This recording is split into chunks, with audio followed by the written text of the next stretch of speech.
The Autobiography of Malcolm X, as told to Alex Haley.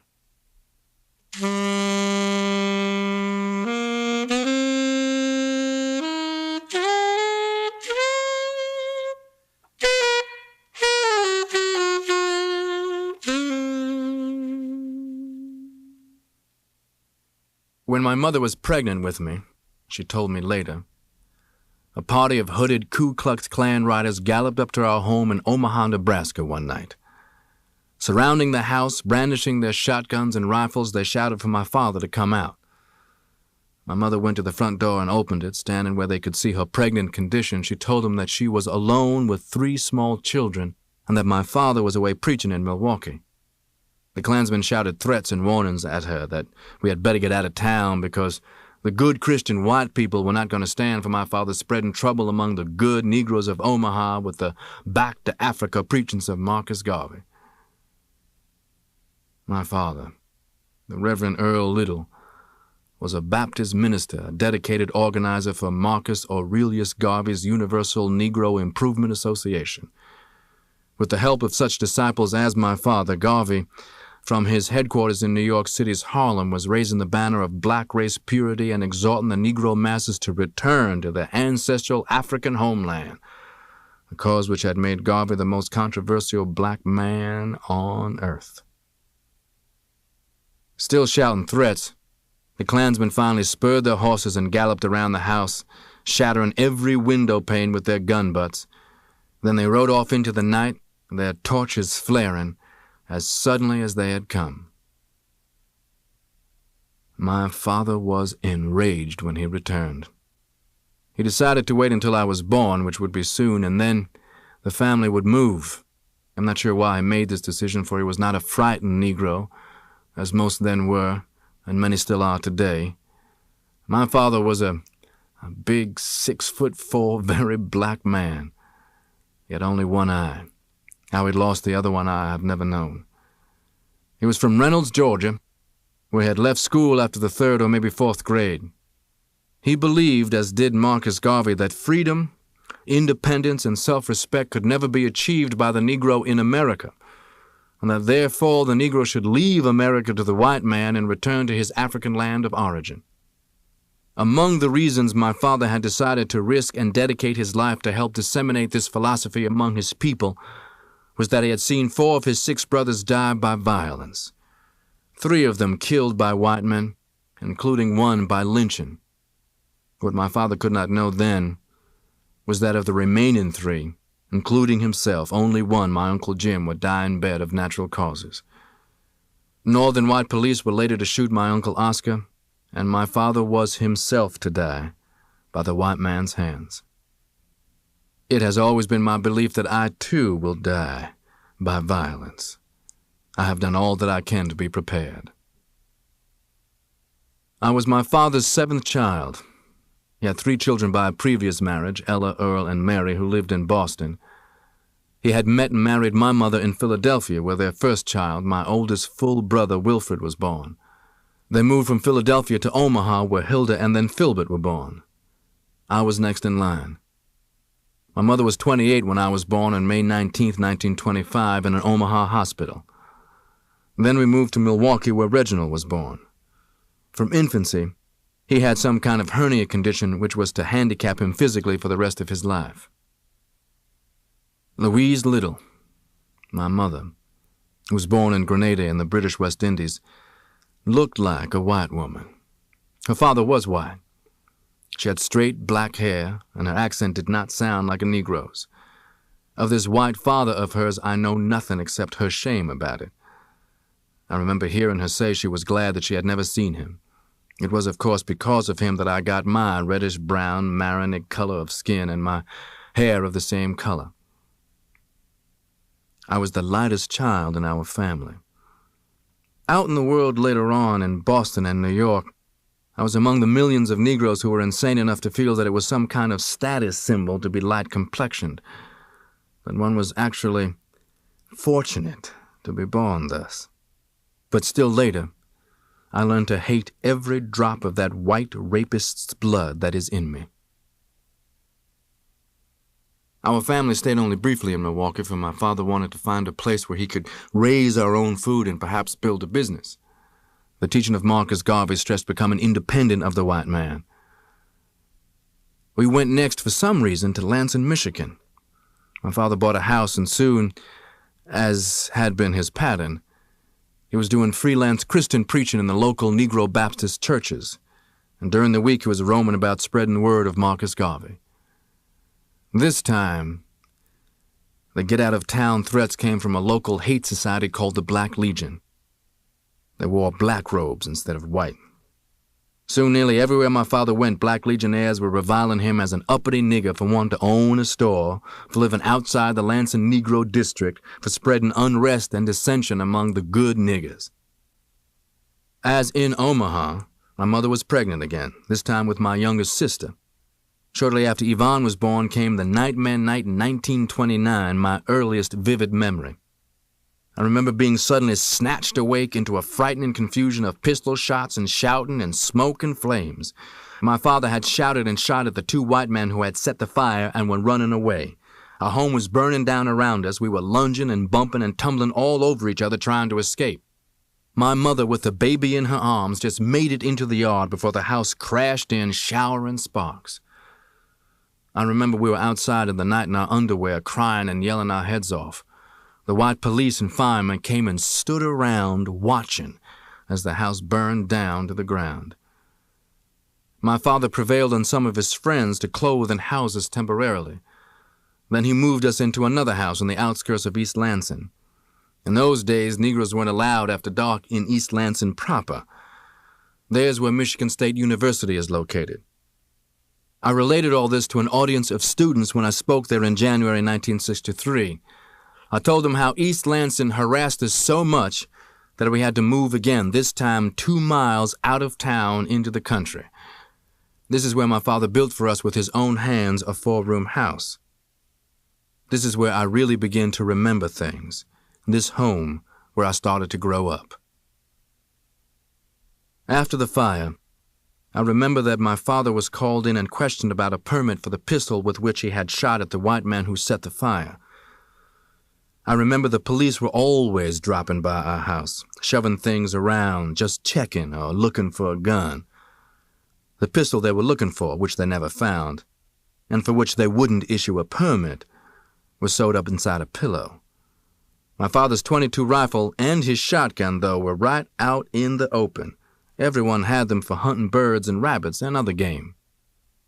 After that, my memories are of the friction between my father and mother. They seemed to be nearly always at odds. Sometimes my father would beat her. It might have had something to do with the fact that my mother had a pretty good education. Where she got it, I don't know, but an educated woman, I suppose, can't resist the temptation to correct an uneducated man. Every now and then, when she would put those smooth words on him, he would grab her. My father was also belligerent toward all of the children except me. The older ones he would beat almost savagely if they broke any of his rules, and he had so many rules it was hard to know them all. Nearly all my whippings came from my mother. I actually believe that as anti-white as my father was, he was subconsciously so afflicted with the white man's brainwashing of Negroes that he inclined to favor the light ones, and I was his lightest child. Back when I was growing up, the successful Lansing Negroes were such as waiters and bootblacks. To be a janitor at some downtown store was to be highly respected. The real elite, the big shots, the voices of the race, were the waiters at the Lansing Country Club and the shoeshine boys at the state capitol. The only Negroes who had any money were the ones in the numbers racket, or who ran gambling houses, or who in some other way lived parasitically off the poorest ones, who were the masses. No Negroes were hired then by Lansing's big Oldsmobile plant or the Rio plant. The bulk of the Negroes were either on welfare or WPA, or they starved. The day was to come when our family was so poor that we would eat the whole out of a donut. But at that time we were much better off than most town Negroes. The reason was We raised much of our own food out there in the country where we were. We were much better off than the town Negroes who would shout as my father preached for the pie in the sky and the heaven in the hereafter while the white man had his here on earth. I knew that the collections my father got from his preaching were mainly what fed and clothed us, and he also did other odd jobs, but still, the image of him that made me proudest was his crusading and militant campaigning with the word of Marcus Garvey. As young as I was then, I knew from what I overheard that my father was saying something that made him a tough man. I remember an old lady grinning and saying to my father, "You're scaring these white folks to death." One of the reasons I've always felt that my father favored me was that, to the best of my remembrance, it was only me that he sometimes took with him to the Garvey UNIA meetings, which he held quietly in different people's homes. There never were more than a few people at any one time, 20 at most. But that was a lot packed into someone's living room. I noticed how differently they all acted, although sometimes they were the same people who jumped and shouted in church. But in these meetings, both they and my father were more intense, more intelligent and down to earth. It made me feel the same way. I can remember hearing of Adam driven out of the garden into the caves of Europe, Africa for the Africans, Ethiopians awake. And my father would talk about how it would not be much longer before Africa would be completely run by Negroes. By black men was the phrase he always used. No one knows when the hour of Africa's redemption cometh. It is in the wind. It is coming one day. Like a storm, it will be here. I have never understood why, after hearing as much as I did of these kinds of things, I somehow never thought then of the black people in Africa. My image of Africa at the time was of naked savages, cannibals, monkeys, and tigers, and steaming jungles. My mother at this time seemed to be always working, cooking, washing, ironing, cleaning, and fussing over us 8 children. And she was usually either arguing with or not speaking to my father. One cause of friction was that she had strong ideas about what she wouldn't eat and didn't want us to eat, including pork and rabbit, both of which my father loved dearly. He was a real Georgia Negro, and he believed in eating plenty of what we in Harlem today call soul food. I've said that my mother was the one who whipped me. At least she did whenever she wasn't ashamed to let the neighbors think that she was killing me. For if she even acted as though she was about to raise her hand to me, I would open my mouth and let the world know about it. If anybody was passing by out on the road, she would either change her mind or just give me a few licks. Thinking about it now, I feel definitely that just as my father favored me for being lighter than the other children, my mother gave me more hell for the same reason. She was very light herself, but she favored the ones who were darker. Wilfred, I know, was particularly her angel. I remember that she would tell me to get out of the house and let the sun shine on you so you can get some color. She went out of her way never to let me become afflicted with a sense of color superiority. I am sure that she treated me this way partly because of how she came to be light herself. I learned early that crying out in protest could accomplish things. My older brothers and sister had started to school when sometimes they would come in and ask for a buttered biscuit or something, and my mother, impatiently, would tell them no. But I would cry out and make a fuss until I got what I wanted. I remember well how my mother asked me why I couldn't be a nice boy like Wilfred, but I would think to myself that Wilfred, for being so nice and quiet, often stayed hungry. So early in life, I had learned that if you want something, you better make some noise. Not only did we have our big garden, but we raised chickens. My father would buy some baby chicks, and my mother would raise them. We all loved chicken. That was one dish there was no argument with my father about. One thing in particular that I remember made me feel grateful toward my mother was that one day I went and asked her for my own garden. And she did let me have my own little plot. I loved it. and took care of it well. I loved especially to grow peas. I was proud when we had them on our table. I would pull out the grass in my garden by hand when the first little blades came up. I would patrol the rows on my hands and knees for any worms and bugs, and I would kill and bury them. And sometimes when I had everything straight and clean for my things to grow, I would lie down on my back between two rows. I would gaze up in the blue sky at the clouds moving and think of all kinds of things. At 5, I too began to go to school, leaving home in the morning along with Wilfred, Hilda, and Filbert. It was the Pleasant Grove school that went from kindergarten through the 8th grade. It was 2 miles outside the city limits, and I guess there was no problem about our attending because we were the only Negroes in the area.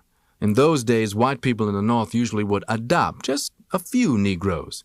They didn't see them as any threat. The white kids didn't make any great thing about us either. They called us nigger and darky and rasty so much that we thought those were our natural names. But they didn't think of it as an insult. It was just the way they thought about us. One afternoon in 1931, when Wilfred, Hilda, Filbert, and I came home, my mother and father were having one of their arguments. There had lately been a lot of tension around the house because of Black Legion threats. Anyway, my father had taken one of the rabbits which we were raising and ordered my mother to cook it. We raised rabbits but sold them to whites. My father had taken a rabbit from the rabbit pen. He had pulled off the rabbit's head. He was so strong, he needed no knife to behead chicken or rabbits. With one twist of his big black hands, he simply twisted off the head and threw the bleeding neck thing back at my mother's feet. My mother was crying. She started to skin the rabbit preparatory to cooking it. But my father was so angry he slammed on out of the front door and started walking up the road toward town. It was then that my mother had this vision. She had always been a strange woman in this sense and had always had a strong intuition of things about to happen. And most of her children are the same way, I think. When something is about to happen, I can feel something, sense something. I never have known something to happen that has caught me completely off guard, except once. And that was when years later I discovered facts I couldn't believe about a man who, up until that discovery, I would gladly have given my life for. My father was well up the road when my mother ran screaming out onto the porch. "Early! Early!" She screamed his name. She clutched her apron up in one hand and ran down across the yard and into the road. My father turned around. He saw her. For some reason, considering how angry he had been when he left, he waved at her. But he kept on going. She told me later, my mother did, that she had a vision of my father's end. All of the rest of the afternoon she was not herself, crying and nervous and upset. She finished cooking the rabbit and put the whole thing in the warmer part of the black stove. When my father was not back home by our bedtime, my mother hugged and clutched us, and we felt strange, not knowing what to do because she had never acted like that. I remember waking up to the sound of my mother screaming again. When I scrambled out, I saw the police in the living room. They were trying to calm her down. She had snatched on her clothes to go with them, and all of us children who were staring knew without anyone having to say it that something terrible had happened to our father. My mother was taken by the police to the hospital and to a room where a sheet was over my father in a bed, and she wouldn't look. She was afraid to look. Probably it was wise that she didn't. My father's skull on one side was crushed in, I was told later. Negroes in Lansing have always whispered that he was attacked and then laid across some tracks for a streetcar to run him over. His body was cut almost in half. He lived 2.5 hours in that condition. Negroes then were stronger than they are now, especially Georgia Negroes. Negroes born in Georgia had to be strong simply to survive. It was morning when we children at home got the word that he was dead. I was 6. I can remember a vague commotion, the house filled up with people crying, saying bitterly that the White Black Legion had finally got him. My mother was hysterical. In the bedroom, women were holding smelling salts under her nose. She was still hysterical at the funeral.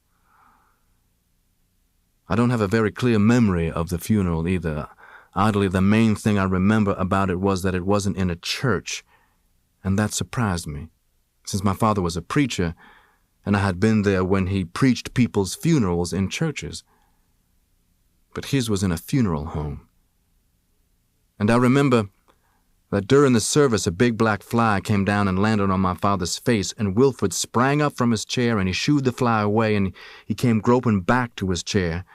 There were folding chairs for us to sit on, and the tears were streaming down his face. When we went by the casket, I remember that I thought it looked as if my father's strong black face had been dusted with flour, and I wished they hadn't put on such a lot of it. The family that Earl Little left behind faced many hardships. When a life insurance policy he had carried refused to pay, claiming the death was a suicide, the family sank quickly into debt and then onto welfare. Louise Little worked whatever jobs she could find, mostly housework and sewing for white families, and Wilfred, the oldest child, quit school and went to work. But there was never enough money, and by 1934, at the height of the Depression, the family was desperate. Growing fast, always hungry, Malcolm would sometimes steal food from stores in Lansing. He also began visiting friends and neighbors around dinner time, particularly a family named Gohannes, who were raising a nephew called Big Boy of Malcolm's age. When Malcolm was caught stealing, he became the focus of efforts by state agencies to place Louise Little's children in foster homes. Malcolm's mother made no secret of the hatred she felt for the welfare workers. She deeply resented their frequent visits and became incensed when she discovered that they had already made initial arrangements for Malcolm to live with the Gohannes. The welfare workers began to suggest to the children that their mother might be losing her mind. It was about this time that a large, dark man from Lansing began visiting. I don't remember how or where he and my mother met. It may have been through some mutual friends. I don't remember what his profession was. In 1935 in Lansing, Negroes didn't have anything you could call a profession. But the man, big and black, looked something like my father. I can remember his name, but there's no need to mention it. He was a single man, and my mother was a widow, only 36 years old. The man was independent. Naturally, she admired that. She was having a hard time disciplining us, and a big man's presence alone would help.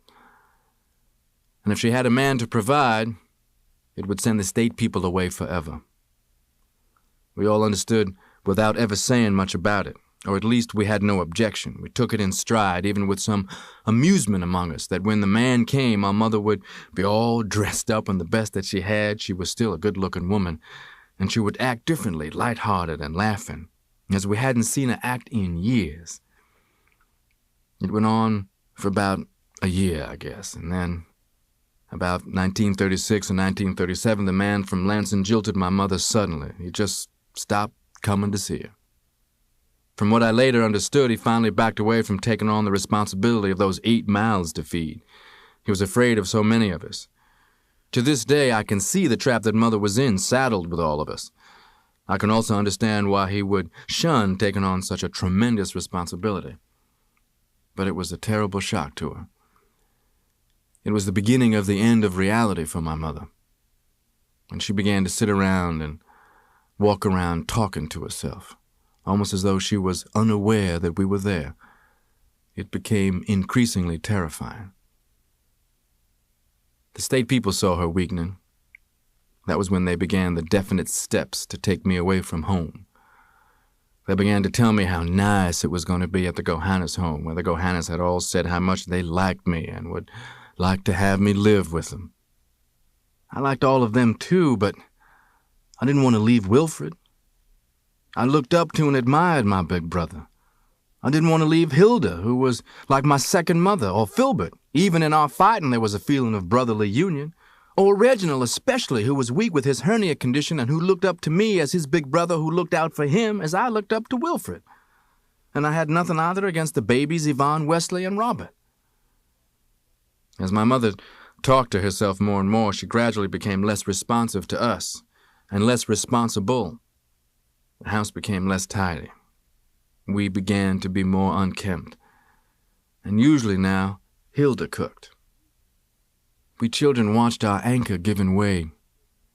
It was something terrible that you couldn't get your hands on, yet you couldn't get away from. It was a sensing that something bad was going to happen. We younger ones leaned more and more heavily on the relative strength of Wilfred and Hilda, who were the oldest. When finally I was sent to the Gohannes house, at least in a surface way, I was glad. I remember that when I left home with the state man, my mother said one thing: "Don't let them feed him any pig." It was better in a lot of ways at the Gohannes. Big Boy and I shared his room together, and we hit it off nicely. He just wasn't the same as my blood brothers. The Gohannes were very religious people. Big Boy and I attended church with them. They were sanctified holy rollers now. The preachers and congregations jumped even high and shouted even louder than the Baptists I had known. They sang at the top of their lungs and swayed back and forth and cried and moaned and beat on tambourines and chanted. It was spooky, with ghosts and spirituals and haints seeming to be in the very atmosphere when finally we all came out of the church going back home. Mr. Gohannes was close cronies with some of the other men who, some Saturdays, would take me and Big Boy with them hunting rabbits. I had my father's .22 caliber rifle. My mother had said it was all right for me to take it with me. The old men had a set rabbit hunting strategy that they had always used. Usually when a dog jumps a rabbit and the rabbit gets away, the rabbit will always somehow instinctively run in a circle and return sooner or later past the very spot where he originally was jumped.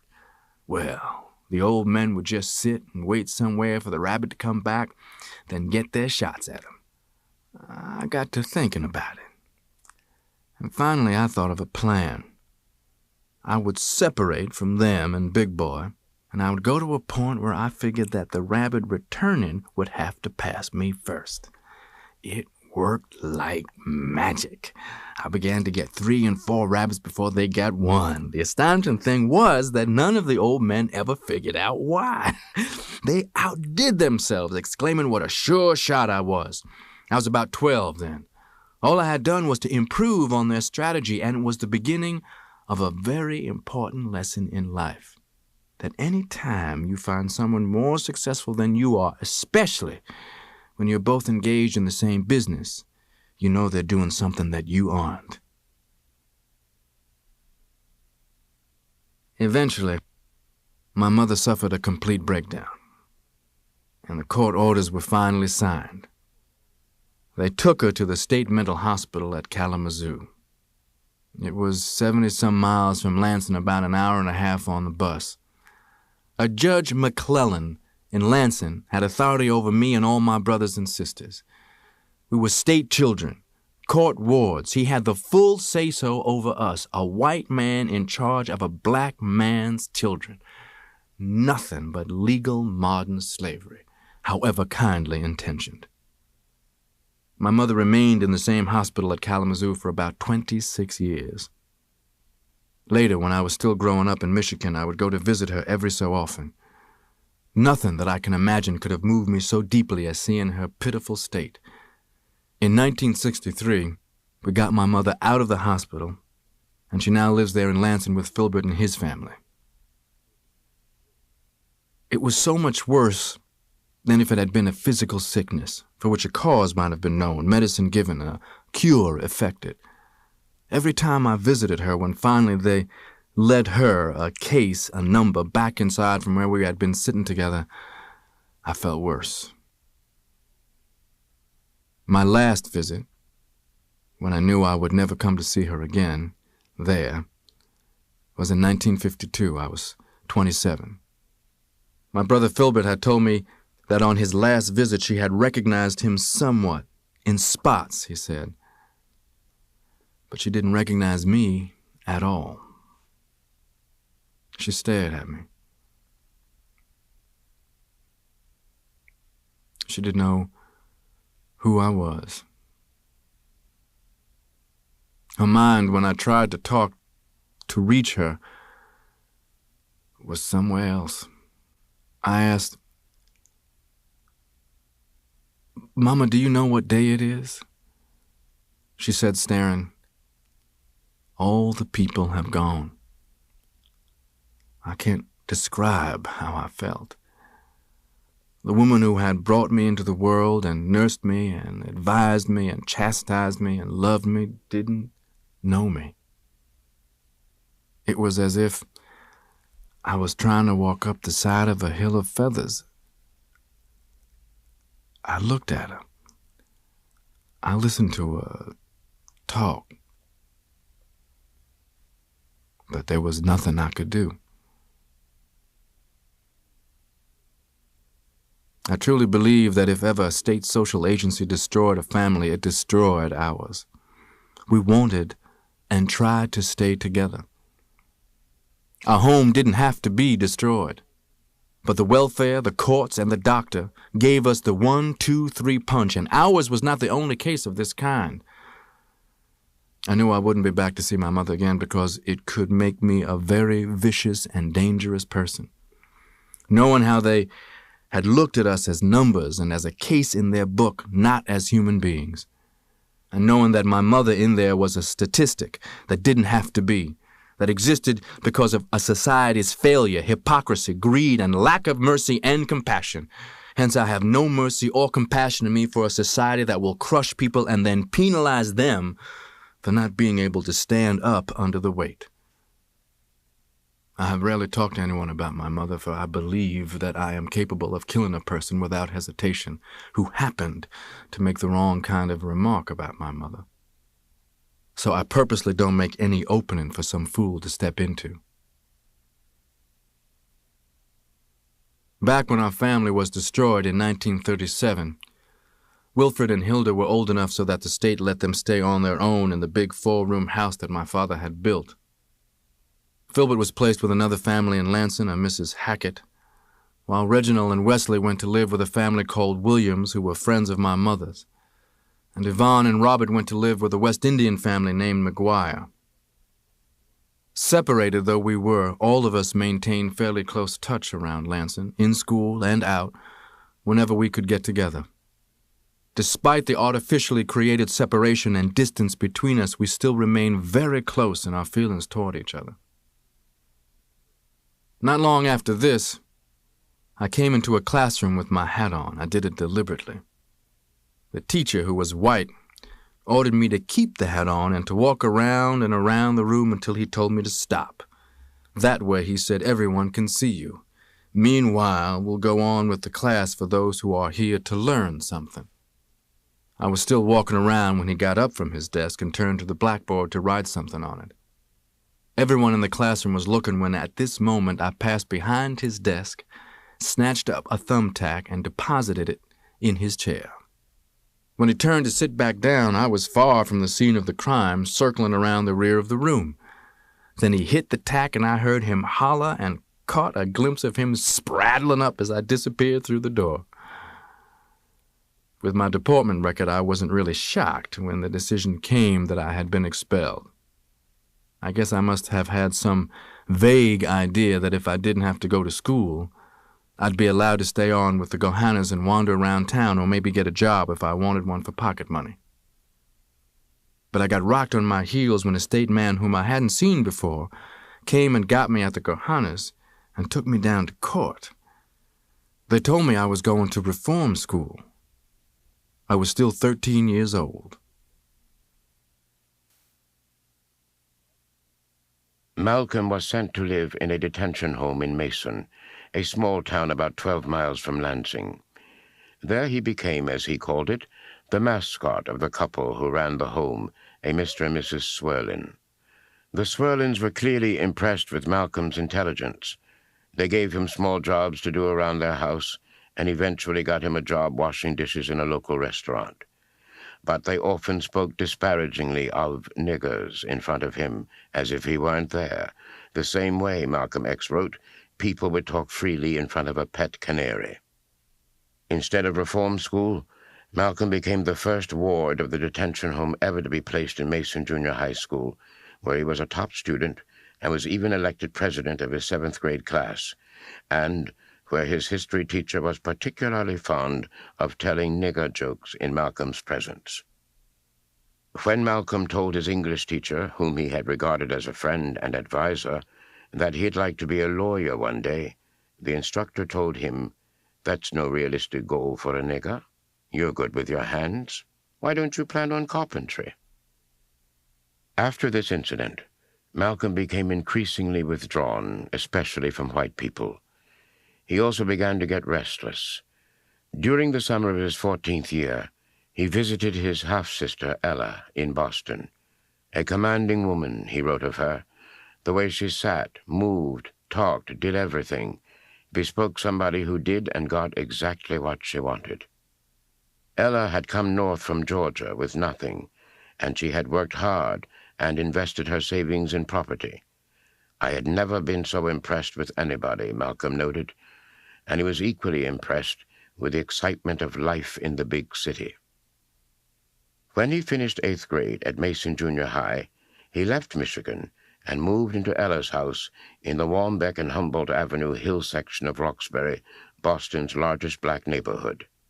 The Hill, as it was known, was considered an exclusive area where many black professionals lived: teachers, preachers, Pullman porters, bank janitors, and other members of the black community's elite. Ella told Malcolm to enjoy himself, to get to know the neighborhood, and when the time was right, she'd help him find a job. But Malcolm was not attracted to the status of the Hill. He was drawn to the nightlife, to the jazz and the lights, and he began to roam, late and wide, through the streets of Boston. I spent my first month in town with my mouth hanging open. The sharp-dressed young cats who hung on the corners and in the pool rooms, bars, and restaurants, and who obviously didn't work anywhere, completely entranced me. I couldn't get over marveling how their hair was straight and shiny like white men's hair. Ella told me this was called a conch. I had never tasted a sip of liquor, never even smoked a cigarette, and here I saw little black children 10 and 12 years old shooting craps, playing cards, fighting, getting grown-ups to put a penny or a nickel on their number for them, things like that. And these children threw around swear words I had never even heard before even, and slang expressions that were just as new to me, such as stud and cat, chick and cool and hip. Every night as I lay in bed, I turned these new words over in my mind.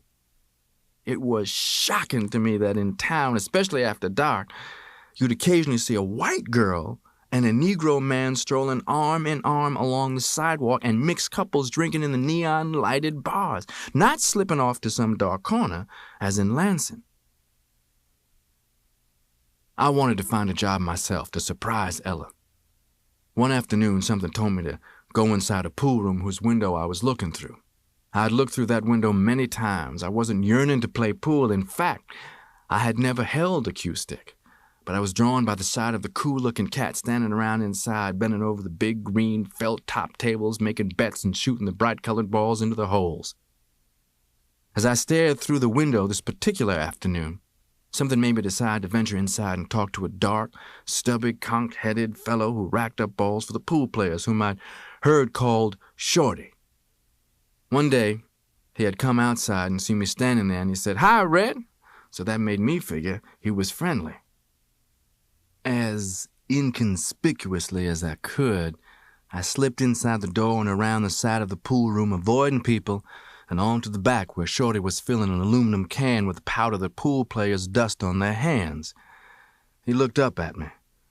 Later on, Shorty would enjoy teasing me about how, with that first glance, he knew my whole story. "Man, that cat still smelled country," he'd say, laughing. "Cat's legs were so long, his pants so short, his knees showed, and his head looked like a briar patch."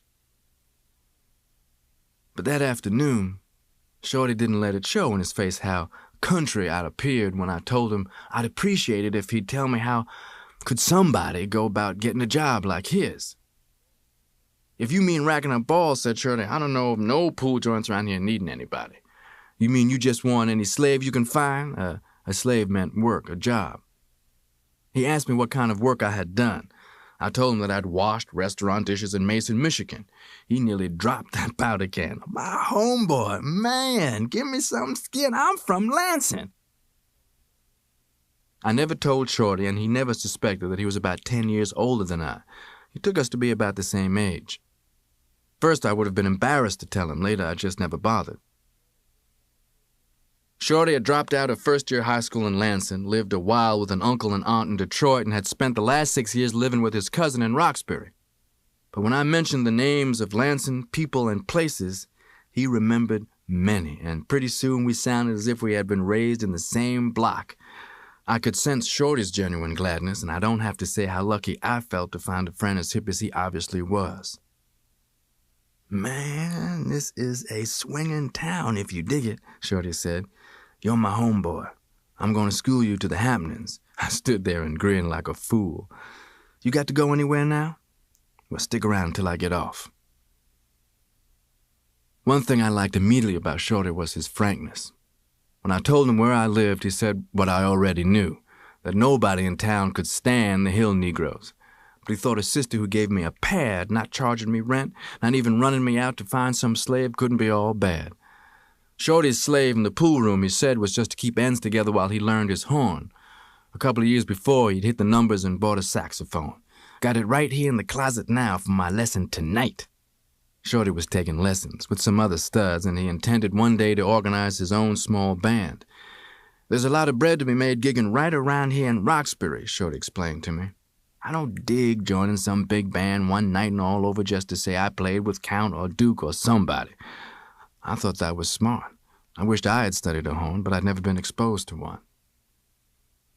Through the afternoon, Shorty introduced me to players and loungers. "My homeboy," he'd say. "He's looking for a slave if you hear anything." They all said they'd look out. At 7 o'clock, when the night ball racket came on, Shorty told me he had to hurry to a saxophone lesson. But before he left, he held out to me the $6 or $7 he had collected that day in nickel and dime tips. "You got enough bread, homeboy?" I was okay, I told him. I had $2. But Shorty made me take 3 more. "A little fattening for your pocket," he said.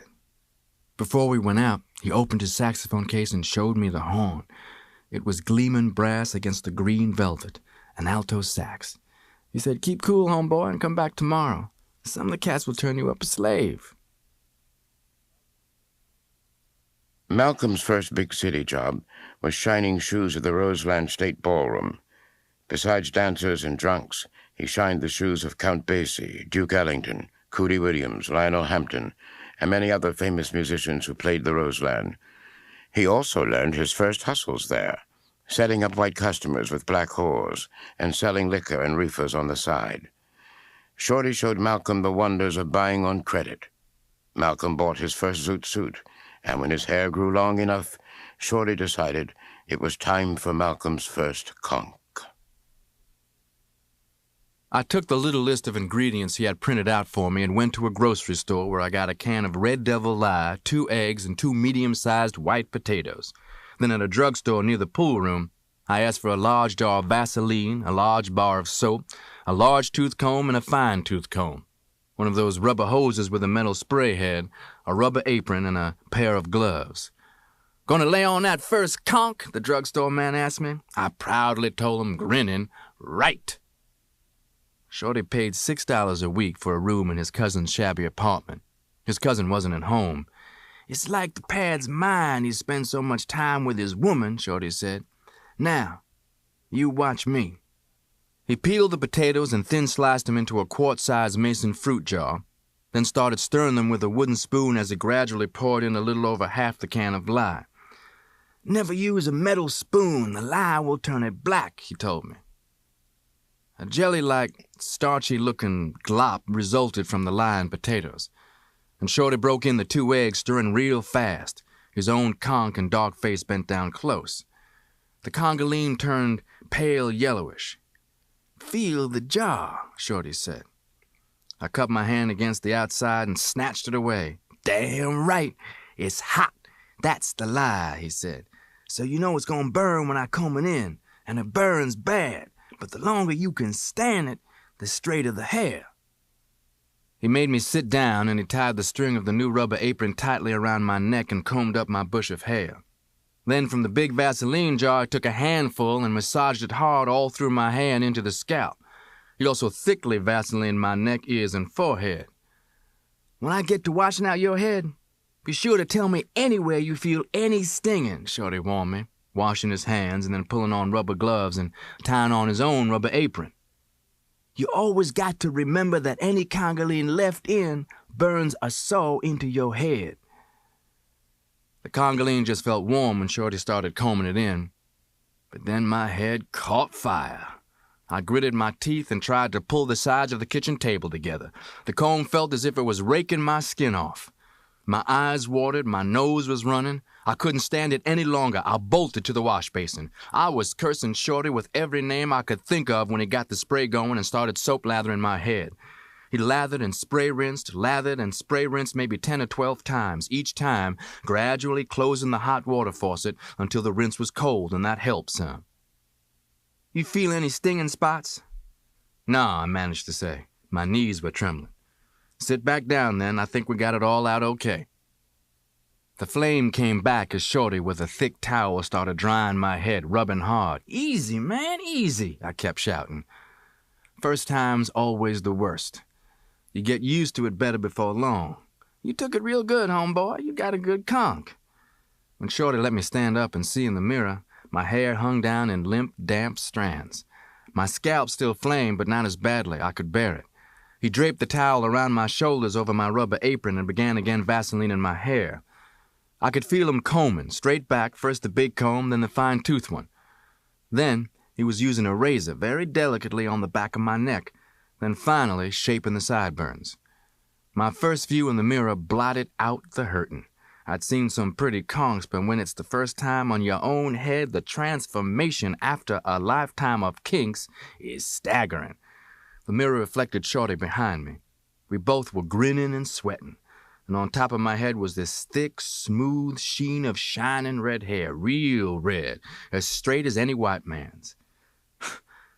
How ridiculous I was. Stupid enough to stand there simply lost in admiration of my hair now looking white, reflected in the mirror in Shorty's room. I vowed that I'd never again be without a conk, and I never was for many years. This was my first really big step towards self-degradation. When I endured all that pain, literally burning my flesh to have it look like a white man's hair, I had joined that multitude of Negro men and women in America who are so brainwashed into believing that black people are inferior and white people are superior that they will even violate and mutilate their God-created bodies to try to look pretty by white standards.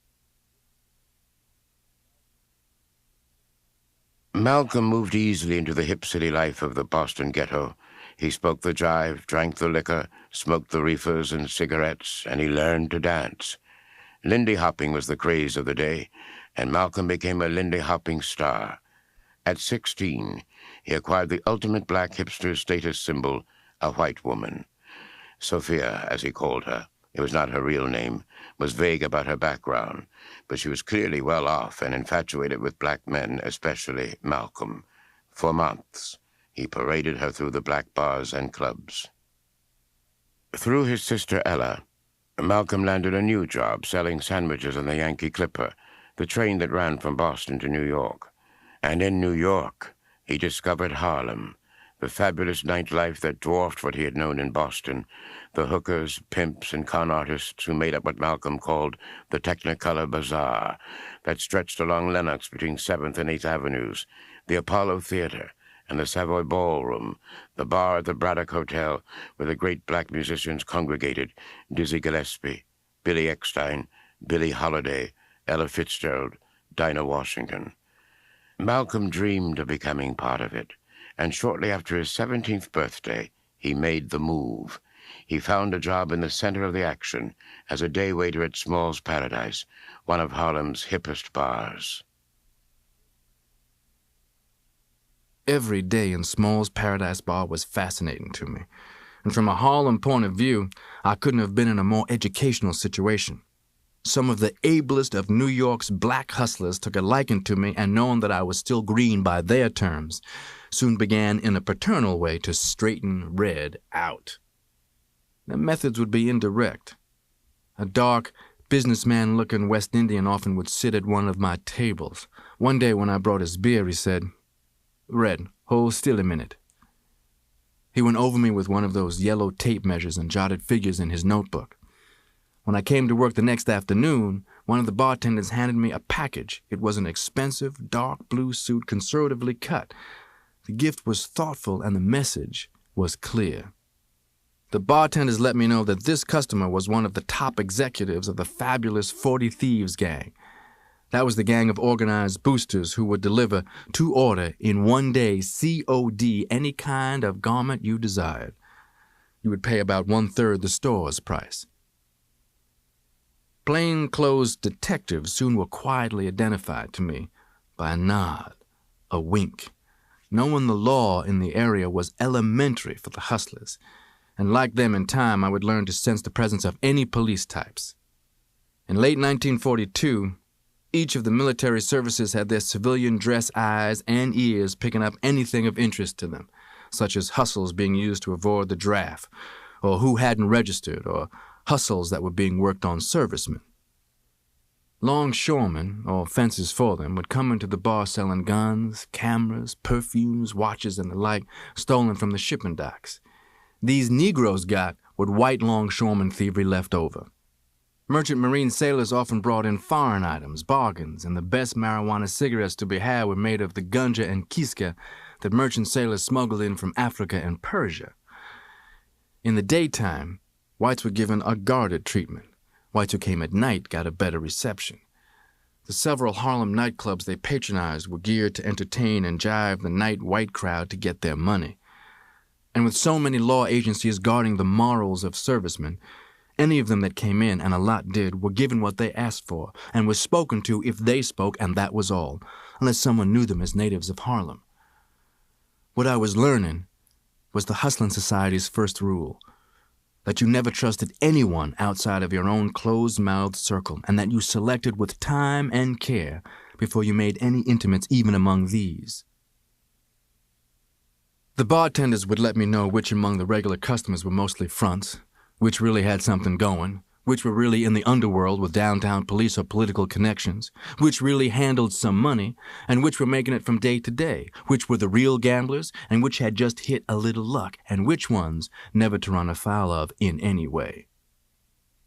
The latter were extremely well known about Harlem, and they were feared and respected.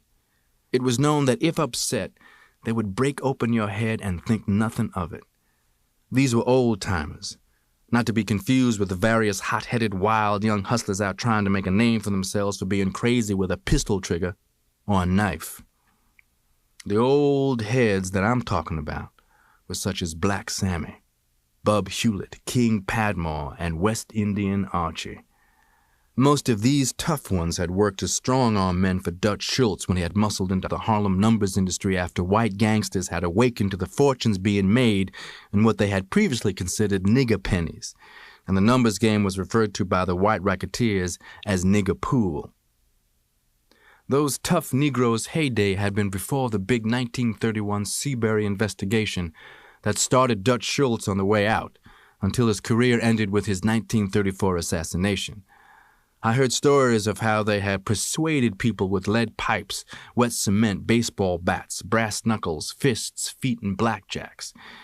Nearly every one of them had done some time and had come back on the scene and since had worked as top runners for the biggest bankers who specialized in large bettors. There seemed to be an understanding that these Negroes and the tough black cops never clashed. I guess both knew that someone would die. They had some bad black cops in Harlem, too. The 4 horsemen that worked Sugar Hill, I remember the worst one had freckles. There was a tough quartet. The biggest, blackest, worst cop of them all in Harlem was the West Indian Brisbane. Negroes crossed the street to avoid him when he walked his 125th Street and 7th Avenue beat. When I was in prison, someone brought me a story that Brisbane had been shot to death by a scared, nervous young kid who hadn't been up from the South long enough to realize how bad Brisbane was. The world's most unlikely pimp was Cadillac Drake. He was shiny, bald-headed, built like a football. He used to call his huge belly the Chippy's playground.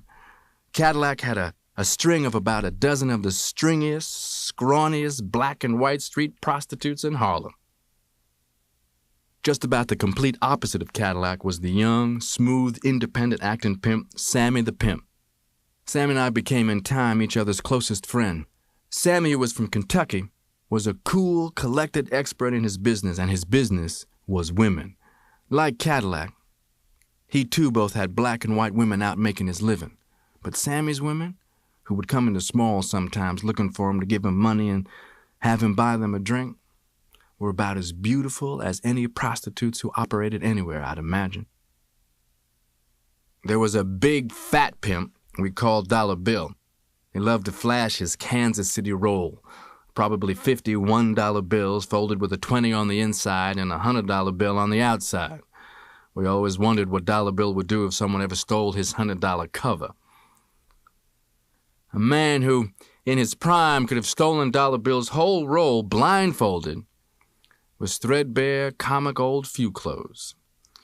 Few Clothes had been one of the best pickpockets in Harlem back when the white people swarmed up every night in the 1920s. But then during the Depression, he had contracted a bad case of arthritis in his hands.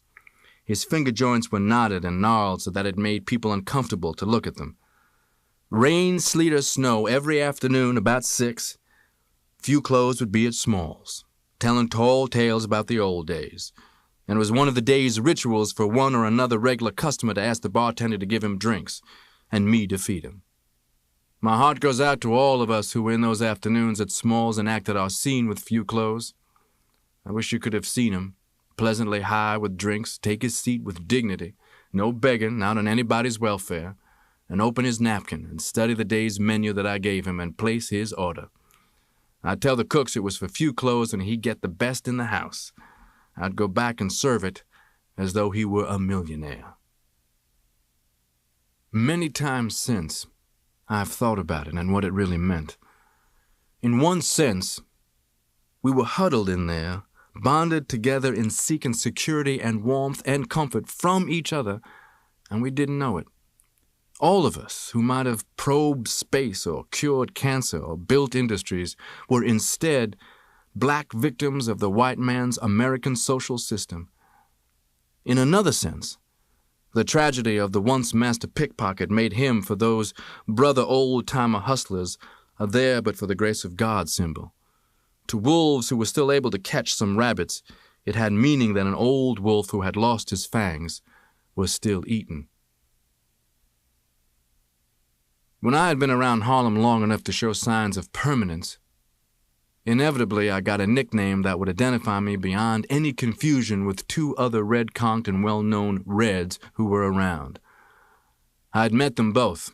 In fact, later on I'd worked with them both. One, St. Louis Red, was a professional armed robber. When I was sent to prison, he was serving time for trying to stick up a dining car steward on a train between New York and Philadelphia. He was finally freed.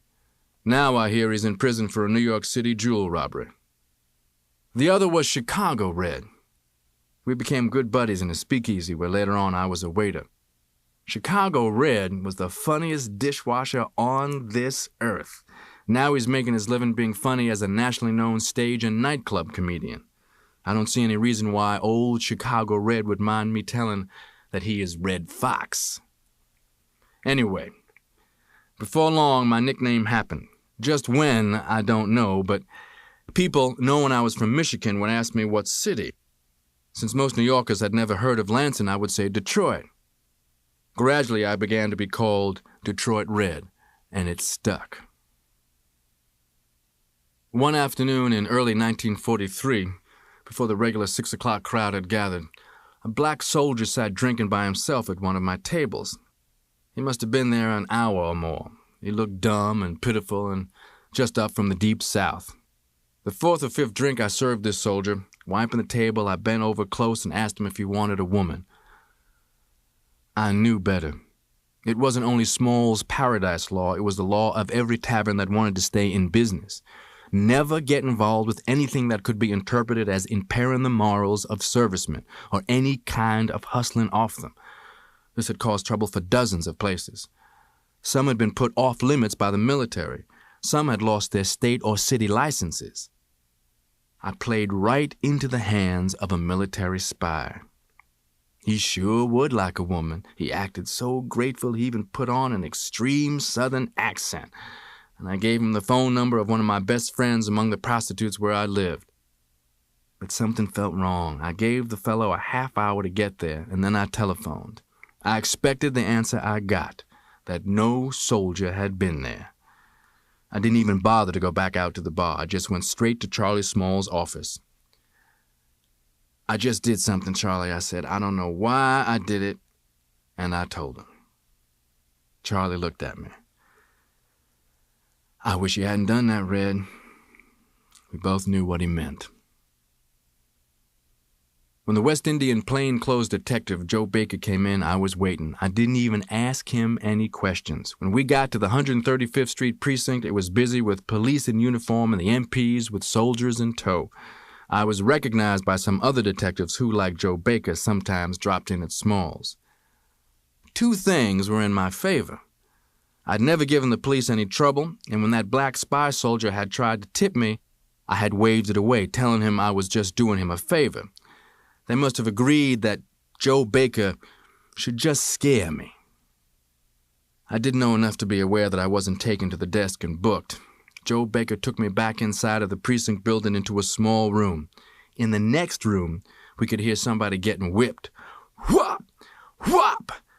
He'd cry out, "Please, oh please don't beat my face, that's how I make my living." I knew that it was some pimp. "Whop! Whop! Please! Please!" More bitter than getting fired, I was barred from Smalls. I could understand.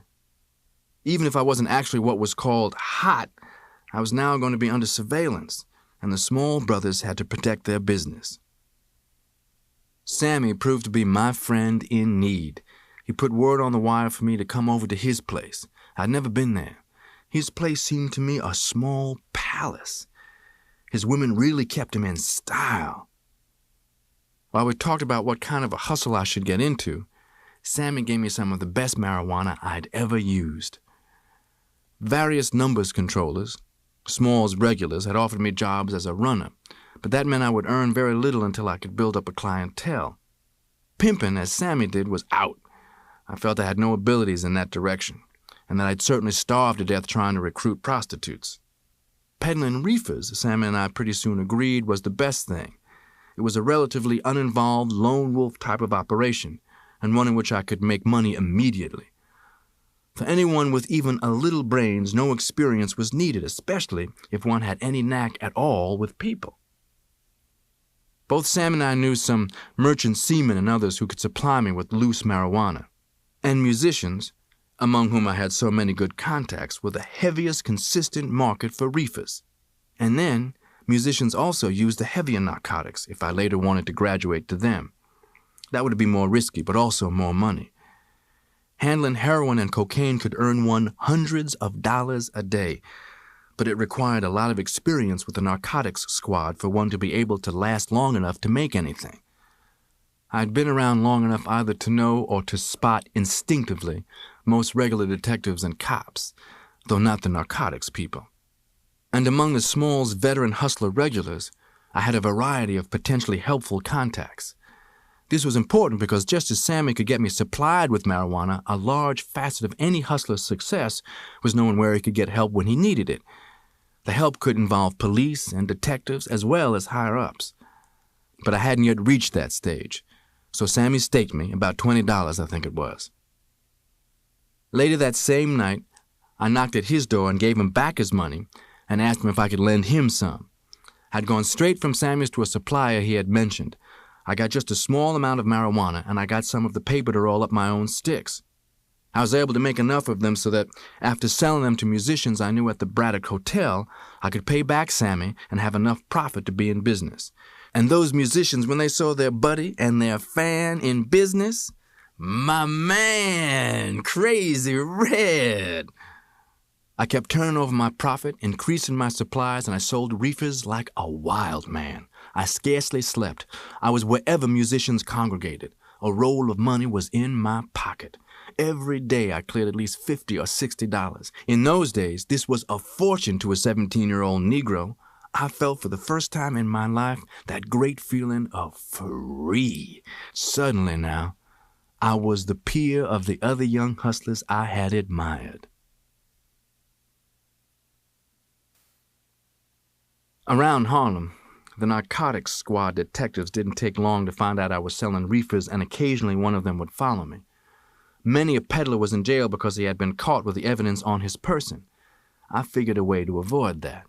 The law specified that if the evidence wasn't actually in your possession, you couldn't be arrested. Hollowed-out shoe heels, fake hat linings, these things were old stuff to the detectives.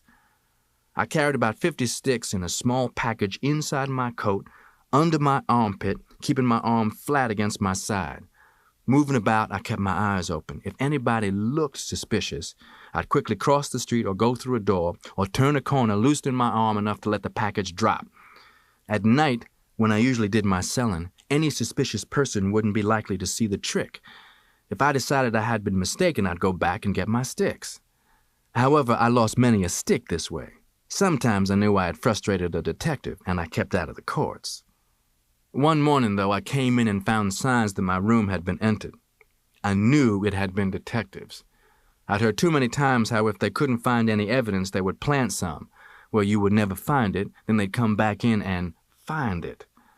I didn't even have to think twice what to do. I packed my few belongings and never looked back. When I went to sleep again, it was in another room. It was then that I began carrying a little .25 automatic. I got it for some reefers from an addict who I knew had stolen it somewhere. I carried it pressed under my belt right under the center of my back. Someone had told me that the cops never hit there in a routine pat-and down, and unless I knew who I was with, I never allowed myself to get caught in any crush of people. The narcotics cops had been known to rush up and get their hands on you and plant evidence while searching. I felt that as long as I kept on the go and in the open, I had a good chance. I don't know now what my real thoughts were about carrying the pistol, but I imagine I felt that I wasn't going to get put away if somebody tried framing me in any situation that I could help. I sold less than before because of having to be so careful consumed so much time. Every now and then on a hunch, I'd move to another room. I told nobody but Sammy where I slept. Finally, it was on the wire that the Harlem Narcotics Squad had me on its special list. Now, every other day or so, usually in some public place, they would flash the badge and search me. But I'd tell them at once, loud enough for others standing about to hear me, that I had nothing on me and I didn't want to get anything planted on me. Then they wouldn't, because Harlem already thought little enough of the law, and they did have to be careful that some crowd of Negroes would not intervene roughly. Negroes were starting to get very tense in Harlem. One could almost smell trouble ready to break out, as it did very soon. But it was really tough on me then. I was having to hide my sticks in various places near where I was selling. I'd put 5 sticks in an empty cigarette pack and drop the empty-looking pack by a lamppost or behind a garbage can or a box. And I'd first tell my customers to pay me, and then where to pick up. But my regular customers didn't go for that. You couldn't expect a well-known musician to go grubbing behind a garbage can. So I began to pick up some of the street trade, the people you could see looked high. I collected a number of empty Red Cross bandage boxes and used them for drops. That worked pretty good. But the Middle Harlem Narcotics Force found so many ways to harass me that I had to change my area. I moved down to Lower Harlem around 110th Street. There were more reefer smokers around there, but these were a cheaper type. This was the worst of the ghetto, the poorest people, the ones who in every ghetto kept themselves narcotized to keep from having to face their miserable existence.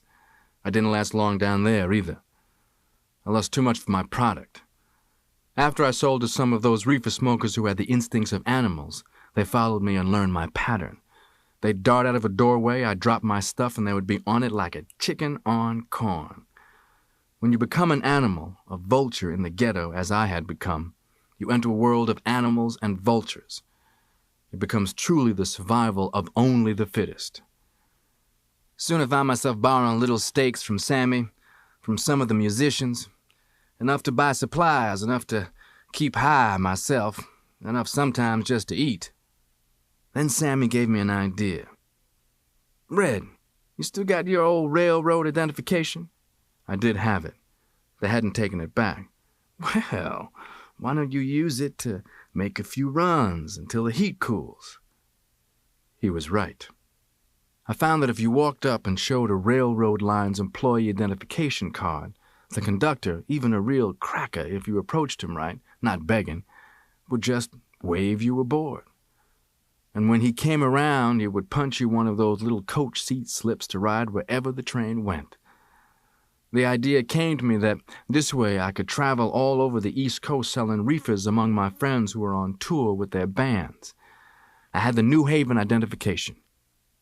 I worked a couple of weeks for other railroads to get their identification, and then I was set.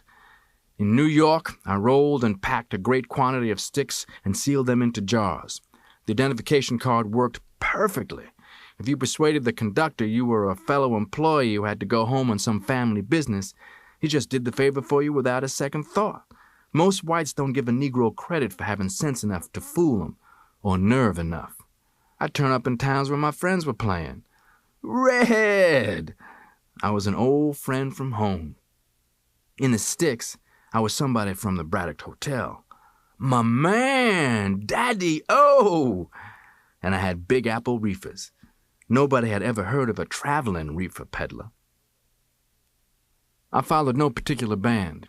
Each band's musicians knew the other band's one-nighter touring schedules. When I ran out of supplies, I'd return to New York and I'd load up, then hit the road again. Auditoriums or gymnasiums all lighted up, the band's chartered bus outside, the dressed-up, excited local dancers pouring in. At the door, I'd announce that I was some bandman's brother.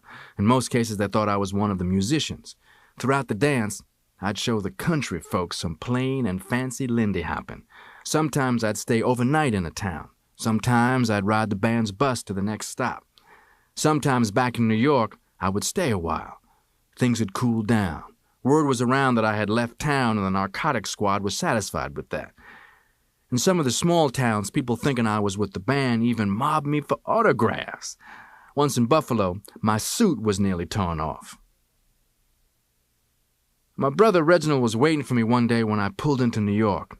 The day before, his merchant ship had put into port over in New Jersey. Thinking I still worked at Small's, Reginald had gone there, and the bartenders had directed him to Sammy, who put him up. It felt good to see my brother. It was hard to believe that he was once the little kid who tagged after me. Reginald now was almost 6 feet tall, but still a few inches shorter than me. His complexion was darker than mine, but he had greenish eyes and a white streak in his hair, which was otherwise dark reddish, something like mine. I took Reginald everywhere, introducing him. Studying my brother, I liked him. He was a lot more self-possessed than I had been at 16. I didn't have a room right at the time, but I had some money, so did Reginald, and we checked into the St. Nicholas Hotel on Sugar Hill. It has since been torn down. Reginald and I talked all night about the Lansing years, about our family. I told him things about our father and mother that he couldn't remember. Then Reginald filled me in on our brothers and sisters. Wilfred was a trade instructor at Wilberforce University. Hilda, still in Lansing, was talking of getting married, so was Filbert. Reginald and I were the next two in line, and Yvonne, Wesley, and Robert were still in Lansing in school. Reginald and I laughed about Filbert, who the last time I had seen him had gotten deeply religious. He wore one of those round straw hats. Reginald's ship was in for about a week getting some kind of repairs on its engines. I was pleased to see that Reginald, though he said little about it, admired my living by my wits. Reginald dressed a little too loudly, I thought. I got a reefer customer of mine to get him a more conservative overcoat and suit. I told Reginald what I had learned, that in order to get something, you had to look as though you already had something. Before Reginald left, I urged him to leave the Merchant Marine and I would help him get started in Harlem. I must have felt that having my kid brother around me would be a good thing. Then there would be two people I could trust. Sammy was the other. Reginald was cool. At his age, I would have been willing to run behind the train to get to New York and to Harlem. But Reginald, when he left, said, I'll think about it. Not long after Reginald left, I dragged out the wildest zoot suit in New York. This was 1943. The Boston Draft Board had written me at Ella's, and when they had no results there, had notified the New York Draft Board, and in care of Sammy, I received Uncle Sam's greetings. In those days, only 3 things in the world scared me: jail, a job, and the Army. I had about 10 days before I was to show up at the induction center. I went right to work. The Army intelligence soldiers, those black spies in civilian clothes, hung around in Harlem with their ears open for the white man downtown. I knew exactly where to start dropping the word. I started noising around that I was frantic to join the Japanese army. When I sensed that I had the ears of the spies, I would talk and act high and crazy. A lot of Harlem hustlers actually had reached that state, as I would later. It was inevitable when one had gone long enough on heavier and heavier narcotics and under the steadily tightening vice of the hustling life. I'd snatch out and read my greetings aloud to make certain they heard who I was and when I'd report downtown.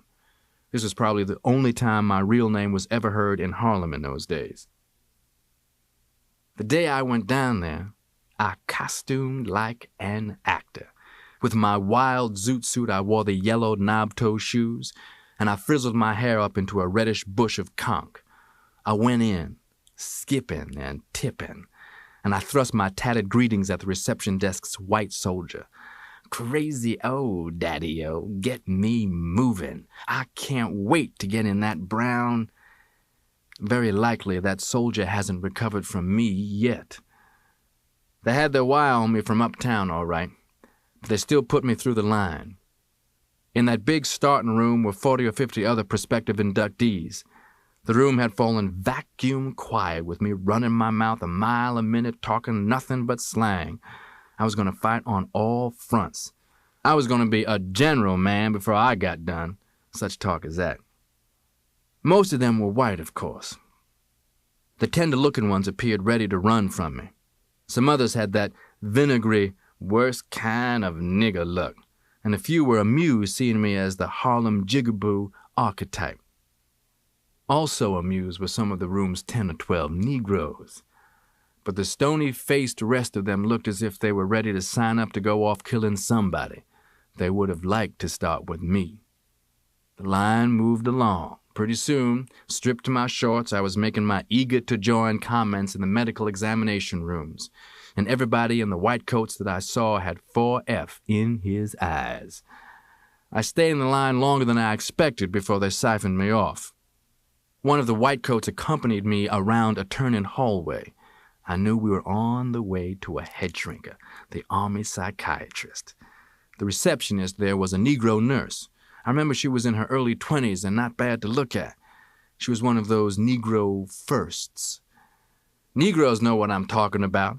Back then, the white man during the war was so pressed for personnel that he began letting some Negroes put down their buckets and mops and dust rags and use a pencil or sit at some desk or hold some 25-cent title. You couldn't read the Negro press for the big pictures of smug black firsts. Somebody was inside with the psychiatrist. I didn't even have to put on any act for this black girl. She was already sick of me. When finally a buzz came at her desk, she didn't send me, she went in. I knew what she was doing. She was going to make clear in advance what she thought of me. This is still one of the black man's big troubles today. Some of those so-called upper-class Negroes are so busy trying to impress on the white man that they are different from those others, that they can't see that they are only helping the white man to keep his low opinion of all Negroes. And then, with her prestige in the clear, she came out and nodded to me to go in. I must say this for that psychiatrist.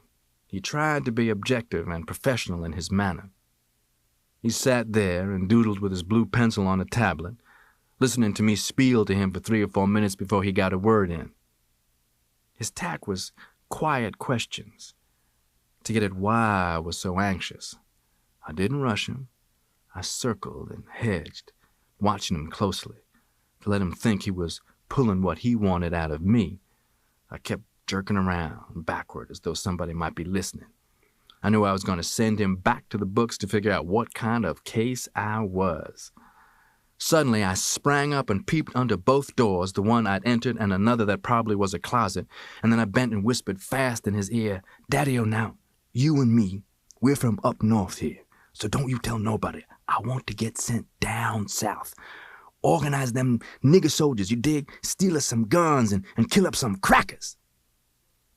That psychiatrist's blue pencil dropped and his professional manner fell off in all directions.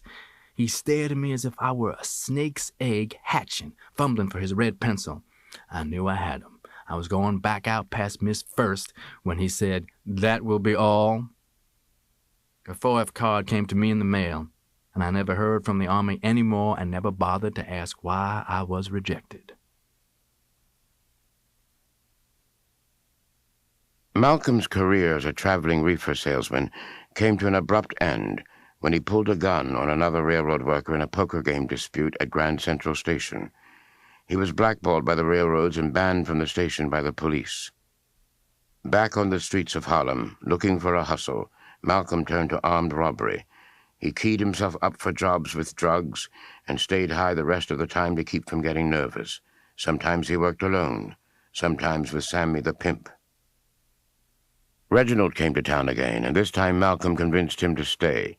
They got an apartment together, and Malcolm proudly showed his little brother around, introducing him to his famous musician friends, taking him to after-hours clubs like Creole Bill's, Jimmy's Chicken Shack, and Dickie Wells. After the rest of New York had closed for the night, these spots would still be jumping, packed tight with white people out to get a taste of Harlem. Malcolm was playing the numbers heavily at this time, placing his bets with West Indian Archie, one of Harlem's legendary bad guys, a former strong-arm for Dutch Schultz. Archie was a natural for the numbers racket. He had a photographic memory, so he never had to write the numbers down. The police would never catch Archie carrying betting slips. Forced to lay low following a robbery attempt that went bad, Malcolm became a steerer for a Harlem madam, picking up and delivering her wealthy white clientele, many of them rich, influential, famous men who wanted bizarre sexual experiences with black hookers. Malcolm came to know the flesh trade well.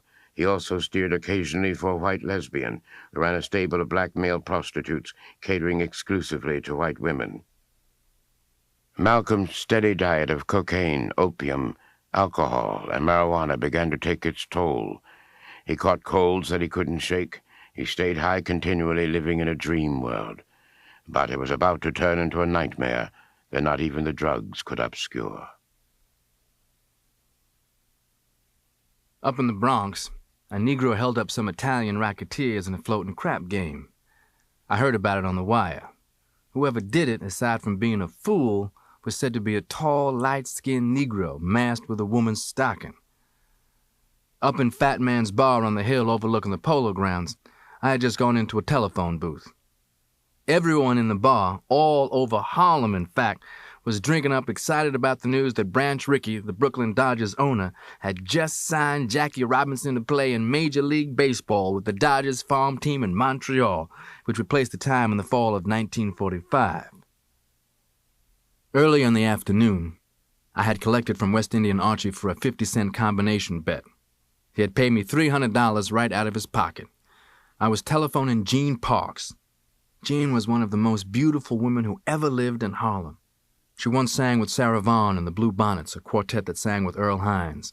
For a long time, Jean and I had enjoyed a stand-in friendly deal that we'd go out and celebrate when either of us hit the numbers. Since my last hit, Jean had treated me twice, and we laughed on the phone, glad that now I'd treat her to a night out. We arranged to go to a 52nd Street nightclub to hear Billie Holiday, who had been on the road and was just back in New York. As I hung up, I spotted the two lean, tough-looking paisanos gazing in at me cooped up in the booth. I didn't need any intuition, and I had no gun. A cigarette case was the only thing in my pocket. I started easing my hand down into my pocket to try bluffing, and one of them snatched open the door. They were dark olive, swarthy-featured Italians. I had my hand down into my pocket. "Come outside, we'll hold court," one said. At that moment, a cop walked through the front door. The two thugs slipped out. I never in my life have been so glad to see a cop. I was still shaking when I got to the apartment of my friend Sammy the Pimp. He told me that not long before, West Indian Archie had been there looking for me. Sometimes recalling all of this, I don't know, to tell the truth, how I am alive to tell it today. They say God takes care of fools and babies. I've so often thought that Allah was watching over me. Through all of this time in my life, I really was dead. Mentally dead. I just didn't know that I was. Anyway, to kill time, Sammy and I sniffed some of his cocaine until the time came to pick up Gene Parks to go down and hear Lady Day. Sammy's having told me about West Indian Archie looking for me didn't mean a thing. Not right then. There was the knocking at the door. Sammy, lying on his bed in pajamas and bathrobe, called, "Who?" When West Indian Archie answered, Sammy slid the round, two-sided shaving mirror under the bed, with what little of the cocaine powder, or crystals actually, was left, and I opened the door. "Red, I want my money." A 32-20 is a funny kind of gun. It's bigger than a 32. It's not as big as a 38. I had faced down some dangerous Negroes, but no one who wasn't ready to die messed with West Indian Archie. I couldn't believe it. He truly scared me. I was so incredulous at what was happening, it was hard to form words with my brain and my mouth. "Man, what's the beef?" West Indian Archie said he thought I was trying something when I told him I'd hit, but he'd paid me the $300 until he could double-check his written betting slips. And as he'd thought, I hadn't combinated the number I'd claimed, but another. "Man, you're crazy." I talked fast. I'd seen out of the corner of my eye Sammy's hand easing under his pillow where he kept his Army 45. "Archie, smart a man as you're supposed to be, you'd pay somebody who hadn't hit?" The 32-20 moved, and Sammy froze. West Indian Archie told him, "I ought to shoot you right through the ear." And he looked back at me. "You don't have my money." I must have shaken my head. "I'll give you until 12 o'clock tomorrow." And he put his hand behind him and pulled open the door. He backed out and slammed it. It was a classic hustler code impasse. The money wasn't the problem. I still had about $200 of it. Had money been the issue, Sammy could have made up the difference. If it wasn't in his pocket, his women could quickly have raised it. West Indian Archie himself, for that matter, would have loaned me $300 if I'd asked him, as many thousands of dollars of mine as he'd gotten 10% of.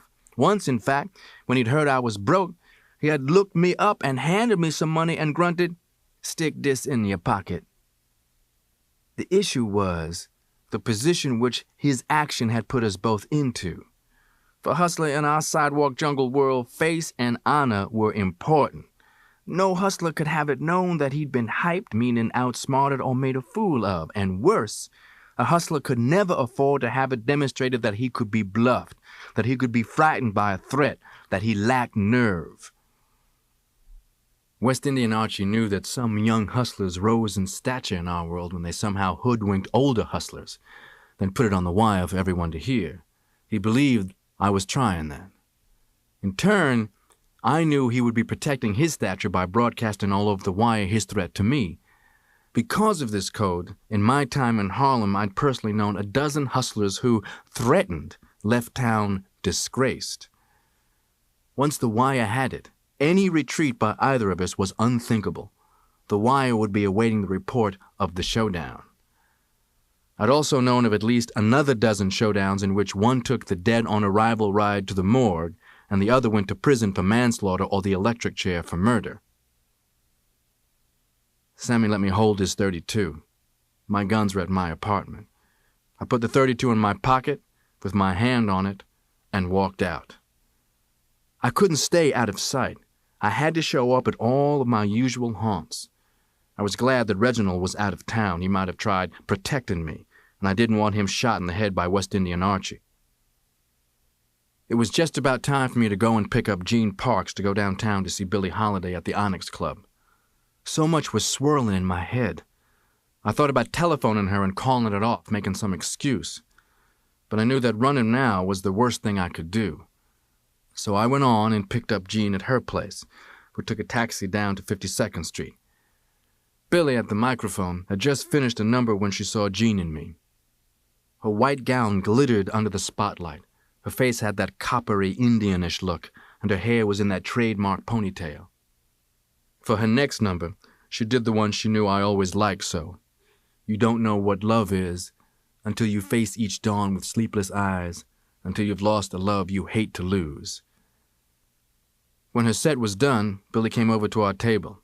She and Jean, who hadn't seen each other in a long time, hugged each other. Billy sensed something wrong with me. She knew that I was always high, but she knew me well enough to see that something else was wrong, and she asked me in her customary profane language what was the matter with me.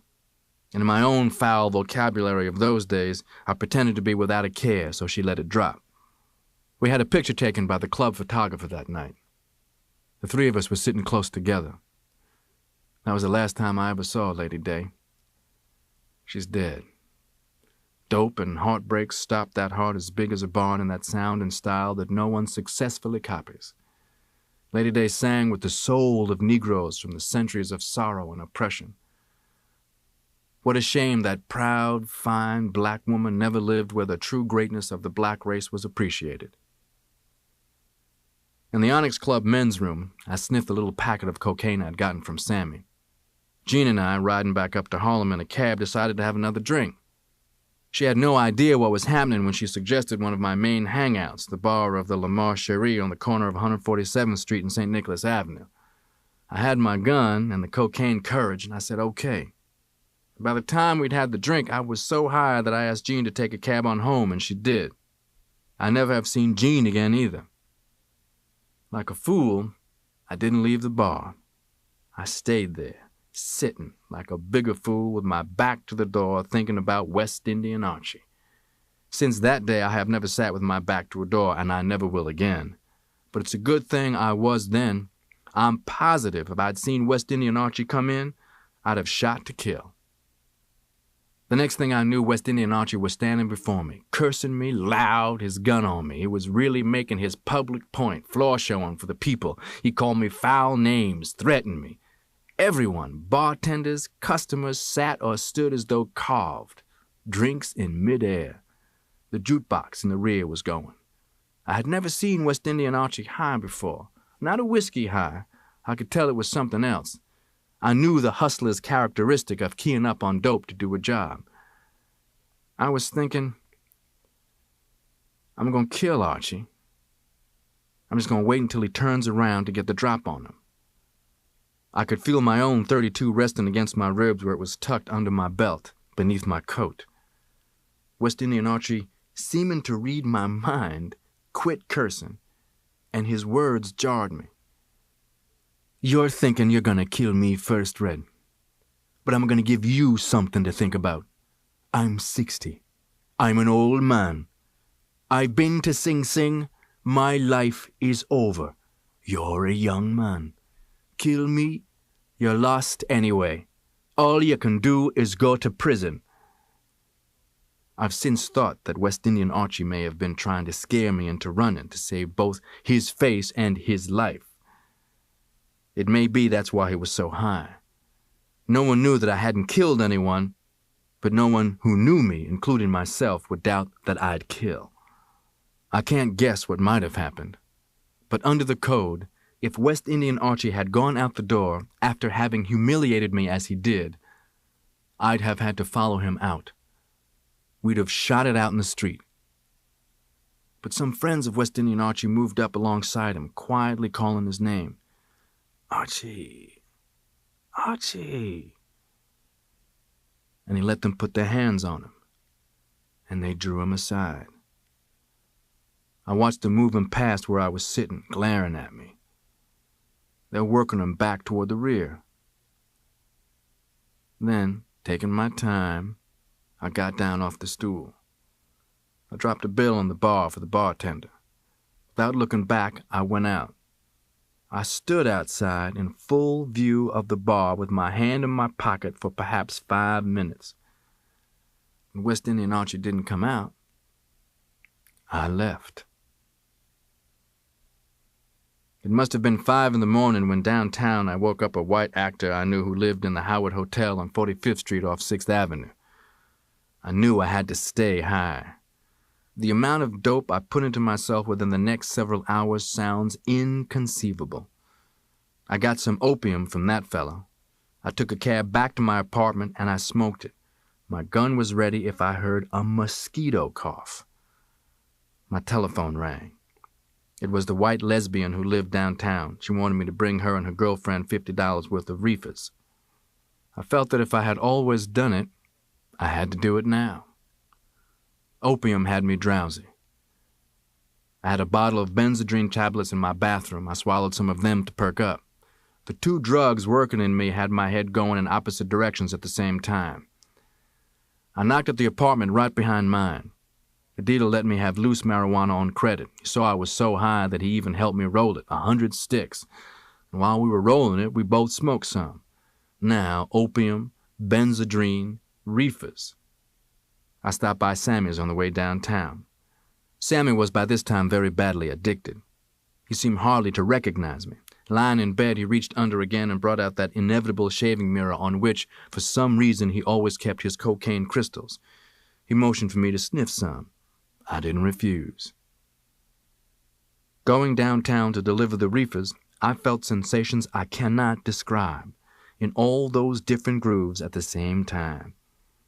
The only word to describe it was timelessness.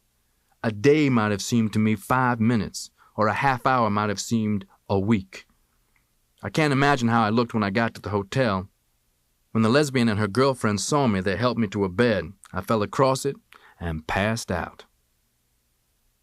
That night, when they woke me up, it was half a day beyond West Indian Archie's deadline. I went back uptown. It was on the wire. I could see people who knew me finding business elsewhere. I knew nobody wanted to be caught in a crossfire. But nothing happened. Next day either. I just stayed high. Some raw kid hustler in a bar I had to bust in his mouth. He came back pulling a blade. I would have shot him, but somebody grabbed him. They put him out, cursing that he was going to kill me. Intuition told me to get rid of my gun. I gave a hustler the eye across the bar. I'd no more slipped him the gun from my belt when a cop I'd seen about came in the other door. He had his hand on his gun butt. He knew it was all over the wire. He was certain I'd be armed.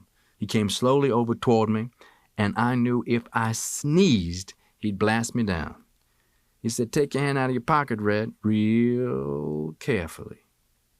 I did. Once he saw me empty-handed, we both could relax a little. He motioned for me to walk outside ahead of him, and I did. His partner was waiting on the sidewalk opposite their patrol car, double-parked with its radio going. With people stopping, looking, they patted me down there on the sidewalk.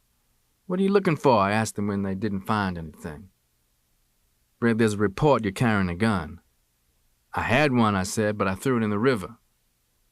The one that had come into the bar said, "I think I'd leave town if I were you, Red." I went back to the bar. Saying that I had thrown my gun away had kept them from taking me to my apartment. Things I had there could have gotten me more time than 10 guns and could have gotten them a promotion. Everything was building up, closing in on me. I was trapped in so many cross turns. West Indian Archie gunning for me, the Italians who thought I'd stuck up their crap game after me, the scared kid hustler I'd hit, the cops. For 4 years up to that point, I'd been lucky enough or slick enough to escape jail or even getting arrested, or any serious trouble.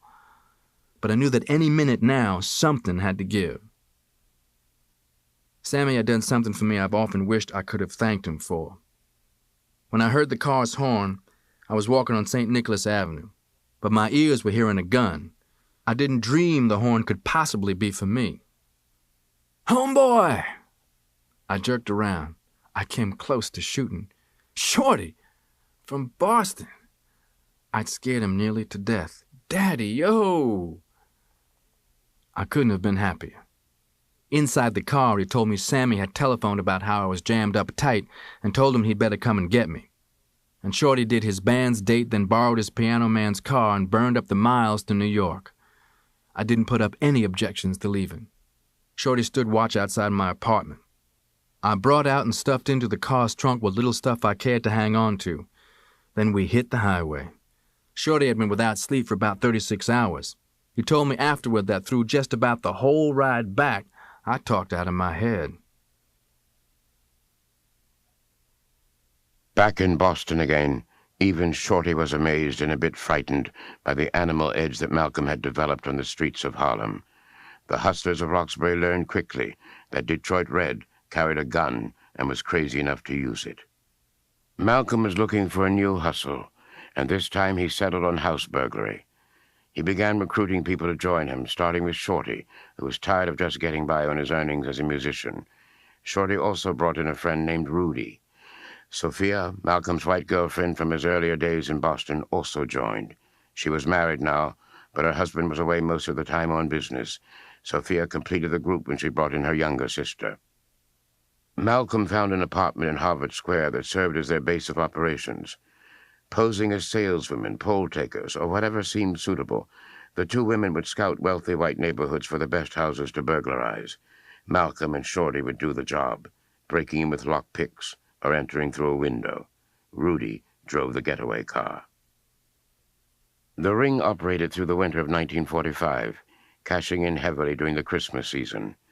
Malcolm continued to boost his courage with heavy doses of drugs. I had gotten to the point, he said, where I was walking on my own coffin. I had put a stolen watch into a jewelry shop to replace a broken crystal. It was about 2 days later, when I went to pick up the watch, that things fell apart. I had my gun in a shoulder holster under my coat. The loser of the watch, the person from whom it had been stolen by us, I later found, had described the repair that it needed. It was a very expensive watch, that's why I had kept it for myself. And all the jewelers in Boston had been alerted.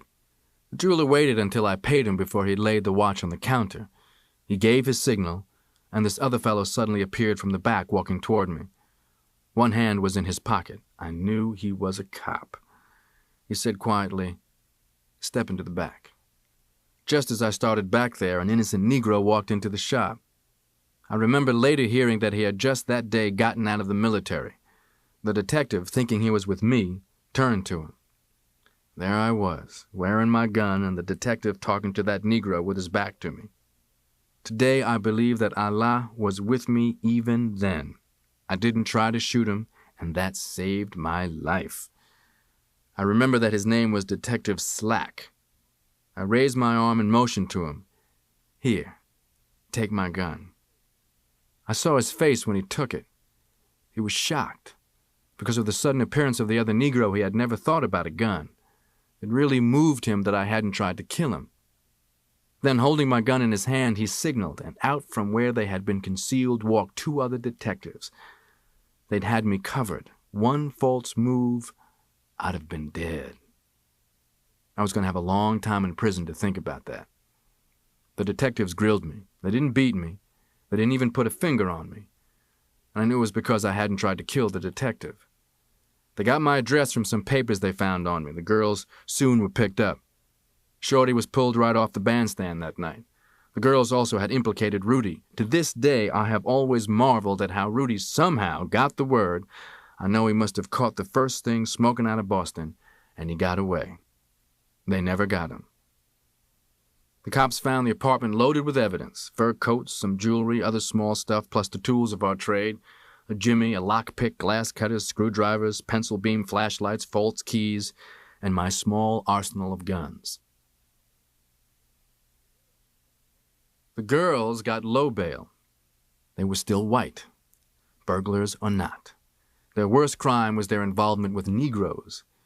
But Shorty and I had bail set at $10,000 each, which they knew we were nowhere near able to raise. The social workers worked on us. White women in league with Negroes was their main obsession. The girls weren't so-called tramps or trash. They were well-to-do upper-middle-class whites. That bothered the social workers and the forces of the law more than anything else. How, where, when had I met them? Did we sleep together? Nobody wanted to know anything at all about the robberies. All they could see was that we had taken the white man's women. I just looked at the social workers. Now, what do you think? Even the court clerks and the bailiffs. Nice white girls. God-damn niggers. It was the same even from our court-appointed lawyers as we sat down under guard at a table as our hearing assembled. Before the judge entered, I said to one lawyer, "We seem to be getting sentenced because of those girls." He got red from the neck up and shuffled his papers. "You had no business with white girls." Later, when I learned the full truth about the white man, I reflected many times that the average burglary sentence for a first offender, as we all were, was about 2 years. But we weren't going to get the average. Not for our crime. I want to say before I go on that I have never previously told anyone my sordid past in detail. I haven't done it now to sound as though I might be proud of how bad, how evil I was. But people are always speculating. Why am I as I am? To understand that, of any person, his whole life from birth must be reviewed. All of our experiences fuse into our personality. Everything that ever happened to us is an ingredient. Today, when everything that I do has an urgency, I would not spend 1 hour in the preparation of a book which had the ambition to perhaps titillate some readers. But I am spending many hours because the full story is the best way that I know to have it seen and understood, that I had sunk to the very bottom of the American white man's society when soon, now in prison, I found Allah and the religion of Islam, and it completely transformed my life. I got 10 years. The girls got 1 to 5 years in the women's reformatory at Framingham, Massachusetts. This was in February 1946. I wasn't quite 21. I had not even started shaving. They took Shorty and me handcuffed together to the Charleston State Prison. I can't remember any of my prison numbers. That seems surprising, even after the dozen years since I have been out of prison, because your number in prison became part of you. You never heard your name, only your number. On all of your clothing, every item was your number, stenciled. It grew stenciled on your brain. Any person who claims to have deep feelings for other human beings should think a long, long time before he votes to have another man kept behind bars, caged. I am not saying there shouldn't be prisons, but there shouldn't be bars. Behind bars, a man never reforms. He will never forget. He never will get completely over the memory of the bars. After he gets out, his mind tries to erase the experience, but he can't. I've talked with numerous former convicts. It has been very interesting to me to find that all of our minds had blotted away many details of the years in prison. But in every case, he will tell you that he can't forget those bars. As a fish, prison slang for a new inmate, at Charleston, I was physically miserable and as evil-tempered as a snake, being suddenly without drugs. The cells didn't have running water. The prison had been built in 1805, in Napoleon's day, and was even styled after the Bastille. In the dirty, cramped cell, I could lie on my cot and touch both walls. The toilet was a covered pail. I don't care how strong you are, you can't stand having to smell a whole cell row of defecation. The prison psychologist interviewed me, and he got called every filthy name I could think of, and the prison chaplain got called worse. My first letter, I remember, was from my religious brother Filbert in Detroit, telling me His Holiness Church was going to pray for me. I scrawled a reply I am ashamed to think of today. Ella was my first visitor. I remember seeing her catch herself, then try to smile at me, now in the faded dungarees stenciled with my number. Neither of us could find much to say until I wished she hadn't come at all. The guards with guns watched about 50 convicts and visitors. I have heard scores of new prisoners swearing back in their cells that when free, their first act would be to waylay those visiting room guards. Hatred often focused on them. I first got high in Charleston on nutmeg. My cellmate was among at least 100 nutmeg men who, for money or cigarettes, bought from kitchen worker inmates penny matchboxes full of stolen nutmeg. I grabbed a box as though it were a pound of heavy drugs. Stirred into a glass of cold water, a penny matchbox full of nutmeg had the kick of 3 or 4 reefers. With some money sent by Ella, I was finally able to buy stuff for better highs from guards in prison. I got reefers, Nembutol, and Benzedrine. Smuggling to prisoners was the guards' sideline. Every prison's inmates know that's how guards make most of their living. I served a total of 7 years in prison. Now, when I try to separate that first year plus that I spent in Charleston, it runs all together in a memory of nutmeg and the other semi-drugs, of cursing guards, throwing things out of my cells, balking in the lines, dropping my tray in the dining hall, refusing to answer to my number, claiming I forgot it, and things like that. I prefer the solitary that this behavior brought me. I would pace for hours like a caged leopard, viciously cursing aloud to myself. My favorite targets were the Bible and God, but there was a legal limit to how much time one could be kept in solitary. Eventually, the men in the cell block had a name for me, Satan, because of my anti-religious attitude. The first man I met in prison who made any positive impression on me whatever was a fellow inmate, Bimby. I met him in 1947 at Charleston. He was a light, kind of red-complexioned Negro, as I was, about my height, and had freckles. Bimby, an old-time burglar, had been in many prisons. In the license plate shop where our gang worked, he operated the machine that stamped out the numbers. I was along the conveyor belt where the numbers were painted. Bimby was the first Negro convict I'd known who didn't respond to, "What you know, Daddy?"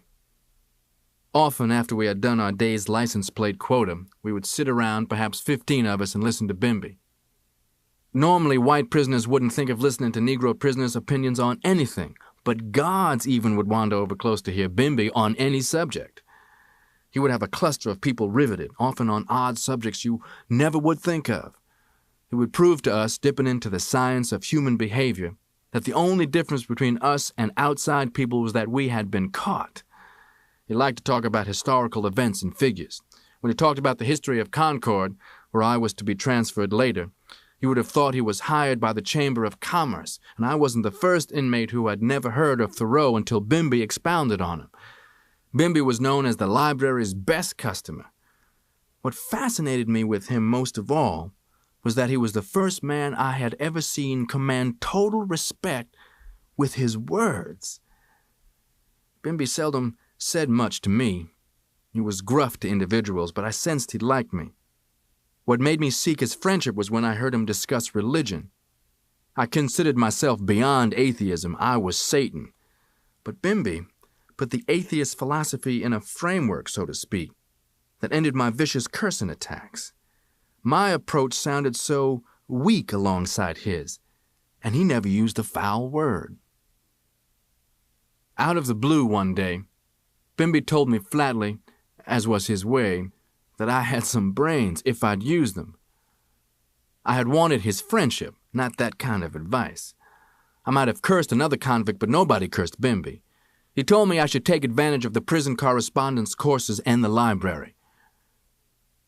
When I had finished the 8th grade back in Mason, Michigan, that was the last time I thought of studying anything that didn't have some hustle purpose. And the streets had erased everything I'd ever learned in school. I didn't know a verb from a house. My sister Hilda had written a suggestion that if possible in prison I should study English and penmanship. She had barely been able to read a couple of the picture postcards I had sent her when I was selling reefers on the road. So, feeling I had some time on my hands, I did begin a correspondence course in English. When the mimeographed listings of available books passed from cell to cell, I would put my number next to titles that appealed to me which weren't already taken. Through the correspondence exercises and lessons, some of the mechanics of grammar gradually began to come back to me. After about a year, I guess I could write a decent and legible letter. About then, too, influenced by having heard Bimby often explain word derivations, I quietly started another correspondence course, in Latin. Under Bimby's tutelage, too, I had gotten myself some little cell block swindles going. For packs of cigarettes, I beat just about anyone at dominoes. I always had several cartons of cigarettes in my cell. They were, in prison, nearly as valuable a medium of exchange as money. I booked cigarette and money bets on fights and ball games. I'll never forget the prison sensation created that day in April 1947 when Jackie Robinson was brought up to play with the Brooklyn Dodgers. Jackie Robinson had then his most fanatic fan in me. When he played, my ear was glued to the radio, and no game ended without my refiguring his average up through his last turn at bat. One day in 1948, after I had transferred to Concord Prison, my brother Filbert, who was forever joining something, wrote me this time that he had discovered the natural religion for the black man. He belonged now, he said, to something called the Nation of Islam. He said I should pray to Allah for deliverance. I wrote Filbert a letter which, although in improved English, was worse than my earlier reply to his news that I was being prayed for by His Holiness Church. When a letter from Reginald arrived, I never dreamed of associating the two letters, although I knew that Reginald had been spending a lot of time with Wilfred, Hilda, and Filbert in Detroit. Reginald's letter was newsy and also contained this instruction: Malcolm, don't eat any more pork and don't smoke any more cigarettes. I'll show you how to get out of prison. My automatic response was to think he had come upon some way I could work a hype on the penal authorities. I went to sleep and woke up trying to figure out what kind of hype it could be. Something psychological, such as my act with the New York Draft Board? Could I, after going without pork and smoking no cigarettes for a while, claim some physical trouble that could bring about my release? Get out of prison. The words hung in the air around me. I wanted out so badly. I wanted in the worst way to consult with Bimby about it. But something big, instinct, said, you spilled to nobody. Quitting cigarettes wasn't going to be too difficult. I'd been conditioned by days in solitary without cigarettes. Whatever this chance was, I wasn't going to fluff it. After I read that letter, I finished the pack I then had opened. I haven't smoked another cigarette to this day since 1948. It was about 3 or 4 days later when pork was served for the noon meal. I wasn't even thinking about pork when I took my seat at the long table. Sit, grab, gobble, stand, file out. That was the Emily Post in prison eating. When the meal platter was passed to me, I didn't even know what the meat was. Usually you couldn't tell anyway, but it was suddenly as though "Don't eat any more pork" flashed on a screen before me. I hesitated with the platter in midair, then I passed it along to the inmate waiting next to me. He began serving himself. Abruptly, he stopped. I remember him turning, looking surprised at me. I said to him, "I don't eat pork." The platter then kept on down the table. It was the funniest thing, the reaction, and the way that it spread. In prison, where so little breaks the monotonous routine, the smallest thing causes a commotion of talk. It was being mentioned all over the cell block by night that Satan didn't eat pork. It made me proud in some odd way. One of the universal images of the Negro in prison and out was that he couldn't do without pork. It made me feel good to see that my not eating it had especially startled the white convicts. Later I would learn, when I had read and studied Islam a good deal, that unconsciously my first pre-Islamic submission had been manifested.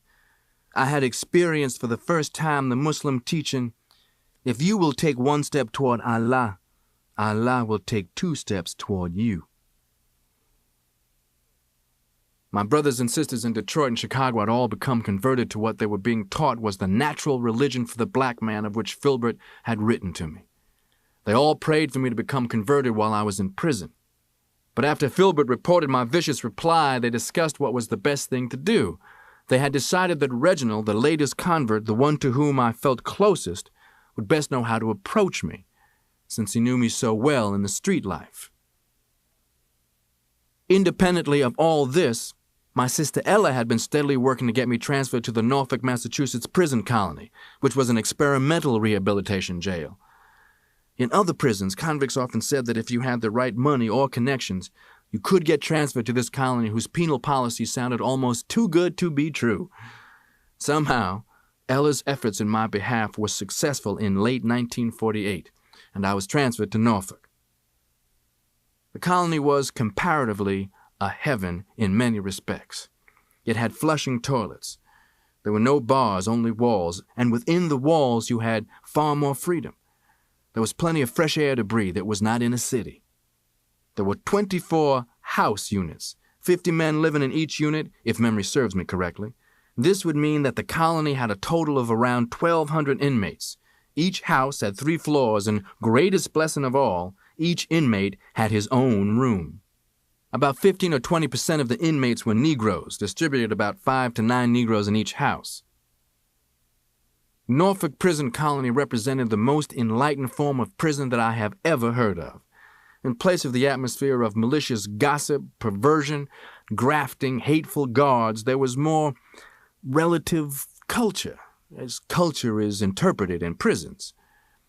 A high percentage of the Norfolk prison colony inmates went in for intellectual things, group discussions, debates, and such. Instructors came from Harvard, Boston University, and other educational institutions in the area. The visiting rules, far more lenient than other prisons, permitted visitors almost every day and allowed them to stay 2 hours. You had your choice of sitting alongside your visitor or facing each other. Norfolk Prison Colony's library was one of its outstanding features. A millionaire named Parkhurst had willed his library there. He had probably been interested in the rehabilitation program. History and religions were his special interests.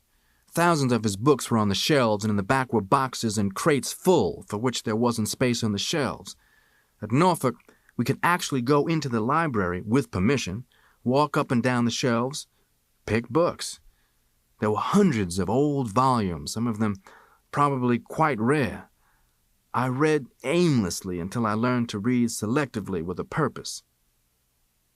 I hadn't heard from Reginald in a good while after I got to Norfolk Prison Colony, but I'd come in there not smoking cigarettes or eating pork when it was served. That caused a bit of eyebrow raising.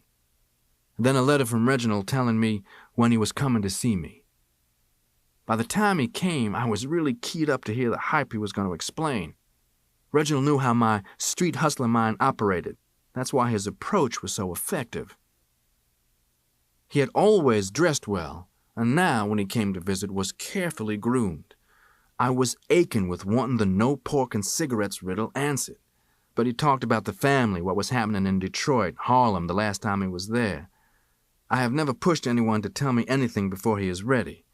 The offhand way Reginald talked and acted made me know that something big was coming.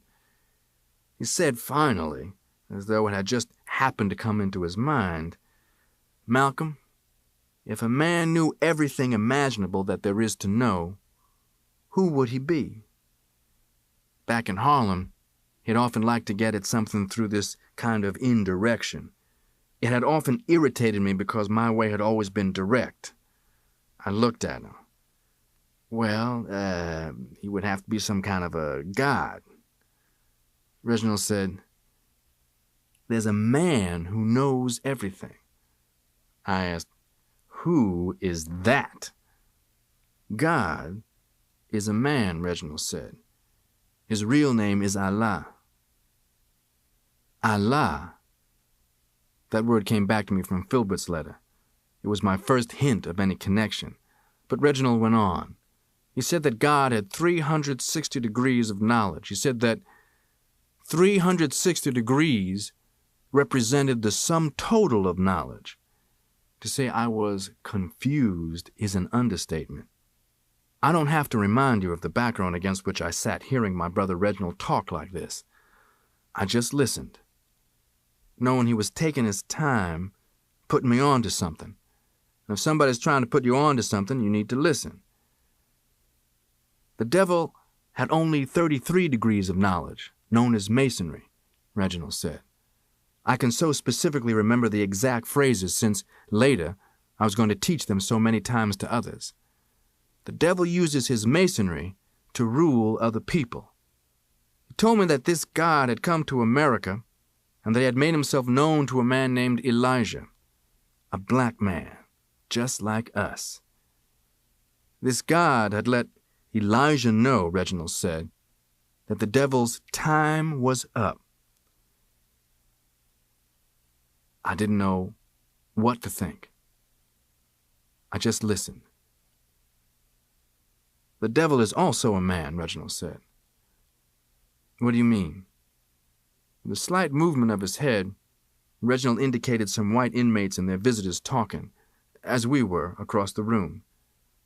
"Them," he said. "The white man is the devil." He told me that all whites knew they were devils, especially Masons. I never will forget. My mind was involuntarily flashing across the entire spectrum of white people I had ever known. I said, "Without any exceptions. Without any exceptions." After Reginald left, I thought, I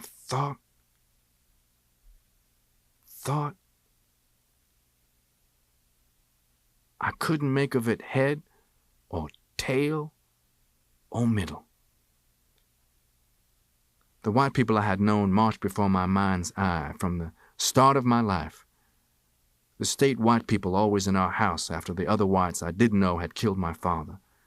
The white people who kept calling my mother crazy to her face and before me and my brothers and sisters until she finally was taken off by white people to the Kalamazoo Asylum. The white judge and others who had split up the children. White youngsters I was in school there with and the teachers. The one who told me in the 8th grade to be a carpenter because thinking of being a lawyer was foolish for a Negro.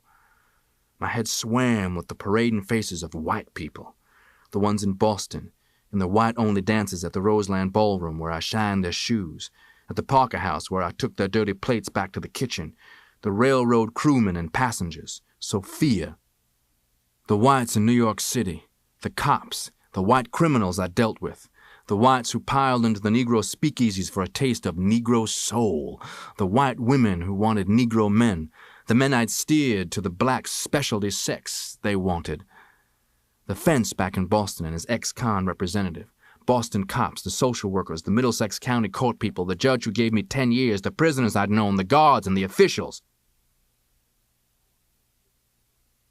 Reginald, when he came to visit me again in a few days, could gauge from my attitude the effect that his talking had had upon me. He seemed very pleased. Then very seriously he talked for 2 solid hours about the devil white man and the brainwashed black man. When Reginald left, he left me rocking with some of the first serious thoughts I had ever had in my life. That the white man was fast losing his power to oppress and exploit the dark world. That the dark world was starting to rise to rule the world again as it had before. That the white man's world was on the way down. It was on the way out. "You don't even know who you are," Reginald had said. "You don't even know the white devil has hidden it from you, that you are of a race of people of ancient civilizations and riches and gold and kings. You don't even know your true family name. You wouldn't recognize your true language if you heard it. You have been cut off by the devil white man from all true knowledge of your own kind. You have been a victim of the evil of the devil white man ever since he murdered and raped and stole from you your native land and the seeds of your forefathers." I began to receive at least 2 letters a day from my brothers and sisters in Detroit. My oldest brother Wilford wrote, and his first wife Bertha, the mother of his 2 children. Since her death, Wilford has met and married his present wife, Ruth. Filbert wrote, and my sister Hilda. And Reginald visited, staying in Boston a while before he went back to Detroit, where he had been the most recent of them to be converted. They were all Muslims, followers of a man they described to me as the Honorable Elijah Muhammad, a small, gentle man, whom they sometimes referred to as the messenger of Allah. He was, they said, a black man like us. He had been born in America on a farm in Georgia. He had moved with his family to Detroit and there had met a Mr. Wallace D. Fard, who he claimed was God in person. Mr. Wallace D. Fard had given to Elijah Muhammad Allah's message for the black people who were the lost found nation of Islam here in the wilderness of North America. All of them urged me to accept the teachings of the Honorable Elijah Muhammad. Reginald explained that pork was not eaten by those who worshipped in the religion of Islam, and not smoking cigarettes was a rule of the followers of the Honorable Elijah Muhammad because they did not take injurious things such as narcotics, tobacco, or liquor into their bodies. Over and over I read and heard, the key to a Muslim is submission, the attunement of one toward Allah. And what they termed the true knowledge of the black man that was possessed by the followers of the Honorable Elijah Muhammad was given shape for me in the lengthy letters, sometimes containing printed literature. The true knowledge, reconstructed much more briefly than I received it, was that history had been whitened in the white man's history books, and that the black man had been brainwashed for hundreds of years. Original man was black, in the continent called Africa where the human race had emerged on the planet Earth. The black man, the original man, built great empires and civilizations and cultures while the white man was still living on all fours in caves. The devil white man, down through history, out of his devilish nature, had pillaged, murdered, raped, and exploited every race of man not white. Human history's greatest crime was the traffic in black flesh, when the devil white man went to Africa and murdered and kidnapped to bring to the West in chains, in slave ships, millions of black men, women, and children who were worked and beaten and tortured as slaves. The devil white man cut these black people off from all knowledge of their own kind, and cut them off from any knowledge of their own language, religion, and past culture, until the black man in America was the earth's only race of people who had absolutely no knowledge of his true identity. In one generation, the black slave women in America had been raped by the slave master white man until there had begun to emerge a homemade, handmade, brainwashed race that was no longer even of its true color, that no longer even knew its true family names. The slave master forced his family name upon this rape-mixed race, which the slave master began to call the Negro. This Negro was taught of his native Africa that it was peopled by heathen black savages swinging like monkeys from trees. This Negro accepted this along with every other teaching of the slave master that was designed to make him accept and obey and worship the white man. And where the religion of every other people on earth taught its believers of a God with whom they could identify, a God who at least looked like one of their own kind, the slave master injected his Christian religion into this Negro. This Negro was taught to worship an alien God having the same blonde hair, pale skin, and blue eyes as the slave master. This religion taught the Negro that black was a curse. It taught him to hate everything black, including himself. It taught him that everything white was good, to be admired, respected, and loved. It brainwashed this Negro to think he was superior if his complexion showed more of the white pollution of the slave master. This white man's Christian religion further deceived and brainwashed this Negro to always turn the other cheek and grin and scrape and bow and be humble and to sing and pray and to take whatever was dished out by the devilish white man, and to look for his pie in the sky, and for his heaven in the hereafter, while right here on earth the slave master white man enjoyed his heaven. Many a time I have looked back trying to assess, just for myself, my first reactions to all this. Every instinct of the ghetto jungle streets, every hustling fox and criminal wolf instinct in me, which would have scoffed at and rejected anything else, was struck numb. It was as though all of that life merely was back there, without any remaining effect or influence. I remember how sometime later, reading the Bible in the Norfolk Prison Colony Library, I came upon, then I read, over and over, how Paul, on the road to Damascus, upon hearing the voice of Christ, was so smitten that he was knocked off his horse in a daze. I do not now, and I did not then, liken myself to Paul, but I do understand his experience. Reginald left Boston and went back to Detroit. I would sit in my room and stare.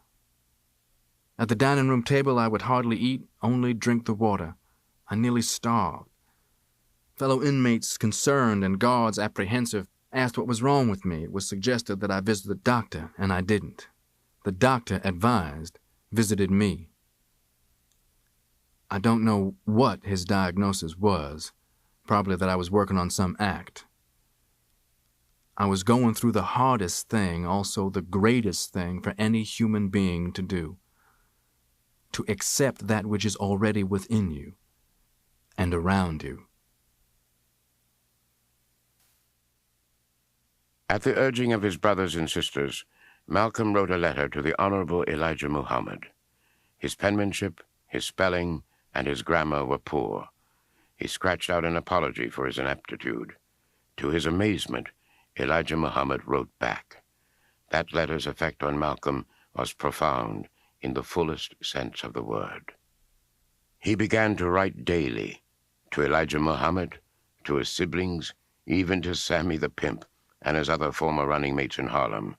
The more he wrote, the more he felt frustrated by his limitations. To improve his vocabulary and his penmanship, he copied an entire dictionary, longhand, and then he began to read history, philosophy, linguistics, anthropology. He consumed knowledge the way he had once consumed drugs. After the inmates' lights were turned out at 10 p.m., Malcolm would continue reading by the dim glow of a small bulb in the corridor, often until dawn.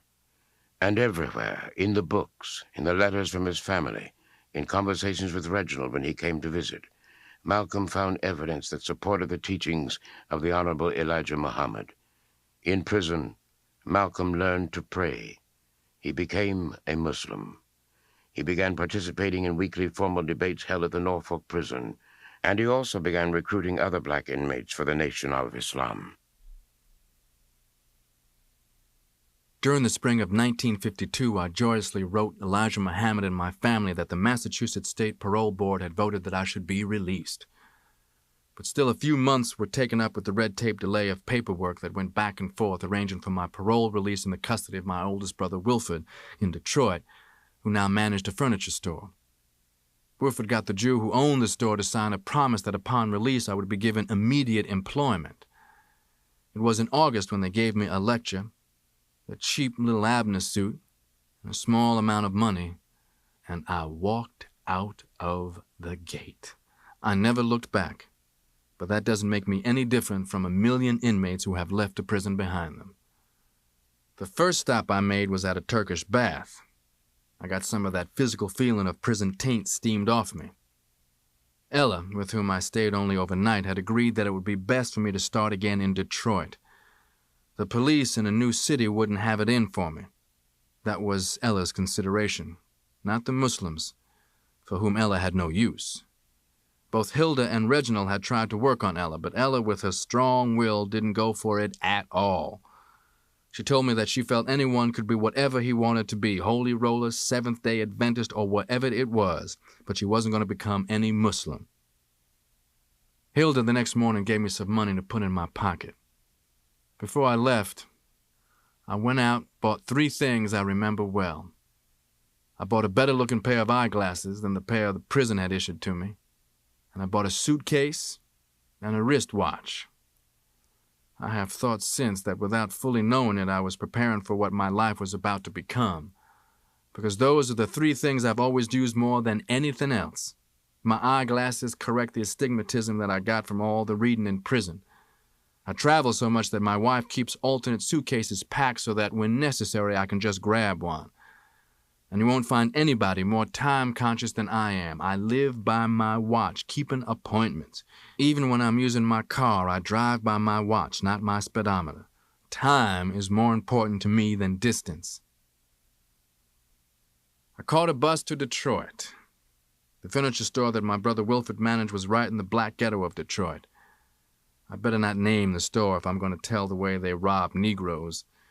Wilford introduced me to the Jews who owned the store, and, as agreed, I was put to work as a salesman. Nothing down advertisements drew poor Negroes into that store like flypaper.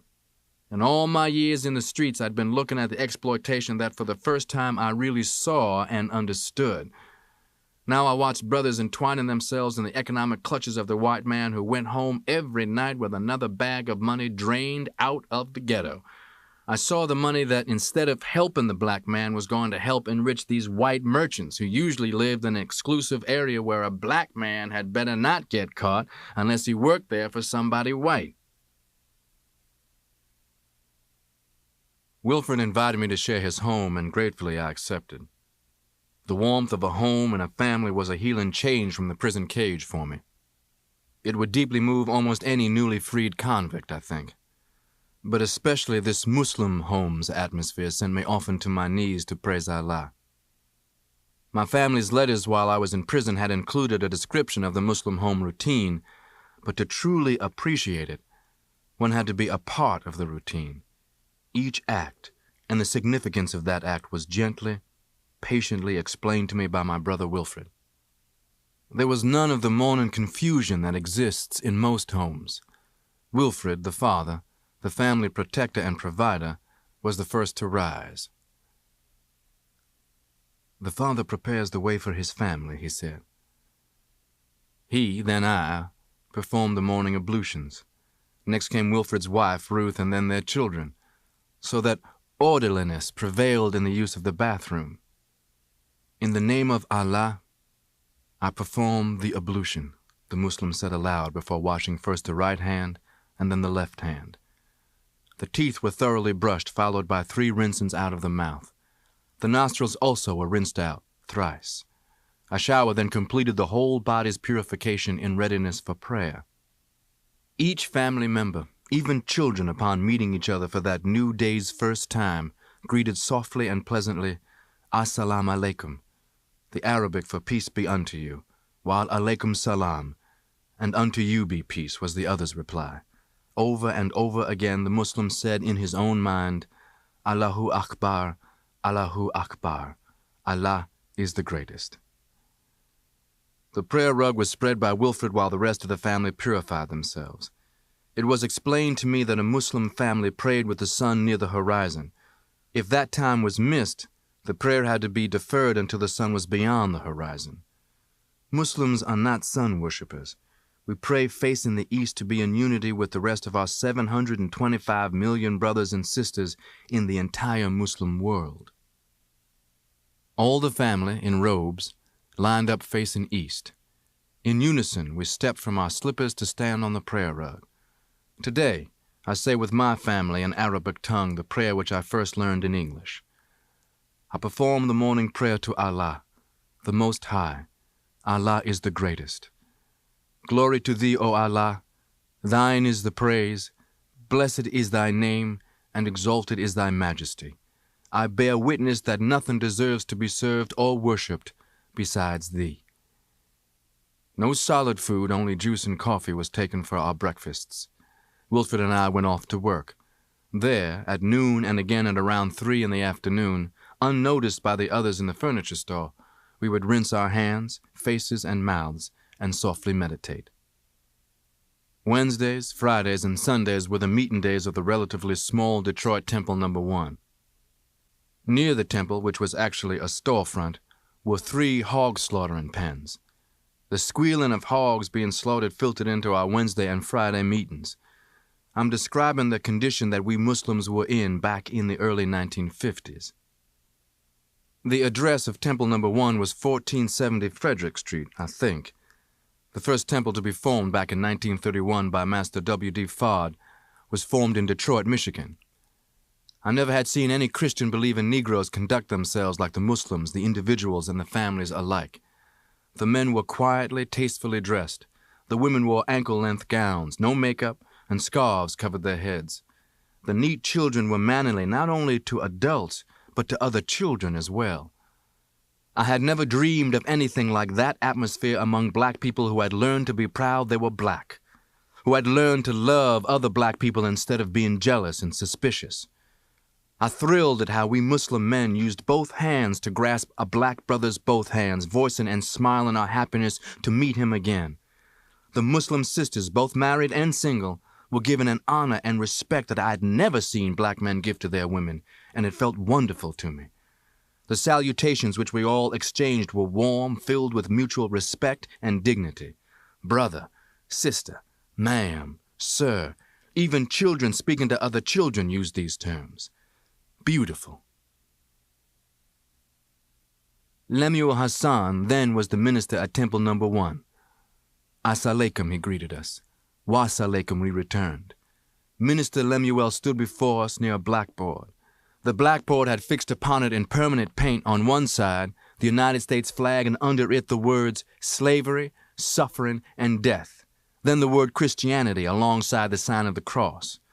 Beneath the cross was a painting of a black man hanged from a tree. On the other side was painted what we were taught was the Muslim flag, the crescent and star on a red background with the words Islam, freedom, justice, equality. And beneath that, which one will survive the war of Armageddon? For more than an hour, Minister Lemuel lectured about Elijah Muhammad's teachings. I sat raptly absorbed in Minister Lemuel's every syllable and gesture. I thought it was outrageous that our small temple still had some empty seats. I complained to my brother Wilford that there should be no empty seats, with the surrounding streets full of brainwashed black brothers and sisters, drinking, cursing, fighting, dancing, carousing, and using dope, the very things that Mr. Muhammad taught were helping the black man to stay under the heel of the white man here in America. From what I could gather, the recruitment attitude at the temple seemed to me to amount to a self-defeating waiting view, an assumption that Allah would bring us more Muslims. I felt that Allah would be more inclined to help those who help themselves. I had lived for years in ghetto streets. I knew the Negroes in those streets. Harlem or Detroit were no different. I said I disagreed, that I thought we should go out into the streets and get more Muslims into the fold. All of my life, as you know, I had been an activist. I had been impatient. My brother Wilford counseled me to keep patience, and for me to be patient was made easier by the fact that I could anticipate soon seeing and perhaps meeting the man who was called the messenger, Elijah Muhammad himself. Today, I have appointments with world-famous personages, including some heads of nations, but I looked forward to the Sunday before Labor Day in 1952 with an eagerness never since duplicated. Detroit Temple No. 1 Muslims were going in a motor caravan, I think about 10 automobiles, to visit Chicago Temple No. 2 to hear Elijah Muhammad. Not since childhood had I been so excited as when I drove in Wilford's car.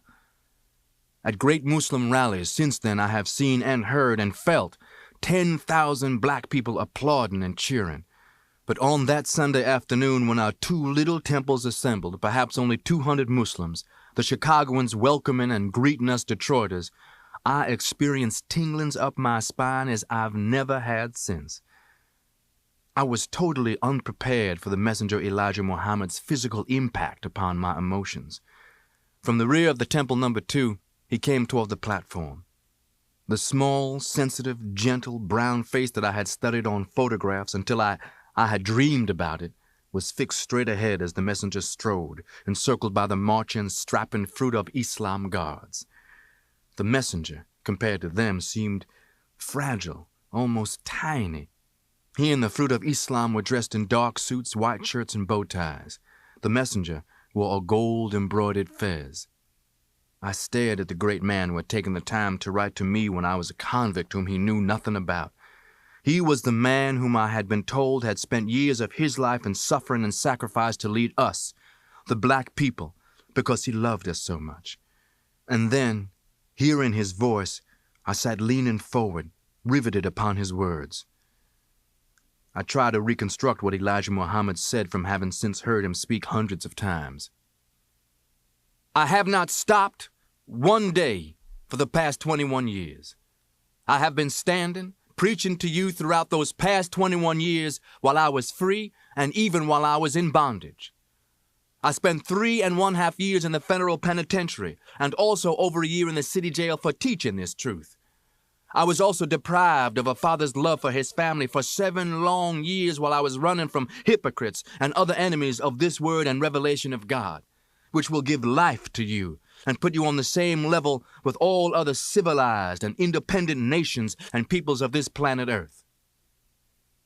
Elijah Muhammad spoke of how in this wilderness of North America, for centuries, the blue-eyed devil white man had brainwashed the so-called Negro. He told us how, as one result, the black man in America was mentally, morally, and spiritually dead. Elijah Muhammad spoke of how the black man was original man, who had been kidnapped from his homeland and stripped of his language, his culture, his family structure, his family name, until the black man in America did not even realize who he was. He told us and showed us how his teachings of the true knowledge of ourselves would lift up the black man from the bottom of the white man's society and place the black man where he had begun, at the top of civilization. Concluding, pausing for breath, he called my name. It was like an electric shock. Not looking at me directly, he asked me to stand. He told them that I was just out of prison. He said how strong I had been while in prison. Every day, he said, for years, Brother Malcolm has written a letter from prison to me, and I have written to him as often as I could. Standing there, feeling the eyes of the 200 Muslims upon me, I heard him make a parable about me. When God bragged about how faithful Job was, said Elijah Muhammad, the devil said, only God's hedge around Job kept Job so faithful. Remove that protective hedge, the devil told God, and I will make Job curse you to your face. The devil could claim that, hedged in prison, I had just used Islam, Mr. Muhammad said. But the devil would say that now, out of prison, I would return to my drinking, smoking, dope, and life of crime. Well now, our good brother Malcolm's hedge is removed and we will see how he does, Mr. Muhammad said. I believe that he is going to remain faithful. And Allah bless me to remain true, firm and strong in my faith in Islam, despite many severe trials to my faith. And even when events produced a crisis between Elijah Muhammad and me, I told him at the beginning of the crisis, with all the sincerity I had in me, that I still believed in him more strongly than he believed in himself. Mr. Muhammad and I are not together today only because of envy and jealousy. I had more faith in Elijah Muhammad than I could ever have in any other man upon this earth. That Sunday, after the meeting, he invited our entire family group and Minister Lemuel Hassan to be his guests for dinner that evening at his new home. Mr. Muhammad said that his children and his followers had insisted that he move into this larger, better 18-room house in Chicago at 4847 Woodlawn Avenue. They had just moved in that week, I believe. When we arrived, Mr. Muhammad showed us where he had just been painting. I had to restrain my impulse to run and bring a chair for the messenger of Allah. Instead, as I had heard he would do, he was worrying about my comfort. We had hoped to hear his wisdom during the dinner, but instead, he encouraged us to talk. I sat thinking of how our Detroit temple more or less just sat and awaited Allah to bring converts. And beyond that, of the millions of black people all over America who never had heard of the teachings that would stir and awake and resurrect the black man. And there, at Mr. Muhammad's table, I found my tongue. I have always been one to speak my mind. During a conversational lull, I asked Mr. Muhammad how many Muslims were supposed to be in our temple number 1 in Detroit. He said, there are supposed to be thousands. Yes, sir, I said. Sir, what is your opinion of the best way of getting thousands there? Go after the young people, he said. Once you get them, the older ones will follow through shame. I made up my mind that we were going to follow that advice. Back in Detroit, I talked with my brother Wilford. I offered my services to our temple's minister Lemuel Hassan. He shared my determination that we should apply Mr. Muhammad's formula in a recruitment drive. Beginning that day, every evening, straight from work at the furniture store, I went doing what we Muslims later came to call fishing. I knew the thinking and the language of the ghetto streets. My man, let me pull your coat to something. My application had, of course, been made, and during this time I received from Chicago my X. The Muslim's X symbolized the true African family name that he never could know. For me, my X replaced the white slave master name of Little, which some blue-eyed devil named Little had imposed upon my paternal forebears. The receipt of my X meant that forever after, in the nation of Islam, I would be known as Malcolm X. Mr. Muhammad taught that we would keep this X until God himself returned and gave us a holy name from his own mouth. Recruit as I would in the Detroit ghetto bars, in the pool rooms, and on the corners, I found my poor, ignorant, brainwashed black brothers mostly too deaf, dumb, and blind, mentally, morally, and spiritually, to respond. It angered me that only now and then would one display even a little curiosity about the teachings that would resurrect the black man. These few I would almost beg to visit Temple Number 1 at our next meeting. But then, not half of those who agreed to come would actually show up. Gradually, enough were made interested, though, that each month a few more automobiles lengthened our caravans to Temple 2 in Chicago. But even after seeing and hearing Elijah Muhammad in person, only a few of the interested visitors would apply by formal letter to Mr. Muhammad to be accepted for the Nation of Islam membership. With a few months of plugging away, however, our storefront Temple 1 about tripled its membership, and that so deeply pleased Mr. Muhammad that he paid us the honor of a personal visit. Mr. Muhammad gave me warm praise when Minister Lemuel Hassan told how hard I had labored in the cause of Islam. Our caravans grew. I remember with what pride we'd led 25 automobiles to Chicago, and each time we went, we were honored with dinner at the home of Elijah Muhammad. He was interested in my potential, I could tell from things he would say, and I worshipped him. At the urging of Minister Lemuel Hassan, Malcolm X addressed the Temple 1 followers. His passion and his obvious talent for public speaking led to more invitations to speak. As often as he could, Malcolm traveled to Chicago to hear the words of the messenger, Elijah Muhammad. The Nation of Islam's leader had taken a personal interest in his young disciple and invited him often to his home, where he held Malcolm X spellbound with stories of his struggle to have his message heard. The nation needed ministers to spread the word. Elijah Muhammad saw the potential in Malcolm X, and soon the visits to Chicago became training sessions. Never in prison had I studied and absorbed so intensely as I did now under Mr. Muhammad's guidance. I was immersed in the worship rituals, in what he taught us were the true natures of men and women, the organizational and administrative procedures, the real meanings and the interrelated meanings and uses of the Bible and the Quran. I went to bed every night ever more awed. If not Allah, who else could have put such wisdom into that little humble lamb of a man from the Georgia 4th grade and sawmills and cotton patches? The lamb of a man analogy I drew for myself from the prophecy in the book of Revelations of a symbolic lamb with a two-edged sword in its mouth. Mr. Muhammad's two-edged sword was his teachings, which cut back and forth to free the black man's mind from the white man. My adoration of Mr. Muhammad grew in the sense of the Latin root word adorare. It means much more than our adoration or adore. It means that my worship of him was so awesome that he was the first man whom I ever feared.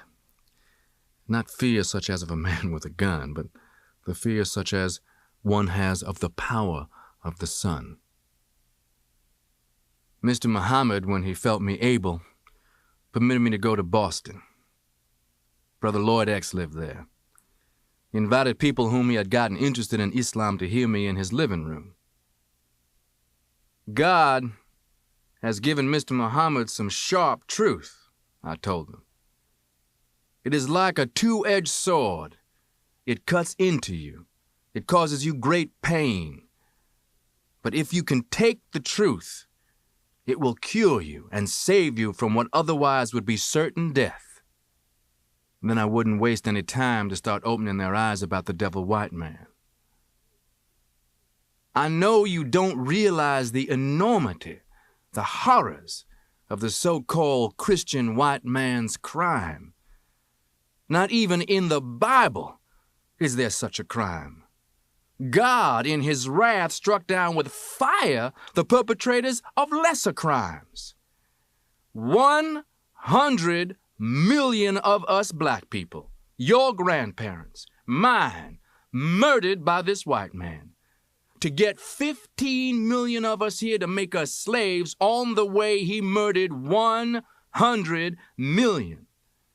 I wish it was possible for me to show you the sea bottom in those days, the black bodies, the blood, the bones broken by boots and clubs, the pregnant black women who were thrown overboard if they got too sick, thrown overboard to the sharks that had learned that following these slave ships was the way to grow fat. Why, the white man's raping of the black racist woman began right on those slave ships. The blue-eyed devil could not even wait until he got them here, Why, brothers and sisters, civilized mankind has never known such an orgy of greed and lust and murder. The dramatization of slavery never failed intensely to arouse Negroes hearing its horrors spelled out for the first time. It's unbelievable how many black men and women have let the white man fool them into holding an almost romantic idea of what slave days were like. And once I had them fired up with slavery, I would shift the scene to themselves. I want you, when you leave this room, to start to see all this whenever you see the devil white man. Oh yes, he's a devil. I just want you to start watching him. In his places where he doesn't want you around. Watch him reveling in his preciousness and his exclusiveness and his vanity while he continues to subjugate you and me. Every time you see a white man, think about the devil you're seeing. Think of how it was on your slave foreparents' bloody, sweaty backs that he built this empire that's today the richest of all nations, where his evil and his greed caused him to be hated around the world. Every meeting, the people who had been there before returned bringing friends. None of them ever had heard the raps taken off the white man. I can't remember any black man in those living room audiences in Brother Lloyd X's home at 5 Wellington Street who didn't stand up immediately when I asked after each lecture, "Will all stand who believe what you have heard?" And each Sunday night some of them stood while I could see others not quite ready when I asked, "How many of you want to follow the Honorable Elijah Muhammad?" Enough had stood up after about 3 months that we were able to open a little temple. I remember with what pleasure we rented some folding chairs. I was beside myself with joy when I could report to Mr. Muhammad a new temple address. It was when we got this little mosque that my sister Ella first began to come to hear me. She sat staring as though she couldn't believe it was me. Ella never moved, even when I had only asked all who believed what they had heard to stand up. She contributed when our collection was held. It didn't bother or challenge me at all about Ella. I never even thought about converting her, as tough-minded and cautious about joining anything as I personally knew her to be. I wouldn't have expected anyone short of Allah himself to have been able to convert Ella. As Temple 11's minister, I served only briefly because as soon as I got it organized by March 1954, I left it in charge of Minister Ulysses X and the messenger moved me on to Philadelphia. The city of brotherly love black people reacted even faster to the truth about the white man than the Bostonians had. And Philadelphia's Temple 12 was established by the end of May. It had taken a little under 3 months. The next month, because of those Boston and Philadelphia successes, Mr. Muhammad appointed me to be the minister of Temple 7 in vital New York City. I can't start to describe for you my welter of emotions. For Mr. Muhammad's teachings really to resurrect American black people, Islam obviously had to grow very big, and no way in America was such a single temple potential available as in New York's 5 boroughs. They contained over 1 million black people. Organizing, recruiting, buttonholing brothers and sisters on the street, speaking to rapt audiences, Malcolm X brought scores of new members to New York's Temple 7. He also established new temples in Hartford and Atlanta, and spurred more growth in the Philadelphia, Boston, and Springfield, Massachusetts temples. He spent so much time traveling that the nation provided him with a car. His life became one of constant motion, lecturing, teaching, spreading the word of Islam. He brought thousands of new members into the fold, and his words touched many thousands more. He was a dynamo, charismatic, dedicated, articulate, and as noted by increasing numbers of Muslim sisters, single. I had always been very careful to stay completely clear of any personal closeness with any of the Muslim sisters. My total commitment to Islam demanded having no interest, especially I felt no women. In almost every temple, at least one single sister had let out some broad hint that she thought I needed a wife, so I always made it clear that marriage had no interest for me whatsoever. I was too busy. Every month when I went to Chicago, I would find that some sister had written complaining to Mr. Muhammad that I had talked so hard against women when I taught our special classes about the different natures of the two sexes. Now, Islam has very strict laws and teachings about women, the core of them being that the true nature of a man is to be strong and a woman's true nature is to be weak. And while a man must at all times respect his woman, at the same time he needs to understand that he must control her if he expects to get her respect. But in those days, I had my own personal reasons. I wouldn't have considered it possible for me to love any woman. I had too much experience that women were only tricky, deceitful, untrustworthy flesh.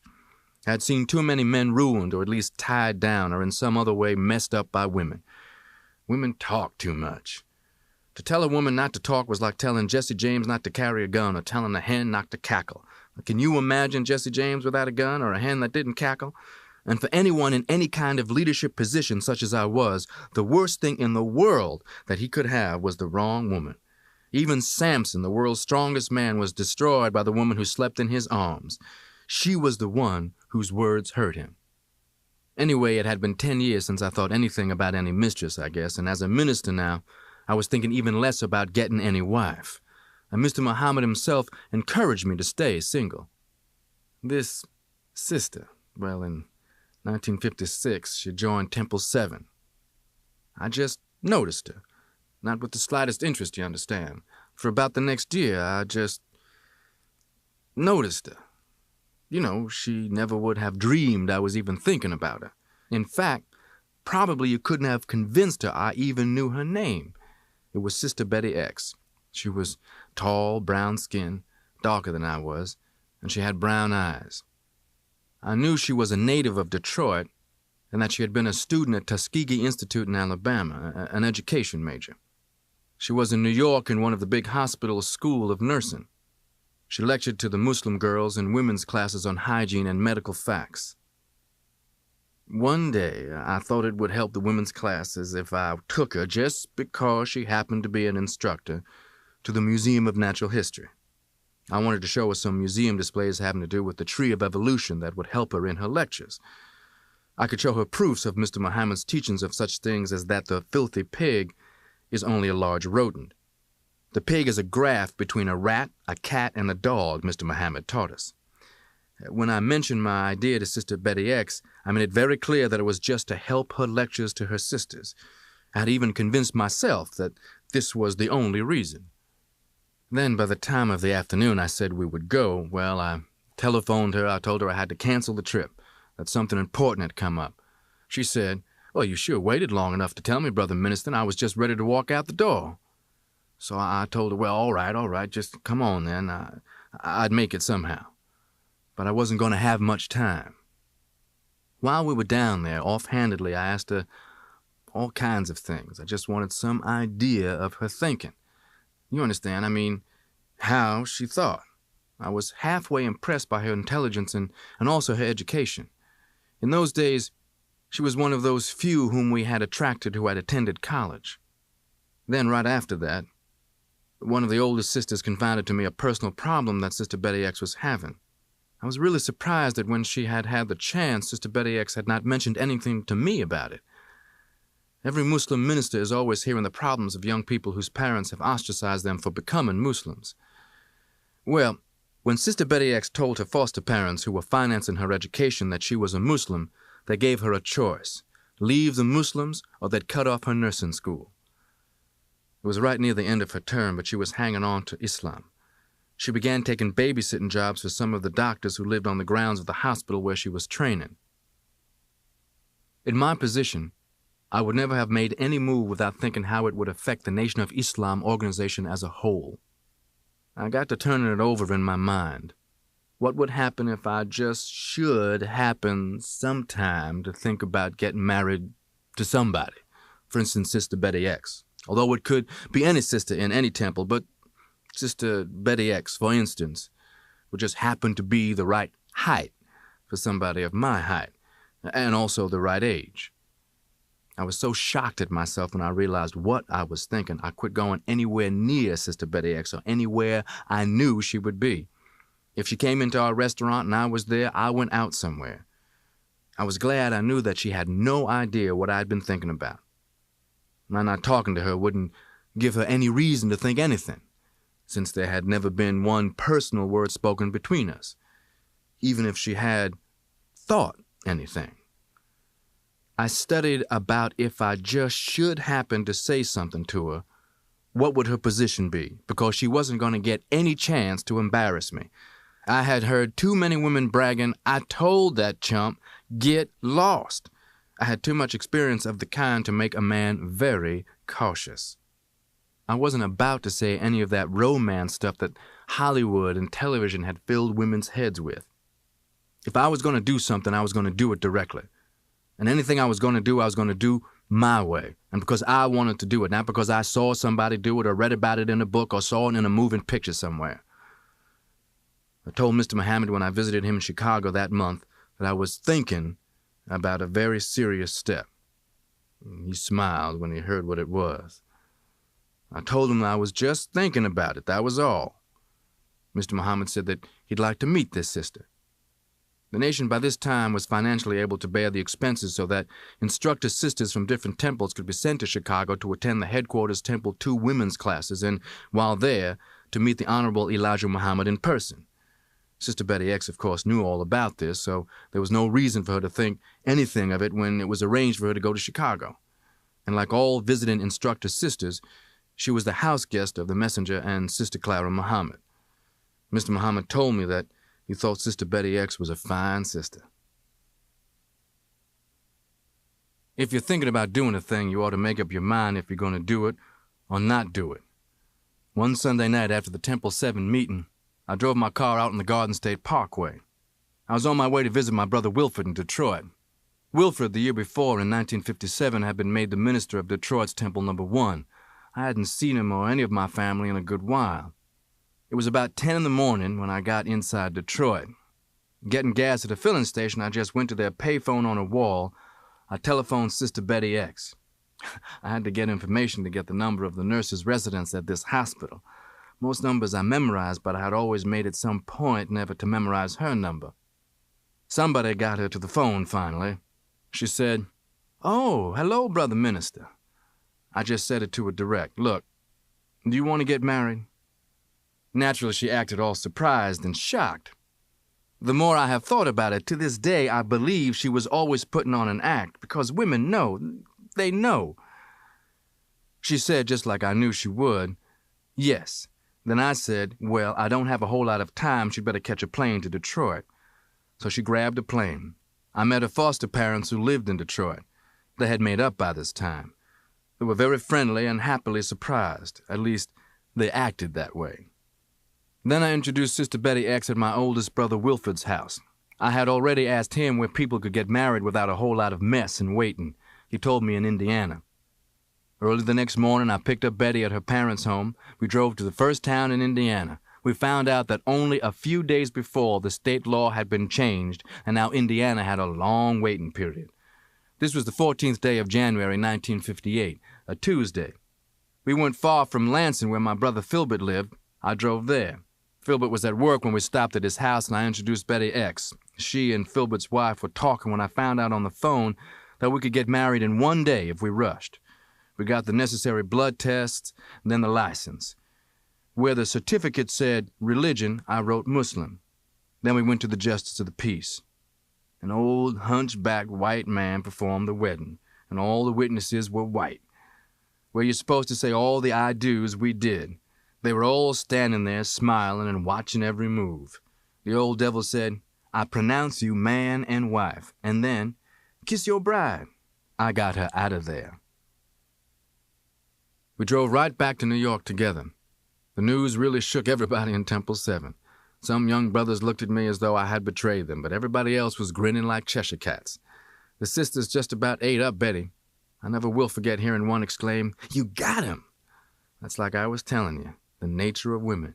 She'd got me. That's part of why I never have been able to shake it out of my mind that she knew something all the time. Maybe she did get me. Anyway, we lived for the next 2.5 years in Queens, sharing a house of 2 small apartments with Brother John Ali and his wife of that time. He's now the National Secretary in Chicago. Attila, our oldest daughter, was born in November 1958. She was named for Attila the Hun. He sacked Rome. Shortly after Attila came, we moved to our present 7-room house in the all-black section of Queens, Long Island. Another girl, Kubla, named after Kubla Khan, was born on Christmas Day of 1960. Then Ilyasha, Ilyas is Arabic for Elijah, was born in July of 1962. And in 1964, our 4th daughter, Amala, arrived. I guess by now, I will say, I love Betty. She's the only woman I ever thought about loving, and she's one of the very few, 4 women, whom I have ever trusted. The thing is, Betty's a good Muslim woman and wife. You see, Islam is the only religion that gives both husband and wife a true understanding of what love is. The Western love concept, you take it apart, it really is lust. But love transcends just the physical. Love is disposition, behavior, attitude, thoughts, likes, dislikes. These things make a beautiful woman a beautiful wife. This is the beauty that never fades. You find in your Western civilization that when a man's wife's physical beauty fails, she loses her attraction. But Islam teaches us to look into the woman and teaches her to look into us. Betty does this so she understands me. I would even say I don't imagine many other women might put up with the way I am. Awakening this brainwashed black man and telling this arrogant, devilish white man the truth about himself Betty understands is a full-time job. If I have work to do when I am home, the little time I am at home, she lets me have the quiet I need to work in. I'm rarely at home more than half of any week. I have been away as much as 5 months. I never get much chance to take her anywhere, and I know she likes to be with her husband. She is used to my calling her from airports anywhere from Boston to San Francisco or Miami to Seattle, or here lately cabling her from Cairo, Accra, or the holy city of Mecca. Once, on the long-distance telephone, Betty told me in beautiful phrasing the way she thinks. She said, "You are present when you are away." Later that year, after Betty and I were married, I exhausted myself trying to be everywhere at once, trying to help the nation to keep growing. Guest teaching at the temple in Boston, I ended as always. "Who among you wish to follow the Honorable Elijah Muhammad?"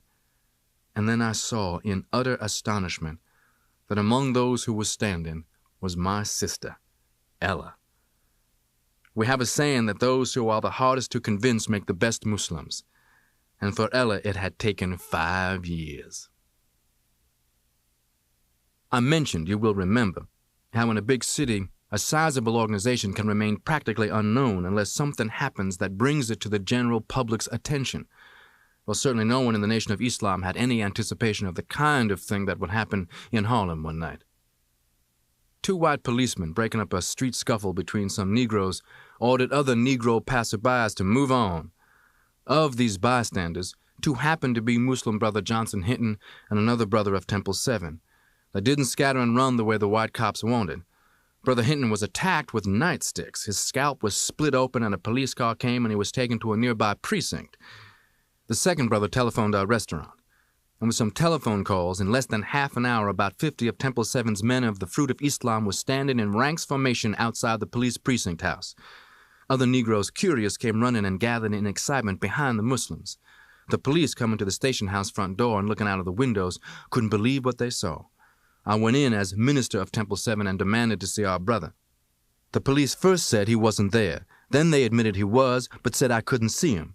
I said that until he was seen and we were sure he received proper medical attention, the Muslims would remain where they were. They were nervous and scared of the gathering crowd outside. When I saw our brother Hinton, it was all I could do to maintain myself. He was only semi-conscious. Blood had bathed his head and face and shoulders. I hope I never again have to withstand seeing another case of sheer police brutality like that. I told the lieutenant in charge that man belongs in the hospital. They called an ambulance. When it came and Brother Hinton was taken to Harlem Hospital, we Muslims followed in loose formations for about 15 blocks along Lenox Avenue, probably the busiest thoroughfare in Harlem. Negroes who had never seen anything like this were coming out of stores and restaurants and bars and enlarging the crowd following us. The crowd was big and angry behind the Muslims in front of Harlem Hospital. Harlem's black people were long since sick and tired of police brutality, and they had never seen any organization of black men take a firm stand as we were. A high police official came up to me saying, "Get those people out of there." I told him that our brothers were standing peacefully, disciplined perfectly, and harming no one. He told me those others behind them weren't disciplined. I politely told him those others were his problem. When doctors assured us that Brother Hinton was receiving the best of care, I gave the order and the Muslims slipped away. The other Negroes' mood was ugly, but they dispersed also when we left. We wouldn't learn until later that a steel plate would have to be put in Brother Hinton's skull. After that operation, the Nation of Islam helped him to sue. A jury awarded him over $70,000, the largest police brutality judgment that New York City has ever paid. For New York City's millions of readers of the downtown papers, it was, at that time, another one of the periodic racial unrest in Harlem stories. It was not played up because of what had happened, but the police department, to be sure, pulled out and carefully studied the files on the Nation of Islam and appraised us with new eyes. Most important, in Harlem, the world's most heavily populated black ghetto, the Amsterdam News made the whole story headline news. And for the first time, the black man, woman, and child in the streets was discussing those Muslims. The Nation of Islam's relative anonymity was short-lived. In 1959, a network television program, The Mike Wallace Show, presented a report on the Muslims called The Hate That Hate Produced. Edited for maximum shock value, the show portrayed the Muslims as a militant black hate group. Reaction to the program was swift. The Muslims were reviled as reverse racists, and their leaders were called demagogues. Dr. C. Eric Lincoln, a black Boston scholar, published a book about the Nation of Islam called The Black Muslims in America. The name, Black Muslims, was adopted by the press, and it stuck, despite the nation's efforts to dislodge it. Malcolm's role continued to expand. He organized a new temple in Los Angeles. He founded the nation's official newspaper, Muhammad Speaks, and as the national media trained its attention on the Muslims, Malcolm X became their spokesman. On radio and television programs, in newspapers and magazines, he defended the teachings of Elijah Muhammad. He condemned integration and civil rights as phony attempts by the white man to deflect the black man's anger. When he was attacked by prominent black leaders of the civil rights movement, he returned their fire. "Today's Uncle Tom doesn't wear a handkerchief on his head," he said. "This modern 20th century Uncle Thomas now often wears a top hat. This Uncle Thomas is a professional Negro. By that I mean his profession is being a Negro for the white man." The popularity of the Nation of Islam exploded. The caravans from the East Coast temples to Chicago, once made up of a few carloads of followers, now consisted of 200 to 300 chartered buses, with hundreds more following in private cars. Muslim-owned businesses were proliferating. 2 universities of Islam taught Muslim children in Detroit and Chicago. In 1961, the back page of Muhammad Speaks carried an architect's rendering of a proposed $20 million Islamic center in Chicago. The nation's growth exacted a toll on its leader. Racked by seizures of uncontrollable coughing, Elijah Muhammad moved to Phoenix to relieve his chronic bronchial asthma. As he receded from the public eye, Malcolm X grew correspondingly more prominent. Elijah Muhammad told him, "Brother Malcolm, I want you to become well known, because if you are well known, it will make me better known. But, Brother Malcolm, there is something you need to know. You will grow to be hated when you become well known, because usually people get jealous of public figures." As far back as 1961, when Mr. Muhammad's illness took that turn for the worse, I had heard chance negative remarks concerning me. I had heard veiled implications. I had noticed other little evidences of the envy and of the jealousy which Mr. Muhammad had prophesied. For example, it was being said that Minister Malcolm is trying to take over the nation. It was being said that I was taking credit for Mr. Muhammad's teachings. It was being said that I was trying to build an empire for myself. It was being said that I loved playing coast-to-coast Mr. Big Shot. When I heard these things, actually, they didn't anger me. They helped me to re-steel my inner resolve that such lies would never become true of me. I would always remember that Mr. Muhammad had prophesied this envy and jealousy. This would help me to ignore it because I knew that he would understand if he ever should hear such talk. A frequent rumor among non-Muslims was, Malcolm X is making a pile of money. All Muslims at least knew better than that. Me making money? The FBI and the CIA and the IRS all combined can't turn up a thing I got, beyond a car to drive and a 7-room house to live in. And by now, the Nation of Islam is jealously and greedily trying to take away even that house. I had access to money, yes. Elijah Muhammad would authorize for me any amount that I had asked for. But he knew, as every Muslim official knew, that every nickel and dime I ever got was used to promote the Nation of Islam. My attitude toward money generated the only domestic quarrel that I have ever had with my beloved wife, Betty. As our children increased in number, so did Betty's hints to me that I should put away something for our family. But I refused, and finally we had this argument. I put my foot down. I knew I had in Betty a wife who would sacrifice her life for me if such an occasion ever presented itself to her, but still I told her that too many organizations had been destroyed by leaders who tried to benefit personally, often goaded into it by their wives. We nearly broke up over this argument. I finally convinced Betty that if anything ever happened to me, that the Nation of Islam would take care of her for the rest of her life and of our children until they were grown. I could never have been a bigger fool. In every radio or television appearance, in every newspaper interview, I have always made it crystal clear that I was Mr. Muhammad's representative. Anyone who ever heard me make a public speech during this time knows that at least once a minute I said, "The Honorable Elijah Muhammad teaches." I would refuse to talk with any person who ever tried any so-called joke about my constant reference to Mr. Muhammad. Whenever anyone said or wrote, "Malcolm X, the number 2 black Muslim," I would recoil. I have called up reporters and asked them never to use that phrasing again, explaining to them all Muslims are number 2 after Mr. Muhammad. I believe that no man in the Nation of Islam could have gained the international prominence I gained with the wings Mr. Muhammad had put on me, plus having the freedom that he granted me to take liberties and do things on my own, and still have remained as faithful and selfless a servant to him as I was. I would say that it was in 1962 when I began to notice that less and less about me appeared in our nation's Muhammad Speaks. I learned that Mr. Muhammad's son, Herbert, now the paper's publisher, had instructed that as little as possible be printed about me. In fact, there was more in the Muslim paper about integrationist Negro leaders than there was about me.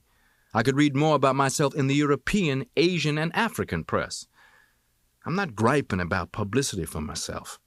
I already had received more publicity than many world personages. But I resented the fact that the Muslims' own newspaper denied them news of important things being done in their behalf, simply because it happened that I had done the things. I was conducting rallies, trying to propagate Mr. Muhammad's teachings, and because of jealousy and narrow-mindedness, finally I got no coverage at all. For by now an order had been given to completely black me out of the newspaper. But I would put these things out of my mind as they occurred. At least, as much as I humanly could, I put them out of my mind. I'm not trying to make myself seem right and noble. I am telling the truth. I loved the nation and Mr. Muhammad. I lived for the nation and for Mr. Muhammad. But during 1963, I couldn't help being very hypersensitive to my critics in high posts within our nation. I quit selecting certain of my New York brothers and giving them money to go and lay groundwork for new mosques in other cities because slighting remarks were being made about Malcolm's ministers. In a time in America when it was of arch importance for a militant black voice to reach mass audiences, Life magazine wanted to do a personal story of me, and I refused. I refused again when a cover story was offered by Newsweek. I refused again when I could have been a guest on the top-rated Meet the Press television program. Each refusal was a loss for the black man and for the Nation of Islam. Each refusal was a specific loss, and each refusal was made because of Chicago's attitude. There was jealousy because I had been requested to make these featured appearances. When a high-powered rifle slug tore through the back of the NAACP Field Secretary Medgar Evers in Mississippi, I wanted to say the blunt truths that needed to be said. When a bomb was exploded in a Negro Christian church in Birmingham, Alabama, snuffing out the lives of those 4 beautiful little black girls, I made comments, but not what should have been said about the climate of hate that the American white man was generating and nourishing. Mr. Muhammad made me the nation's first national minister. At a late 1963 rally in Philadelphia, Mr. Muhammad, embracing me, said to that audience before us, "This is my most faithful, hard-working minister. He will follow me until he dies." He had never paid such a compliment to any Muslim. No praise from any other earthly person could have meant more to me. But this would be Mr. Muhammad's and my last public appearance together. Not long before, I had been on the Jerry Williams radio program in Boston when someone handed me an item hot off the Associated Press machine. I read that a chapter of the Louisiana Citizens Council had just offered a $10,000 reward for my death. But the threat of death was much closer to me than somewhere in Louisiana. What I am telling you is the truth. When I discovered who else wanted me dead, I'm telling you, it nearly sent me to Bellevue. In my 12 years as a Muslim minister, I had always taught so strongly on the moral issues that many Muslims accused me of being anti-woman. The very keel of my teaching and my most bone-deep personal belief was that Elijah Muhammad in every aspect of his existence was a symbol of moral, mental, and spiritual reform among the American black people.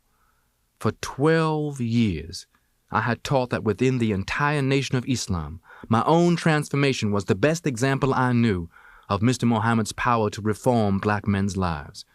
From the time I entered prison until I married, about 12 years later, because of Mr. Muhammad's influence upon me, I had never touched a woman. But around 1963, if anyone had noticed, I spoke less and less of religion. I taught social doctrine to Muslims and current events and politics. I stayed wholly off the subject of morality. And the reason for this was that my faith had been shaken in a way that I can never fully describe.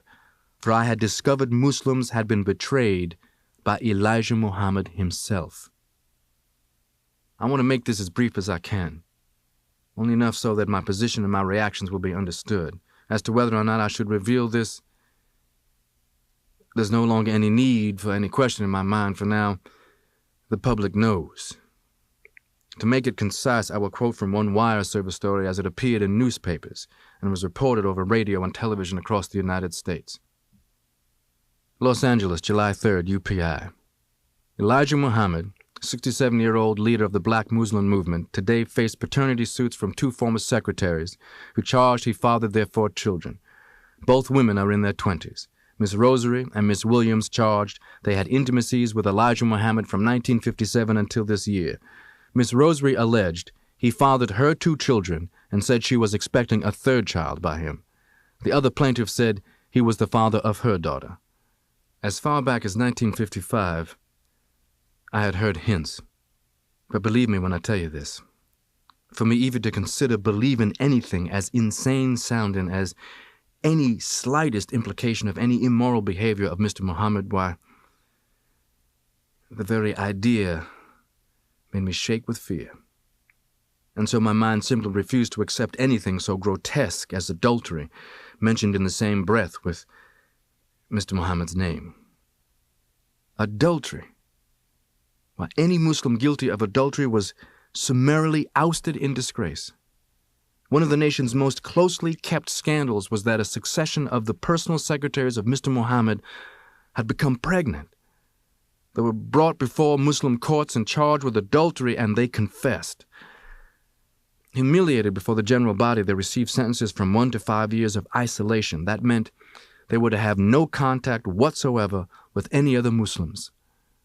No one in the world could have convinced me that Mr. Muhammad would betray the reverence bestowed upon him by all of those mosques full of poor, trusting Muslims nickeling and diming up to faithfully support the Nation of Islam, when many of those faithful were scarcely able to pay their own rents. But by late 1962, I learned reliably that numerous Muslims were leaving Mosque 2 in Chicago. The ugly rumor was spreading swiftly, even among non-Muslim Negroes. When I thought of how the press constantly sought ways to discredit the Nation of Islam, I trembled to think of such a thing reaching the ears of some newspaper reporter, either black or white. There was no one I could turn to with this problem except Mr. Muhammad himself. Ultimately, that had to be the case. But first I went to Chicago to see Mr. Muhammad's second youngest son, Wallace Muhammad. I felt that Wallace was Mr. Muhammad's most strongly spiritual son, the son with the most objective outlook. Always, Wallace and I had shared an exceptional closeness and trust. And Wallace knew when he saw me why I had come to see him. "I know," he said. I said I thought we should rally to help his father. Wallace said he didn't feel that his father would welcome any efforts to help him. I told myself that Wallace must be crazy. Next, I broke the rule that no Muslim is supposed to have any contact with another Muslim in the isolated state. I looked up and talked with 3 of the former secretaries to Mr. Muhammad. From their own mouths I heard their stories of who had fathered their children, and from their own mouths I heard that Elijah Muhammad had told them I was the best, greatest minister he ever had, but that someday I would leave him, turn against him, so I was dangerous. I learned from these former secretaries of Mr. Muhammad that while he was praising me to my face, he was tearing me apart behind my back. That deeply hurt me. Every day I was meeting the microphones, cameras, press reporters, and other commitments, including the Muslims of my own Mosque 7. I felt almost out of my mind. Finally, the thing crystallized for me. As long as I did nothing, I felt it was the same as being disloyal. I felt that as long as I sat down, I was not helping Mr. Muhammad when somebody needed to be standing up. So one night I wrote to Mr. Muhammad about the poison being spread about him. He telephoned me in New York. He said that when he saw me, he would discuss it. I desperately wanted to find some way, some kind of bridge over which I was certain the Nation of Islam could be saved from self-destruction. I had faith in the nation. We weren't some group of Christian Negroes jumping and shouting and full of sins. I thought of one bridge that could be used if and when the shattering disclosure should become public. Loyal Muslims could be taught that a man's accomplishments in his life outweigh his personal human weaknesses. Wallace Muhammad helped me to review the Quran and the Bible for documentation. David's adultery with Bathsheba weighed less on history scales, for instance, than the positive fact of David's killing Goliath. Thinking of Lot, we think not of incest, but of his saving the people from the destruction of Sodom and Gomorrah. Or, our image of Noah isn't of his getting drunk, but of his building the ark and teaching people to save themselves from the flood. We think of Moses leading the Hebrews from bondage, not of Moses' adultery with the Ethiopian women. In all of the cases I reviewed, the positive outweighed the negative. Elijah Muhammad had me fly to Phoenix to see him in April 1963. We embraced as always, and almost immediately he took me outside where we began to walk by his swimming pool. He was the messenger of Allah. When I was a foul, vicious convict, so evil that other convicts had called me Satan, this man had rescued me. He was the man who had trained me, who had treated me as if I were his own flesh and blood. He was the man who had given me wings to go places, to do things I otherwise never would have dreamed of. We walked, with me caught up in a whirlwind of emotions. "Well, son," Mr. Muhammad said, "what is on your mind?" Plainly, frankly, pulling no punches, I told Mr. Muhammad what was being said. And without waiting for any response from him, I said that with his son Wallace's help, I had found in the Quran and the Bible that which might be taught to Muslims if it became necessary as the fulfillment of prophecy. "Son, I'm not surprised," Elijah Muhammad said. "You always have had such a good understanding of prophecy and of spiritual things. You recognize that's what all of this is, prophecy. You have the kind of understanding that only an old man has." "I'm David," he said. "When you read about how David took another man's wife, I'm that David. You read about Noah who got drunk, that's me. You read about Lot who went and laid up with his own daughters. I have to fulfill all of those things. Hoping to ease the blow of their leaders' indiscretions, Malcolm X took it upon himself to tell a select group of East Coast Muslim officials what had happened. Several of them, he discovered, already knew. Then, his attempt to put out the fire exploded in his face.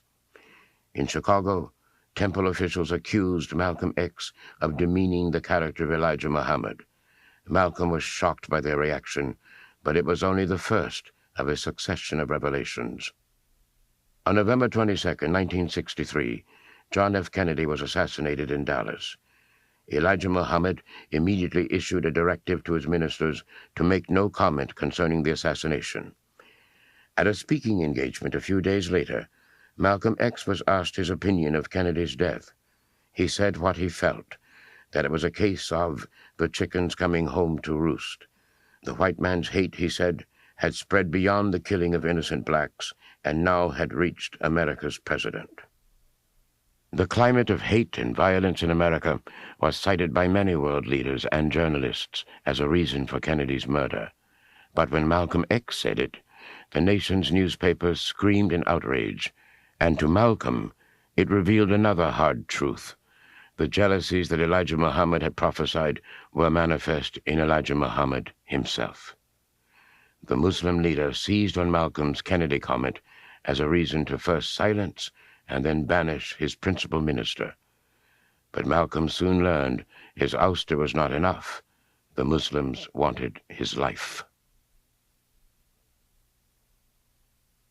The first direct order for my death was issued through a Mosque 7 official who previously had been a close assistant. Another previously close assistant of mine was assigned to do the job. He was a brother with a knowledge of demolition. He was asked to wire my car to explode when I turned the ignition key. But this brother, it happened, had seen too much of my loyalty to the nation to carry out his order.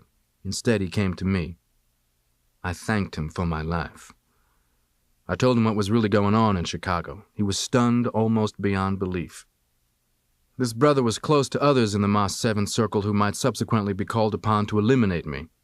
He said he would take it upon himself to enlighten each of them enough so that they wouldn't allow themselves to be used. This first direct death order was how, finally, I began to arrive at my psychological divorce from the Nation of Islam. I began to see wherever I went, on the streets, in business places, on elevators, sidewalks, and passing cars, the faces of Muslims whom I knew, and I knew that any of them might be waiting the opportunity to try to put a bullet into me. I was racking my brain. What was I going to do? My life was inseparably committed to the American black man's struggle. I was generally regarded as a leader. For years I had attacked so many so-called black leaders for their shortcomings. Now, I had to honestly ask myself what I could offer, how I was genuinely qualified to help the black people win their struggle for human rights. I had enough experience to know that in order to be a good organizer of anything which you expect to succeed, including yourself, you must almost mathematically analyze cold facts.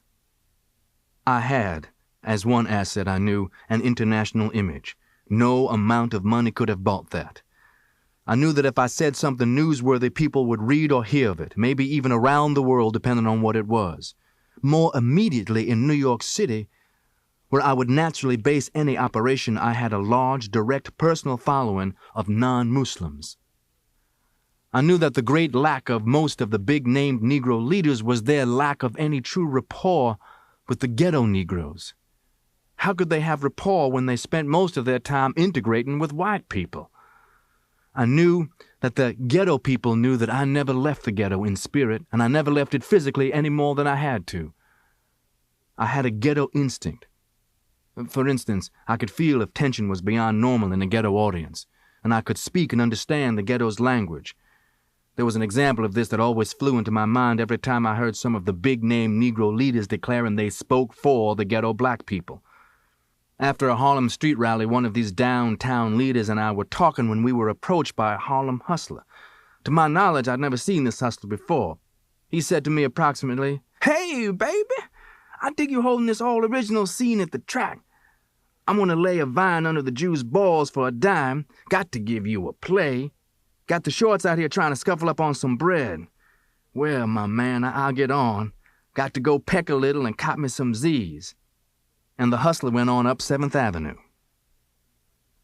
I never would have given it another thought except that this downtown leader was standing, staring after that hustler, looking as if he just heard Sanskrit. He asked me what had been said, and I told him. The hustler had said he was aware that the Muslims were holding an all-black bazaar at Rockland Palace, which is primarily a dance hall. The hustler intended to pawn a suit for $10 to attend and patronize the bazaar. He had very little money, but he was trying hard to make some. He was going to eat, then he would get some sleep. The point that I'm making is that as a leader, I could talk over the ABC, CBS, or NBC microphones at Harvard or at Tuskegee. I could talk with the so-called middle-class Negro and with the ghetto blacks, whom all the other leaders just talked about. And because I had been a hustler, I knew better than all whites knew, and better than nearly all the black leaders knew, that actually the most dangerous black man in America was the ghetto hustler. Why do I say this? The hustler out there in the ghetto jungles has less respect for the white power structure than any other Negro in North America. The ghetto hustler is internally restrained by nothing. He has no religion, no concept of morality, no civic responsibility, no fear, nothing. To survive, he is out there constantly preying upon others, probing for any human weaknesses like a ferret. The ghetto hustler is forever frustrated, restless, and anxious for some action. Whatever he undertakes, he commits himself to it fully. Absolutely. What makes the ghetto hustler yet more dangerous is his glamour image to the school dropout youth in the ghetto. These ghetto teenagers see the hell caught by their parents struggling to get somewhere, or see that they have given up struggling in the prejudiced, intolerant white man's world. The ghetto teenagers make up their own minds that they would rather be like the hustler, who they see dressed sharp and flashing money and displaying no respect for anybody or anything. So the ghetto youth become attracted to the hustler worlds of dope, thievery, prostitution, and general crime and immorality. It scared me the first time I really saw the danger of these ghetto teenagers if they are ever sparked into violence. One sweltering summer afternoon, I attended a Harlem street rally which contained a lot of these teenagers in the crowd. I had been invited by some responsible Negro leaders who normally never spoke to me. I knew they had just used my name to help them draw a crowd. The more I thought about it on the way there, the hotter I got. And when I got on the stand, I just told the crowd in the street that I wasn't really wanted up there, that my name had been used, and I walked off the speaker's stand. Well, what did I want to do that for? While those young teenage Negroes got upset and started milling around and yelling, upsetting the older Negroes in the crowd. The first thing you know, traffic was blocked in 4 directions by a crowd whose mood quickly grew so ugly that I really got apprehensive. I got on top of a car and began waving my arms and yelling at them to quiet down. They did quiet. And then I asked them to disperse, and they did. This was when it began being said that I was America's only Negro who could stop a race riot cold or start one. I don't know if I could do either one, but I know one thing. It had taught me in a very few minutes to have a whole lot of respect for the human combustion that is packed among the hustlers and the young admirers who live in the ghettos where the northern white man has sealed off the Negro away from whites for 100 years. In the end, I reasoned that the decision already had been made for me. I felt a challenge to plan and build an organization that could help to cure the black man in North America of the sickness which has kept him under the white man's heel. Substantially, as I saw it, the organization I hoped to build would differ from the Nation of Islam in that it would embrace all faiths of black men and would carry into practice what the Nation of Islam had only preached. Rumors were swirling, particularly in East Coast cities. What was I going to do? Well, the first thing I was going to have to do was to attract far more willing hands and heads than my own. Each day, More militant action brothers who had been with me in Marseille announced their break from the Nation of Islam to come with me, and each day I learned in one or another way of more support from non-Muslim Negroes, including a surprising lot of the middle and upper-class black bourgeoisie who were sick of the status symbol charade. There was a growing clamor. When are you going to call a meeting to get organized? To hold the first meeting, I arranged to rent the Carver Ballroom at the Hotel Teresa, which is at the corner of 125th Street and 7th Avenue, which might be called one of Harlem's fuse box locations. The Amsterdam News reported the planned meeting, and many readers inferred that we were establishing our beginning mosque in the Teresa. Telegrams and letters and telephone calls came to the hotel for me from across the country. The general tone was that this was a move that people had waited for. People I'd never heard of expressed confidence in me in moving ways. Numerous people said that the Nation of Islam's stringent moral restrictions had repelled them, and they wanted to join me. Astonishing numbers of white people called and wrote offering contributions or asking could they join. The answer was no, they couldn't join. Our membership was all black, but if their consciences dictated, they could financially help our constructive approach to America's race problem. Speaking engagement requests came in, 22 of them in one particular Monday morning's mail. It was startling to me that an unusual number of the requests came from groups of white Christian ministers. I called a press conference. The microphones stuck up before me. The flash bulbs popped. The reporters, men and women, white and black, representing media that reached around the world, sat looking at me with their pencils and open notebooks. I made the announcement. I am going to organize and head a new mosque in New York City known as the Muslim Mosque Incorporated. This will give us a religious base and a spiritual force necessary to rid our people of the vices that destroy the moral fiber of our community. Muslim Mosque Incorporated will have its temporary headquarters in the Hotel Teresa in Harlem. It will be the working base for an action program designed to eliminate the political oppression, the economic exploitation, and the social degradation suffered daily by 22 million Afro-Americans. Then the reporters began firing questions at me. It was not all as simple as it may sound.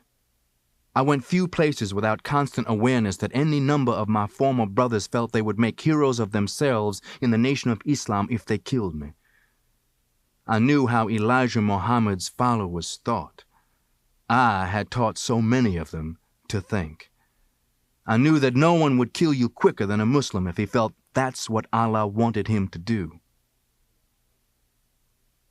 There was one further major preparation that I knew I needed. I'd had it in mind for a long time, as a servant of Allah, but it would require money that I didn't have. I took a plane to Boston. I was turning again to my sister Ella, though at times I'd made Ella angry at me beneath it all since I had first come to her as a teenaged hick from Michigan. Ella had never once really wavered from my corner. Ella, I said, I want to make the pilgrimage to Mecca. Ella said, how much do you need? Malcolm X's life was characterized by sudden, dramatic change. From small-town boy to big-city hustler, from convict to worldwide prominence as a leader of and spokesman for his people. His pilgrimage to Mecca would inspire one more seminal change. For the first time in his life, everyone he met, from statesmen to shepherds, treated him as an equal, as a fellow human being, without regard for the color of his skin. All along his journey, he met people, black, brown, white, red, and yellow people, who helped him realize his dream. In New York, Dr. Mahmoud Youssef Chouabi, a professor at the University of Cairo and a United Nations advisor, gave him a signed letter approving his pilgrimage as required by the Saudi Arabian consulate. Dr. Chouabi also gave Malcolm a book, The Eternal Message of Muhammad. He told Malcolm that the book's author, Abdul al-Rahman Assam, was a close advisor of the Arabian ruler, Prince Faisal. Assam, he said, had followed the stories of Malcolm X in the press closely. It was the first of many signs, Malcolm felt, that Allah was with him. His experience in Mecca awakened in Malcolm a feeling he had never known, a sense of idealism, of hope that perhaps, after all, people could live together as brothers. While still in Mecca, he summed up his experience and his feelings in a letter. I have reflected since that the letter I finally sat down to compose had been subconsciously shaping itself in my mind. The colorblindness of the Muslim world's religious society and the colorblindness of the Muslim world's human society, these two influences had each day been making a greater impact and an increasing persuasion against my previous way of thinking. The first letter was, of course, to my wife Betty. I never had a moment's question that Betty, after initial amazement, would change her thinking to join mine. I had known 1,000 reassurances that Betty's faith in me was total. I knew that she would see what I had seen, that in the land of Muhammad and the land of Abraham, I had been blessed by Allah with new insight into the true religion of Islam and a better understanding of America's entire racial dilemma. After the letter to my wife, I wrote next essentially the same letter to my sister Ella, and I knew where Ella would stand. She had been saving to make the pilgrimage to Mecca herself. I wrote to Dr. Shawarbi, whose belief in my sincerity had enabled me to get a passport to Mecca. All through the night, I copied similar long letters for others who were very close to me. Among them was Elijah Muhammad's son, Wallace Muhammad, who had expressed to me his conviction that the only possible salvation for the nation of Islam would be its accepting and projecting a better understanding of Orthodox Islam. And I wrote to my loyal assistants at my newly formed Muslim Mosque Incorporated in Harlem, with a note appended, asking that my letter be duplicated and distributed to the press. I knew that when my letter became public knowledge back in America, many would be astounded, loved ones, friends, and enemies alike. And no less astounded would be millions whom I did not know, who had gained during my 12 years with Elijah Muhammad a hate image of Malcolm X. Even I was myself astounded. But there was a precedent in my life for this letter. My whole life has been a chronology of changes. Here is what I wrote from my heart. Never have I witnessed such sincere hospitality and the overwhelming spirit of true brotherhood as is practiced by people of all colors and races here in this ancient holy land, the home of Abraham, Muhammad, and all the other prophets and of the Holy Scriptures. For the past week I have been utterly speechless and spellbound by the graciousness I see displayed all around me by people of all colors. I have been blessed to visit the holy city of Mecca. I have made my 7 circuits around the Kaaba, led by a young mutawaf named Muhammad. I drank water from the well of Zemzem. I ran 7 times back and forth between the hills of Mount Asafa and Al-Marwa. I have prayed in the ancient city of Mina, and I have prayed on Mount Arafat. There were tens of thousands of pilgrims from all over the world. They were of all colors, from blue-eyed blondes to black-skinned Africans. But we were all participating in the same ritual, displaying a spirit of unity and brotherhood that my experiences in America had led me to believe never could exist between the white and the non-white. America needs to understand Islam, because this is the one religion that erases from its society the race problem. Throughout my travels in the Muslim world, I have met, talked to, and even eaten with people who in America would have been considered white, but the white attitude was removed from their minds by the religion of Islam. I have never before seen sincere and true brotherhood practiced by all colors together, irrespective of their color. You may be shocked by these words coming from me, but on this pilgrimage, what I have seen and experienced has forced me to rearrange much of my thought patterns previously held, and to toss aside some of my previous conclusions. During the past 11 days here in the Muslim world, I have eaten from the same plate, drunk from the same glass, and slept in the same bed or on the same rug while praying to the same God with fellow Muslims whose eyes were the bluest of blue, whose hair was the blondest of blonde, and whose skin was the whitest of white. and in the words and in the actions and in the deeds of the white Muslims, I felt the same sincerity that I felt among the black African Muslims of Nigeria, Sudan, and Ghana. We were truly all the same, brothers, because their belief in one God had removed the white from their minds, the white from their behavior, and the white from their attitude. I could see from this that perhaps if white Americans could accept the oneness of God, then perhaps, too, they could accept in reality the oneness of man, and cease to measure and hinder and harm others in terms of their differences in color. Each hour here in the Holy Land enables me to have greater spiritual insights into what is happening in America between black and white. The American Negro can never be blamed for his racial animosities. He's only reacting to 400 years of the conscious racism of American whites.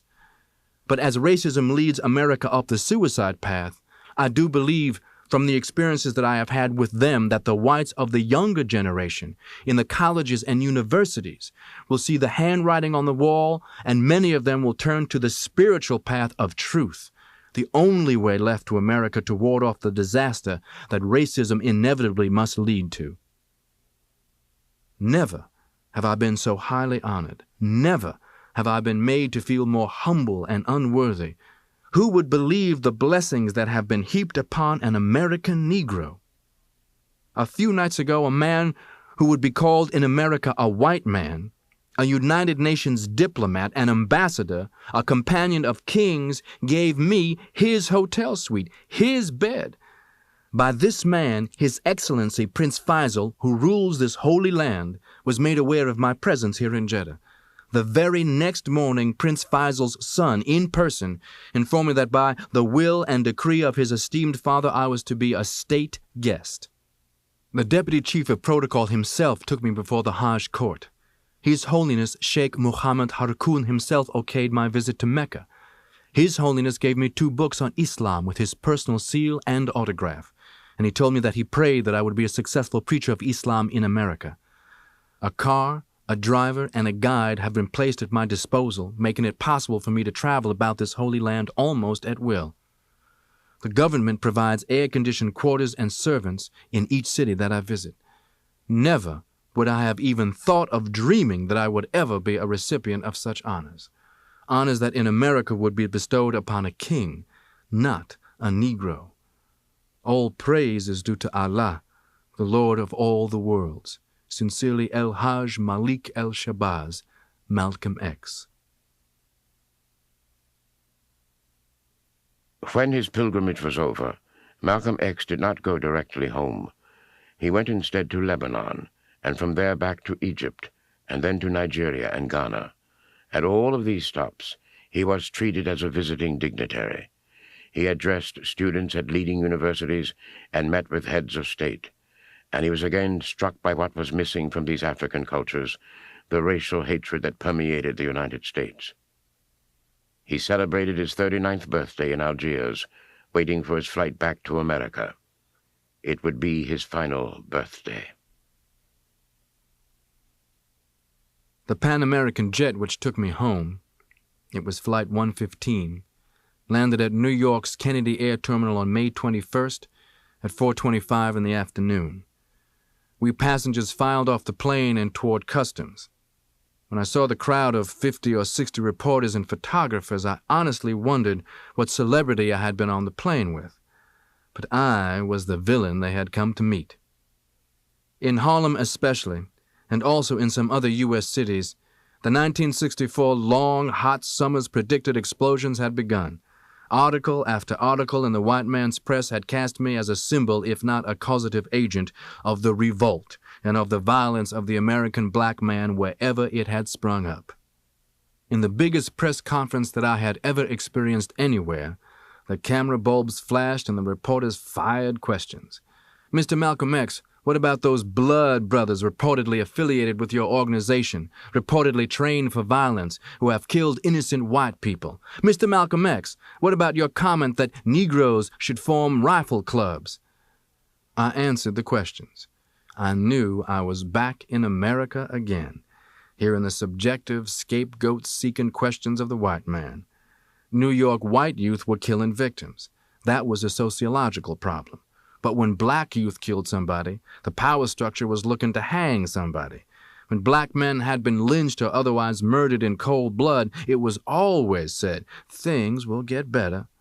When whites had rifles in their homes, the Constitution gave them the right to protect their home and themselves. But when black people even spoke of having rifles in their homes, that was ominous. I slipped in on the reporters something they hadn't been expecting.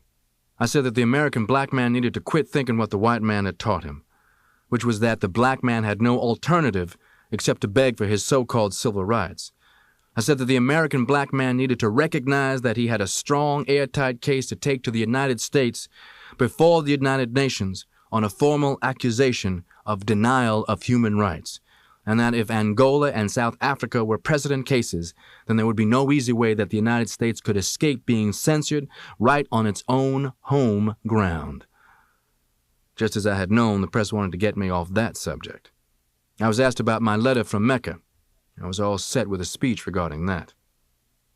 I hope that once and for all my Hajj to the holy city of Mecca has established our Muslim mosque's authentic religious affiliation with the 750 million Muslims of the Orthodox Islamic world. And I know once and for all that the black Africans look upon America's 22 million blacks as long-lost brothers. They love us. They study our struggle for freedom. They were so happy to hear how we are awakening from our long sleep after so-called Christian white America had taught us to be ashamed of our African brothers and homeland. Yes, I wrote a letter from Mecca. You're asking me, didn't you say that now you accept white men as brothers? Well, my answer is that in the Muslim world I saw, I felt, and I wrote home how my thinking was broadened. Just as I wrote, I shared true brotherly love with many white-complexioned Muslims who never gave a single thought to the race or to the complexion of another Muslim. It was in the holy world that my attitude was changed, by what I experienced there, by what I witnessed there in terms of brotherhood, not just brotherhood toward me, but brotherhood between all men, of all nationalities and complexions who were there. And now that I am back in America, my attitude here concerning white people has to be governed by what my black brothers and I experience here, and what we witness here in terms of brotherhood. The problem here in America is that we meet such a small minority of individual so-called good or brotherly white people. Here in the United States, notwithstanding those few good white people, it is the collective 150 million white people whom the collective 22 million black people have to deal with. While here in America, the seeds of racism are so deeply rooted in the white people collectively, their belief that they are superior in some way is so deeply rooted that these things are in the national white subconsciousness. Many whites are even actually unaware of their own racism until they face some test, and then their racism emerges in one form or another. Listen, the white man's racism toward the black man here in America is what has got him in such trouble all over this world with other non-white peoples. The white man can't separate himself from the stigma that he automatically feels about anyone, no matter who is not his color. And the non-white peoples of the world are sick of the condescending white man. That's why you've got all this trouble in places like Vietnam or right here in the Western Hemisphere. Probably 100 million people of African descent are divided against each other, taught by their white man to hate and to mistrust each other. In the West Indies, Cuba, Brazil, Venezuela, all of South America, Central America, all of those lands are full of people with African blood. On the African continent even, the white man has maneuvered to divide the black African from the brown Arab, to divide the so-called Christian African from the Muslim African. Can you imagine what can happen? What would certainly happen if all these African heritage people ever realize their blood bonds, if they ever realize they all have a common goal, if they ever unite. The press was glad to get rid of me that day. I believe that the black brothers whom I had just recently left in Africa would have felt that I did the subject justice. Nearly through the night, my telephone at home kept ringing. My black brothers and sisters around New York and in some other cities were calling to congratulate me on what they had heard on the radio and television news broadcasts, and people, mostly white, were wanting to know if I would speak here or there. The next day, I was in my car driving along the freeway when at a red light another car pulled alongside. A white woman was driving, and on the passenger's side next to me was a white man. "Malcolm X," he called out, and when I looked, he stuck his hand out of his car, across at me, grinning. "Do you mind shaking hands with a white man?" Imagine that. Just as the traffic light turned green, I told him, "I don't mind shaking hands with human beings. Are you one?" One of the major troubles I was having in building the organization I wanted, an all-black organization whose ultimate objective was to help create a society in which there could exist honest white-black brotherhood, was that my earlier public image, my old so-called black Muslim image, kept blocking me. I was trying to gradually reshape that image.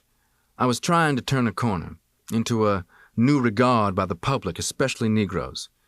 I was no less angry than I had been, but at the same time, the true brotherhood I had seen in the Holy Land had influenced me to recognize that anger can blind human vision. Every free moment I could find, I did a lot of talking to key people whom I knew around Harlem, and I made a lot of speeches saying, "True Islam taught me that it takes all of the religious, political, economic, psychological, and racial ingredients or characteristics to make the human family and the human society complete." I said to Harlem street audiences that only when mankind would submit to the one God who created all, only then would mankind even approach the peace of which so much talk could be heard, but toward which so little action was seen. I said that on the American racial level, we had to approach the black man's struggle against the white man's racism as a human problem, that we had to forget hypocritical politics and propaganda.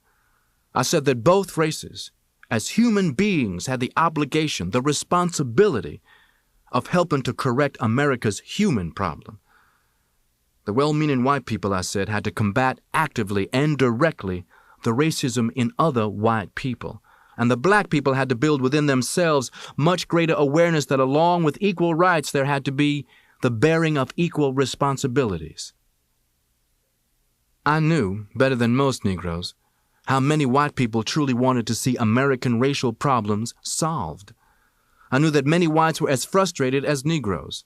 I'll bet I got 50 letters some days from white people.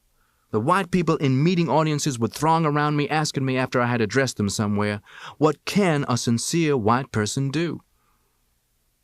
The first thing I tell them is that at least where my own particular black nationalist organization, the Organization of Afro-American Unity, is concerned, they can't join us.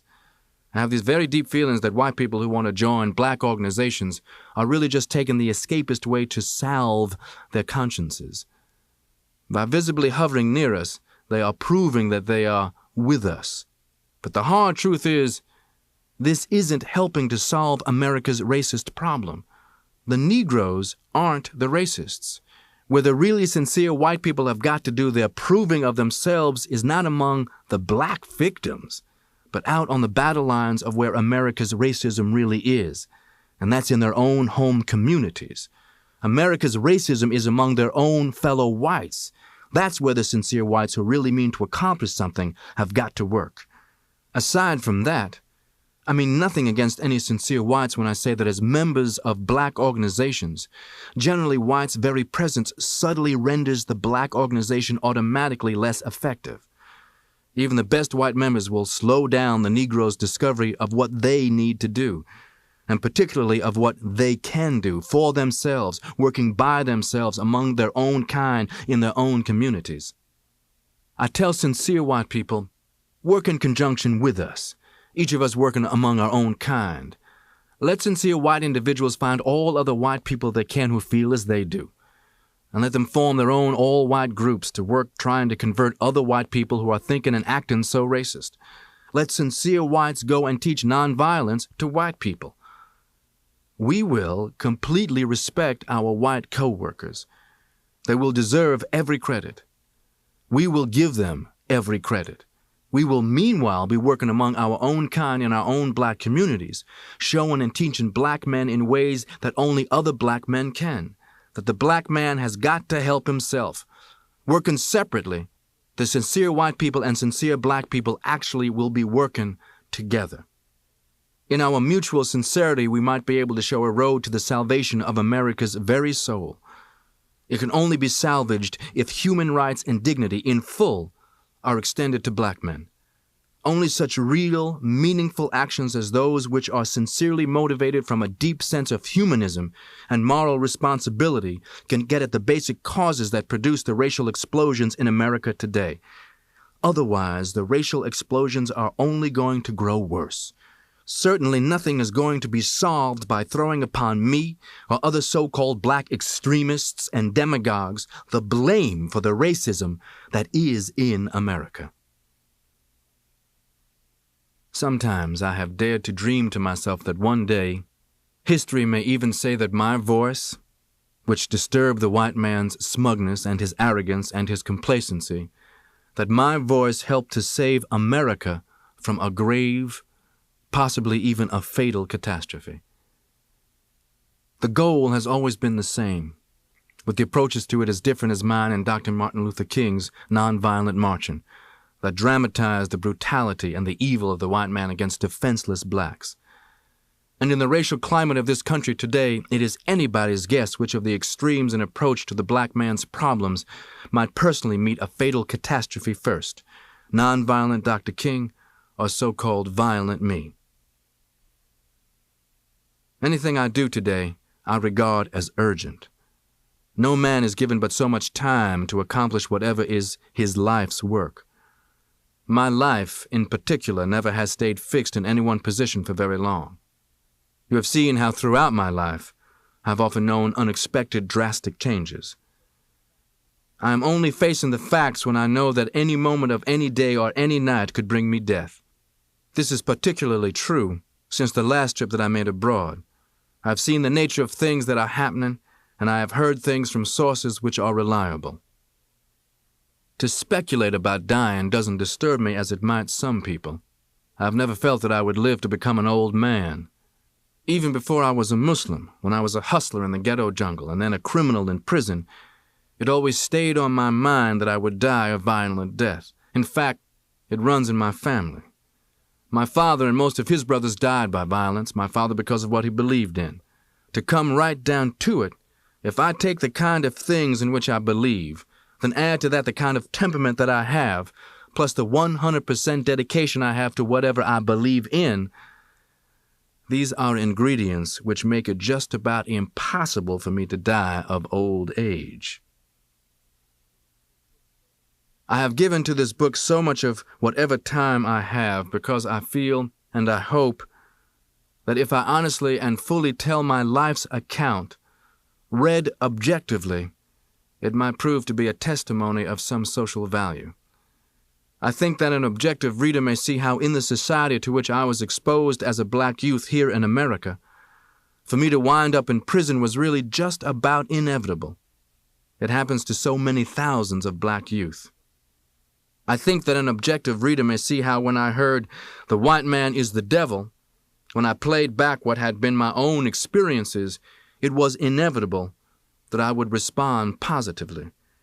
Then the next 12 years of my life were devoted and dedicated to propagating that phrase among black people. I think, I hope, that the objective reader in following my life, the life of only one ghetto-created Negro, may gain a better picture and understanding than he has previously had of the black ghettos, which are shaping the lives and the thinking of almost all of the 22 million Negroes who live in America. Thicker each year in these ghettos is the kind of teenager that I was, the wrong kinds of heroes and the wrong kinds of influences. I'm not saying that all of them become the kind of parasite that I was. Fortunately, by far, most do not. But still, the small fraction who do add up to an annual total of more and more costly, dangerous, youthful criminals. The FBI not long ago released a report of a shocking rise in crime each successive year since the end of World War II, 10 to 12% each year. The report did not say so in so many words, but I am saying that the majority of that crime increase is annually spawned in the black ghettos which the American racist society permits to exist. In the 1964 long, hot summer riots in major cities across the United States, the socially disinherited black ghetto youth were always at the forefront. In this year, 1965, I am certain that more and worse riots are going to erupt in yet more cities in spite of the conscience-salving Civil Rights Bill. The reason is that the cause of these riots, the racist malignancy in America, has been too long unattended. I believe that it would be almost impossible to find anywhere in America a black man who has lived further down in the mud of human society than I have, or a black man who has been any more ignorant than I have been, or a black man who has suffered more anguish during his life than I have. But it is only after the deepest darkness that the greatest joy can come. It is only after slavery and prison that the sweetest appreciation of freedom can come. For the freedom of my 22 million black brothers and sisters here in America, I do believe that I have fought the best that I know how, and the best that I could, with the shortcomings that I have had. I know that my shortcomings are many. My greatest lack has been, I believe, that I don't have the kind of academic education I wish I had been able to get, to have been a lawyer, perhaps. I do believe that I might have been a good lawyer. I've always loved verbal battle and challenge. You can believe me that if I had the time right now, I would not be one bit ashamed to go back into any New York City public school and start where I left off in 9th grade and go on through a degree. Because I don't begin to be academically equipped for so many of the interests that I have. For instance, I love languages. I wish I were an accomplished linguist. I don't know anything more frustrating than to be around people talking something you can't understand, especially when there are people who look like you. In Africa, I heard original mother tongues such as Hausa and Swahili being spoken, and there I was standing like some little boy waiting for someone to tell me what had been said. I never will forget how ignorant I felt. Every morning when I wake up now, I regard it as having another borrowed day. In any city, wherever I go, making speeches, holding meetings of my organization or attending to other business, black men are watching every move I make, awaiting their chance to kill me. I have said publicly many times that I know they have their orders. Anyone who chooses not to believe what I am saying doesn't know the Muslims in the Nation of Islam. But I am also blessed with faithful followers who are, I believe, as dedicated to me as I once was to Mr. Elijah Muhammad. Those who would hunt a man need to remember that a jungle also contains those who hunt the hunters. I know, too, that I could suddenly die at the hands of some white racists, or I could die at the hands of some Negro hired by the white man, or it could be some brainwashed Negro acting on his own idea that by eliminating me he would be helping out the white man because I talk about the white man the way I do. Anyway, now, each day I live as if I am already dead. And I tell you what I would like for you to do. When I am dead, and I say it that way because from the things I know, I do not expect to live long enough to read this book in its finished form. I want you to just watch and see if I'm not right in what I say. That the white man in his press is going to identify me with hate. He will make use of me dead as he has made use of me alive as a convenient symbol of hatred. And that will help him to escape facing the truth, that all I have been doing is holding up a mirror to reflect, to show the history of unspeakable crimes that his race has committed against my race. You watch. I will be labeled as, at best, an irresponsible black man. I've always felt about this accusation that the black leader whom white men consider to be responsible is invariably the black leader who never gets any results. You can only get action as a black man if you are regarded by the white man as irresponsible. In fact, this much I had learned when I was just a little boy.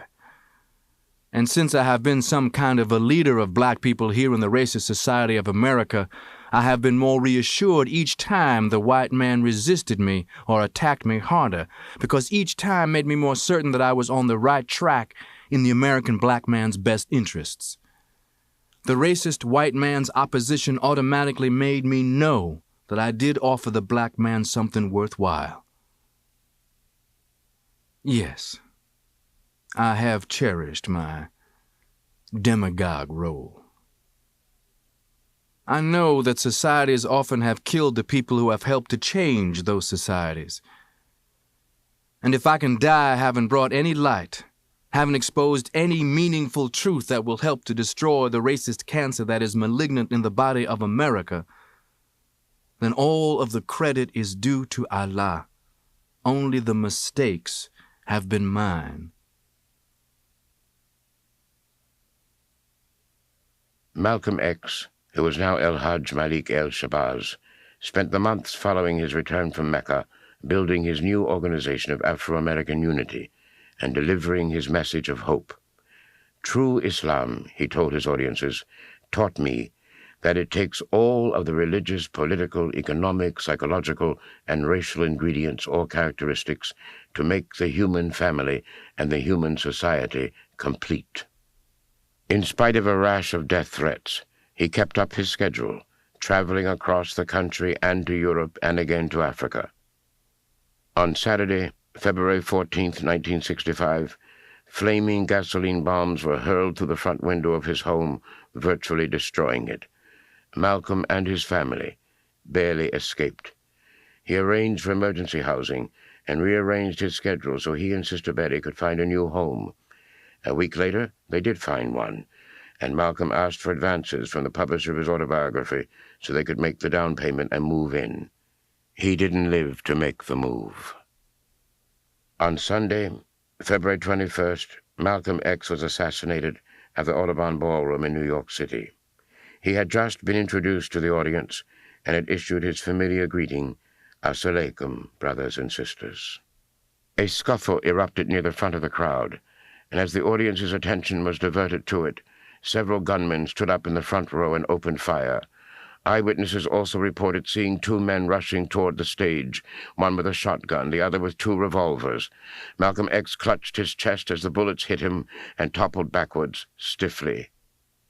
Malcolm X's wife and daughters were there that day. After throwing her body over her shrieking children, Sister Betty scrambled up and ran to her fallen husband's side, crying, "My husband! They're killing my husband." Two people tried to administer artificial respiration. It was futile. As Sister Betty came through the crowd on stage, they moved aside. She fell to her knees next to his body, sobbing, "They killed him." The body of Malcolm X was scheduled to go on public view on Tuesday at 2:30 p.m. at the Unity Funeral Home in Harlem on the east side of 8th Avenue between 126th and 127th Streets. At 2:15 that morning, an explosion and fire destroyed Muslim Mosque No. 7, along with 7 street-level stores around it, including the Muslim restaurant. At the funeral home, telephone bomb threats began coming in around noon, and the crowds that had been standing behind police barricades, waiting to view the body, were not allowed in until after 7 in the evening. In the next few hours, 2,000 people filed past the open coffin. By the time the doors closed late Friday night, an estimated 22,000 people had viewed the body. The viewing was interrupted for a time on Friday afternoon with the arrival of Sheikh Ahmed Hassan and his party. Hassan, a Sunni Muslim who had met Malcolm X in Mecca and had come to the United States to serve as his spiritual advisor, was not there to simply view the body, but to prepare it for burial in accordance with the Muslim ritual. He removed the dark suit that had clothed Malcolm's body and washed the body in holy oil. Then he draped the body in 7 white linen shrouds so that only the face was visible. After he read passages from the Koran, he told the funeral home representative, "Now the body is ready for burial." The funeral at the Faith Temple at 147th Street and Amsterdam Avenue drew thousands more. People began gathering at 6 a.m. in the February cold. It was a Christian church, but no Christian symbols were in view. Any hint of Christianity in the services would make the deceased a kafir, an unbeliever. Actor Ossie Davis and his wife Ruby Dee read notes, telegrams, and cables of condolence from around the world. Omar Osman, a representative of the Islam Center of Switzerland and the United States, drew applause when he said, "The highest thing that a Muslim can aspire to is to die on the battlefield and not die at his bedside. Those who die on the battlefield are not dead, but are alive." Then Ossie Davis stood again, and this was his eulogy to Malcolm X. "Here, at this final hour, in this quiet place, Harlem has come to bid farewell to one of its brightest hopes, extinguished now and gone from us forever. Many will ask what Harlem finds to honor in this stormy, controversial, and bold young captain, and we will smile. They will say that he is of hate, a fanatic, a racist, who can only bring evil to the cause for which you struggle. And we will answer and say unto them, did you ever talk to Brother Malcolm? Did you ever touch him or have him smile at you? Did you ever really listen to him? For if you did, you would know him. And if you knew him, you would know why we must honor him. Malcolm was our manhood, our living black manhood. This was his meaning to his people, and in honoring him, we honor the best in ourselves, and we will know him then for what he was and is, a prince, our own black, shining prince, who didn't hesitate to die because he loved us so. Malcolm X was buried at Ferncliff Cemetery in Ardsley, New York, about 18 miles outside of Manhattan. As the 80-plus cars of the funeral cortege drove by, African Americans all along the route placed their hands or their hats over their hearts, paying final respects. Here are the final words of Alex Haley's epilogue to the Autobiography of Malcolm X. The night fell over the earthly remains of El-Hajj Malik El-Shabazz, who had been called Malcolm X, who had been called Malcolm Little, who had been called Detroit Red and Satan and Homeboy and other names, who had been buried as a Muslim. According to the Koran, the New York Times reported, the bodies of the dead remain in their graves until the last day, the day of judgment. On this day of cataclysm, the heavens are rent, and the mountains ground to dust, the graves open, and men are called to account by Allah. The blessed, the God-fearing, the humble, the charitable, those who have suffered and been persecuted for Allah's sake, or fought in religious wars for Islam, are summoned to the Garden of Paradise. There, according to the teaching of Muhammad the Prophet, they live forever by flowing streams, reclining on silken cushions, and enjoying the company of dark-eyed maidens and wives of perfect purity. The damned, the covetous, the evildoer, the follower of gods other than Allah, are sent to eternal fire, where they are fed boiling water and molten brass. The death from which ye flee will truly overtake you, the Koran says. Then will ye be sent back to the knower of things secret and open, and he will tell you the truth of the things that ye did. After signing the contract for this book, Malcolm X looked at me hard. A writer is what I want, not an interpreter. I tried to be a dispassionate chronicler, but he was the most electric personality I have ever met, and I still can't quite conceive him dead. It still feels to me as if he has just gone into some next chapter to be written by historians.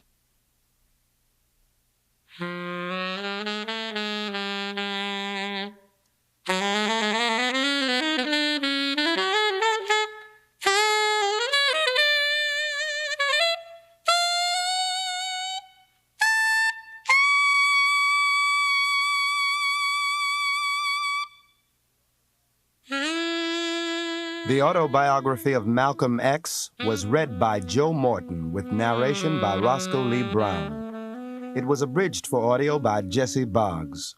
Directing consultation by Greg Totland. The recording engineer was Phil Sibley with post-production by Leszek Wojcik. Original music by Daniel Carter. The associate producer was Elisa Shokoff. A special thanks to Paul Winley of Paul Winley Records in New York, Joan Franklin of Cinema Sound in New York, and Dennis Dalton, all of whom contributed their time and expertise to this production. The Autobiography of Malcolm X was produced and directed by Susan Perrin.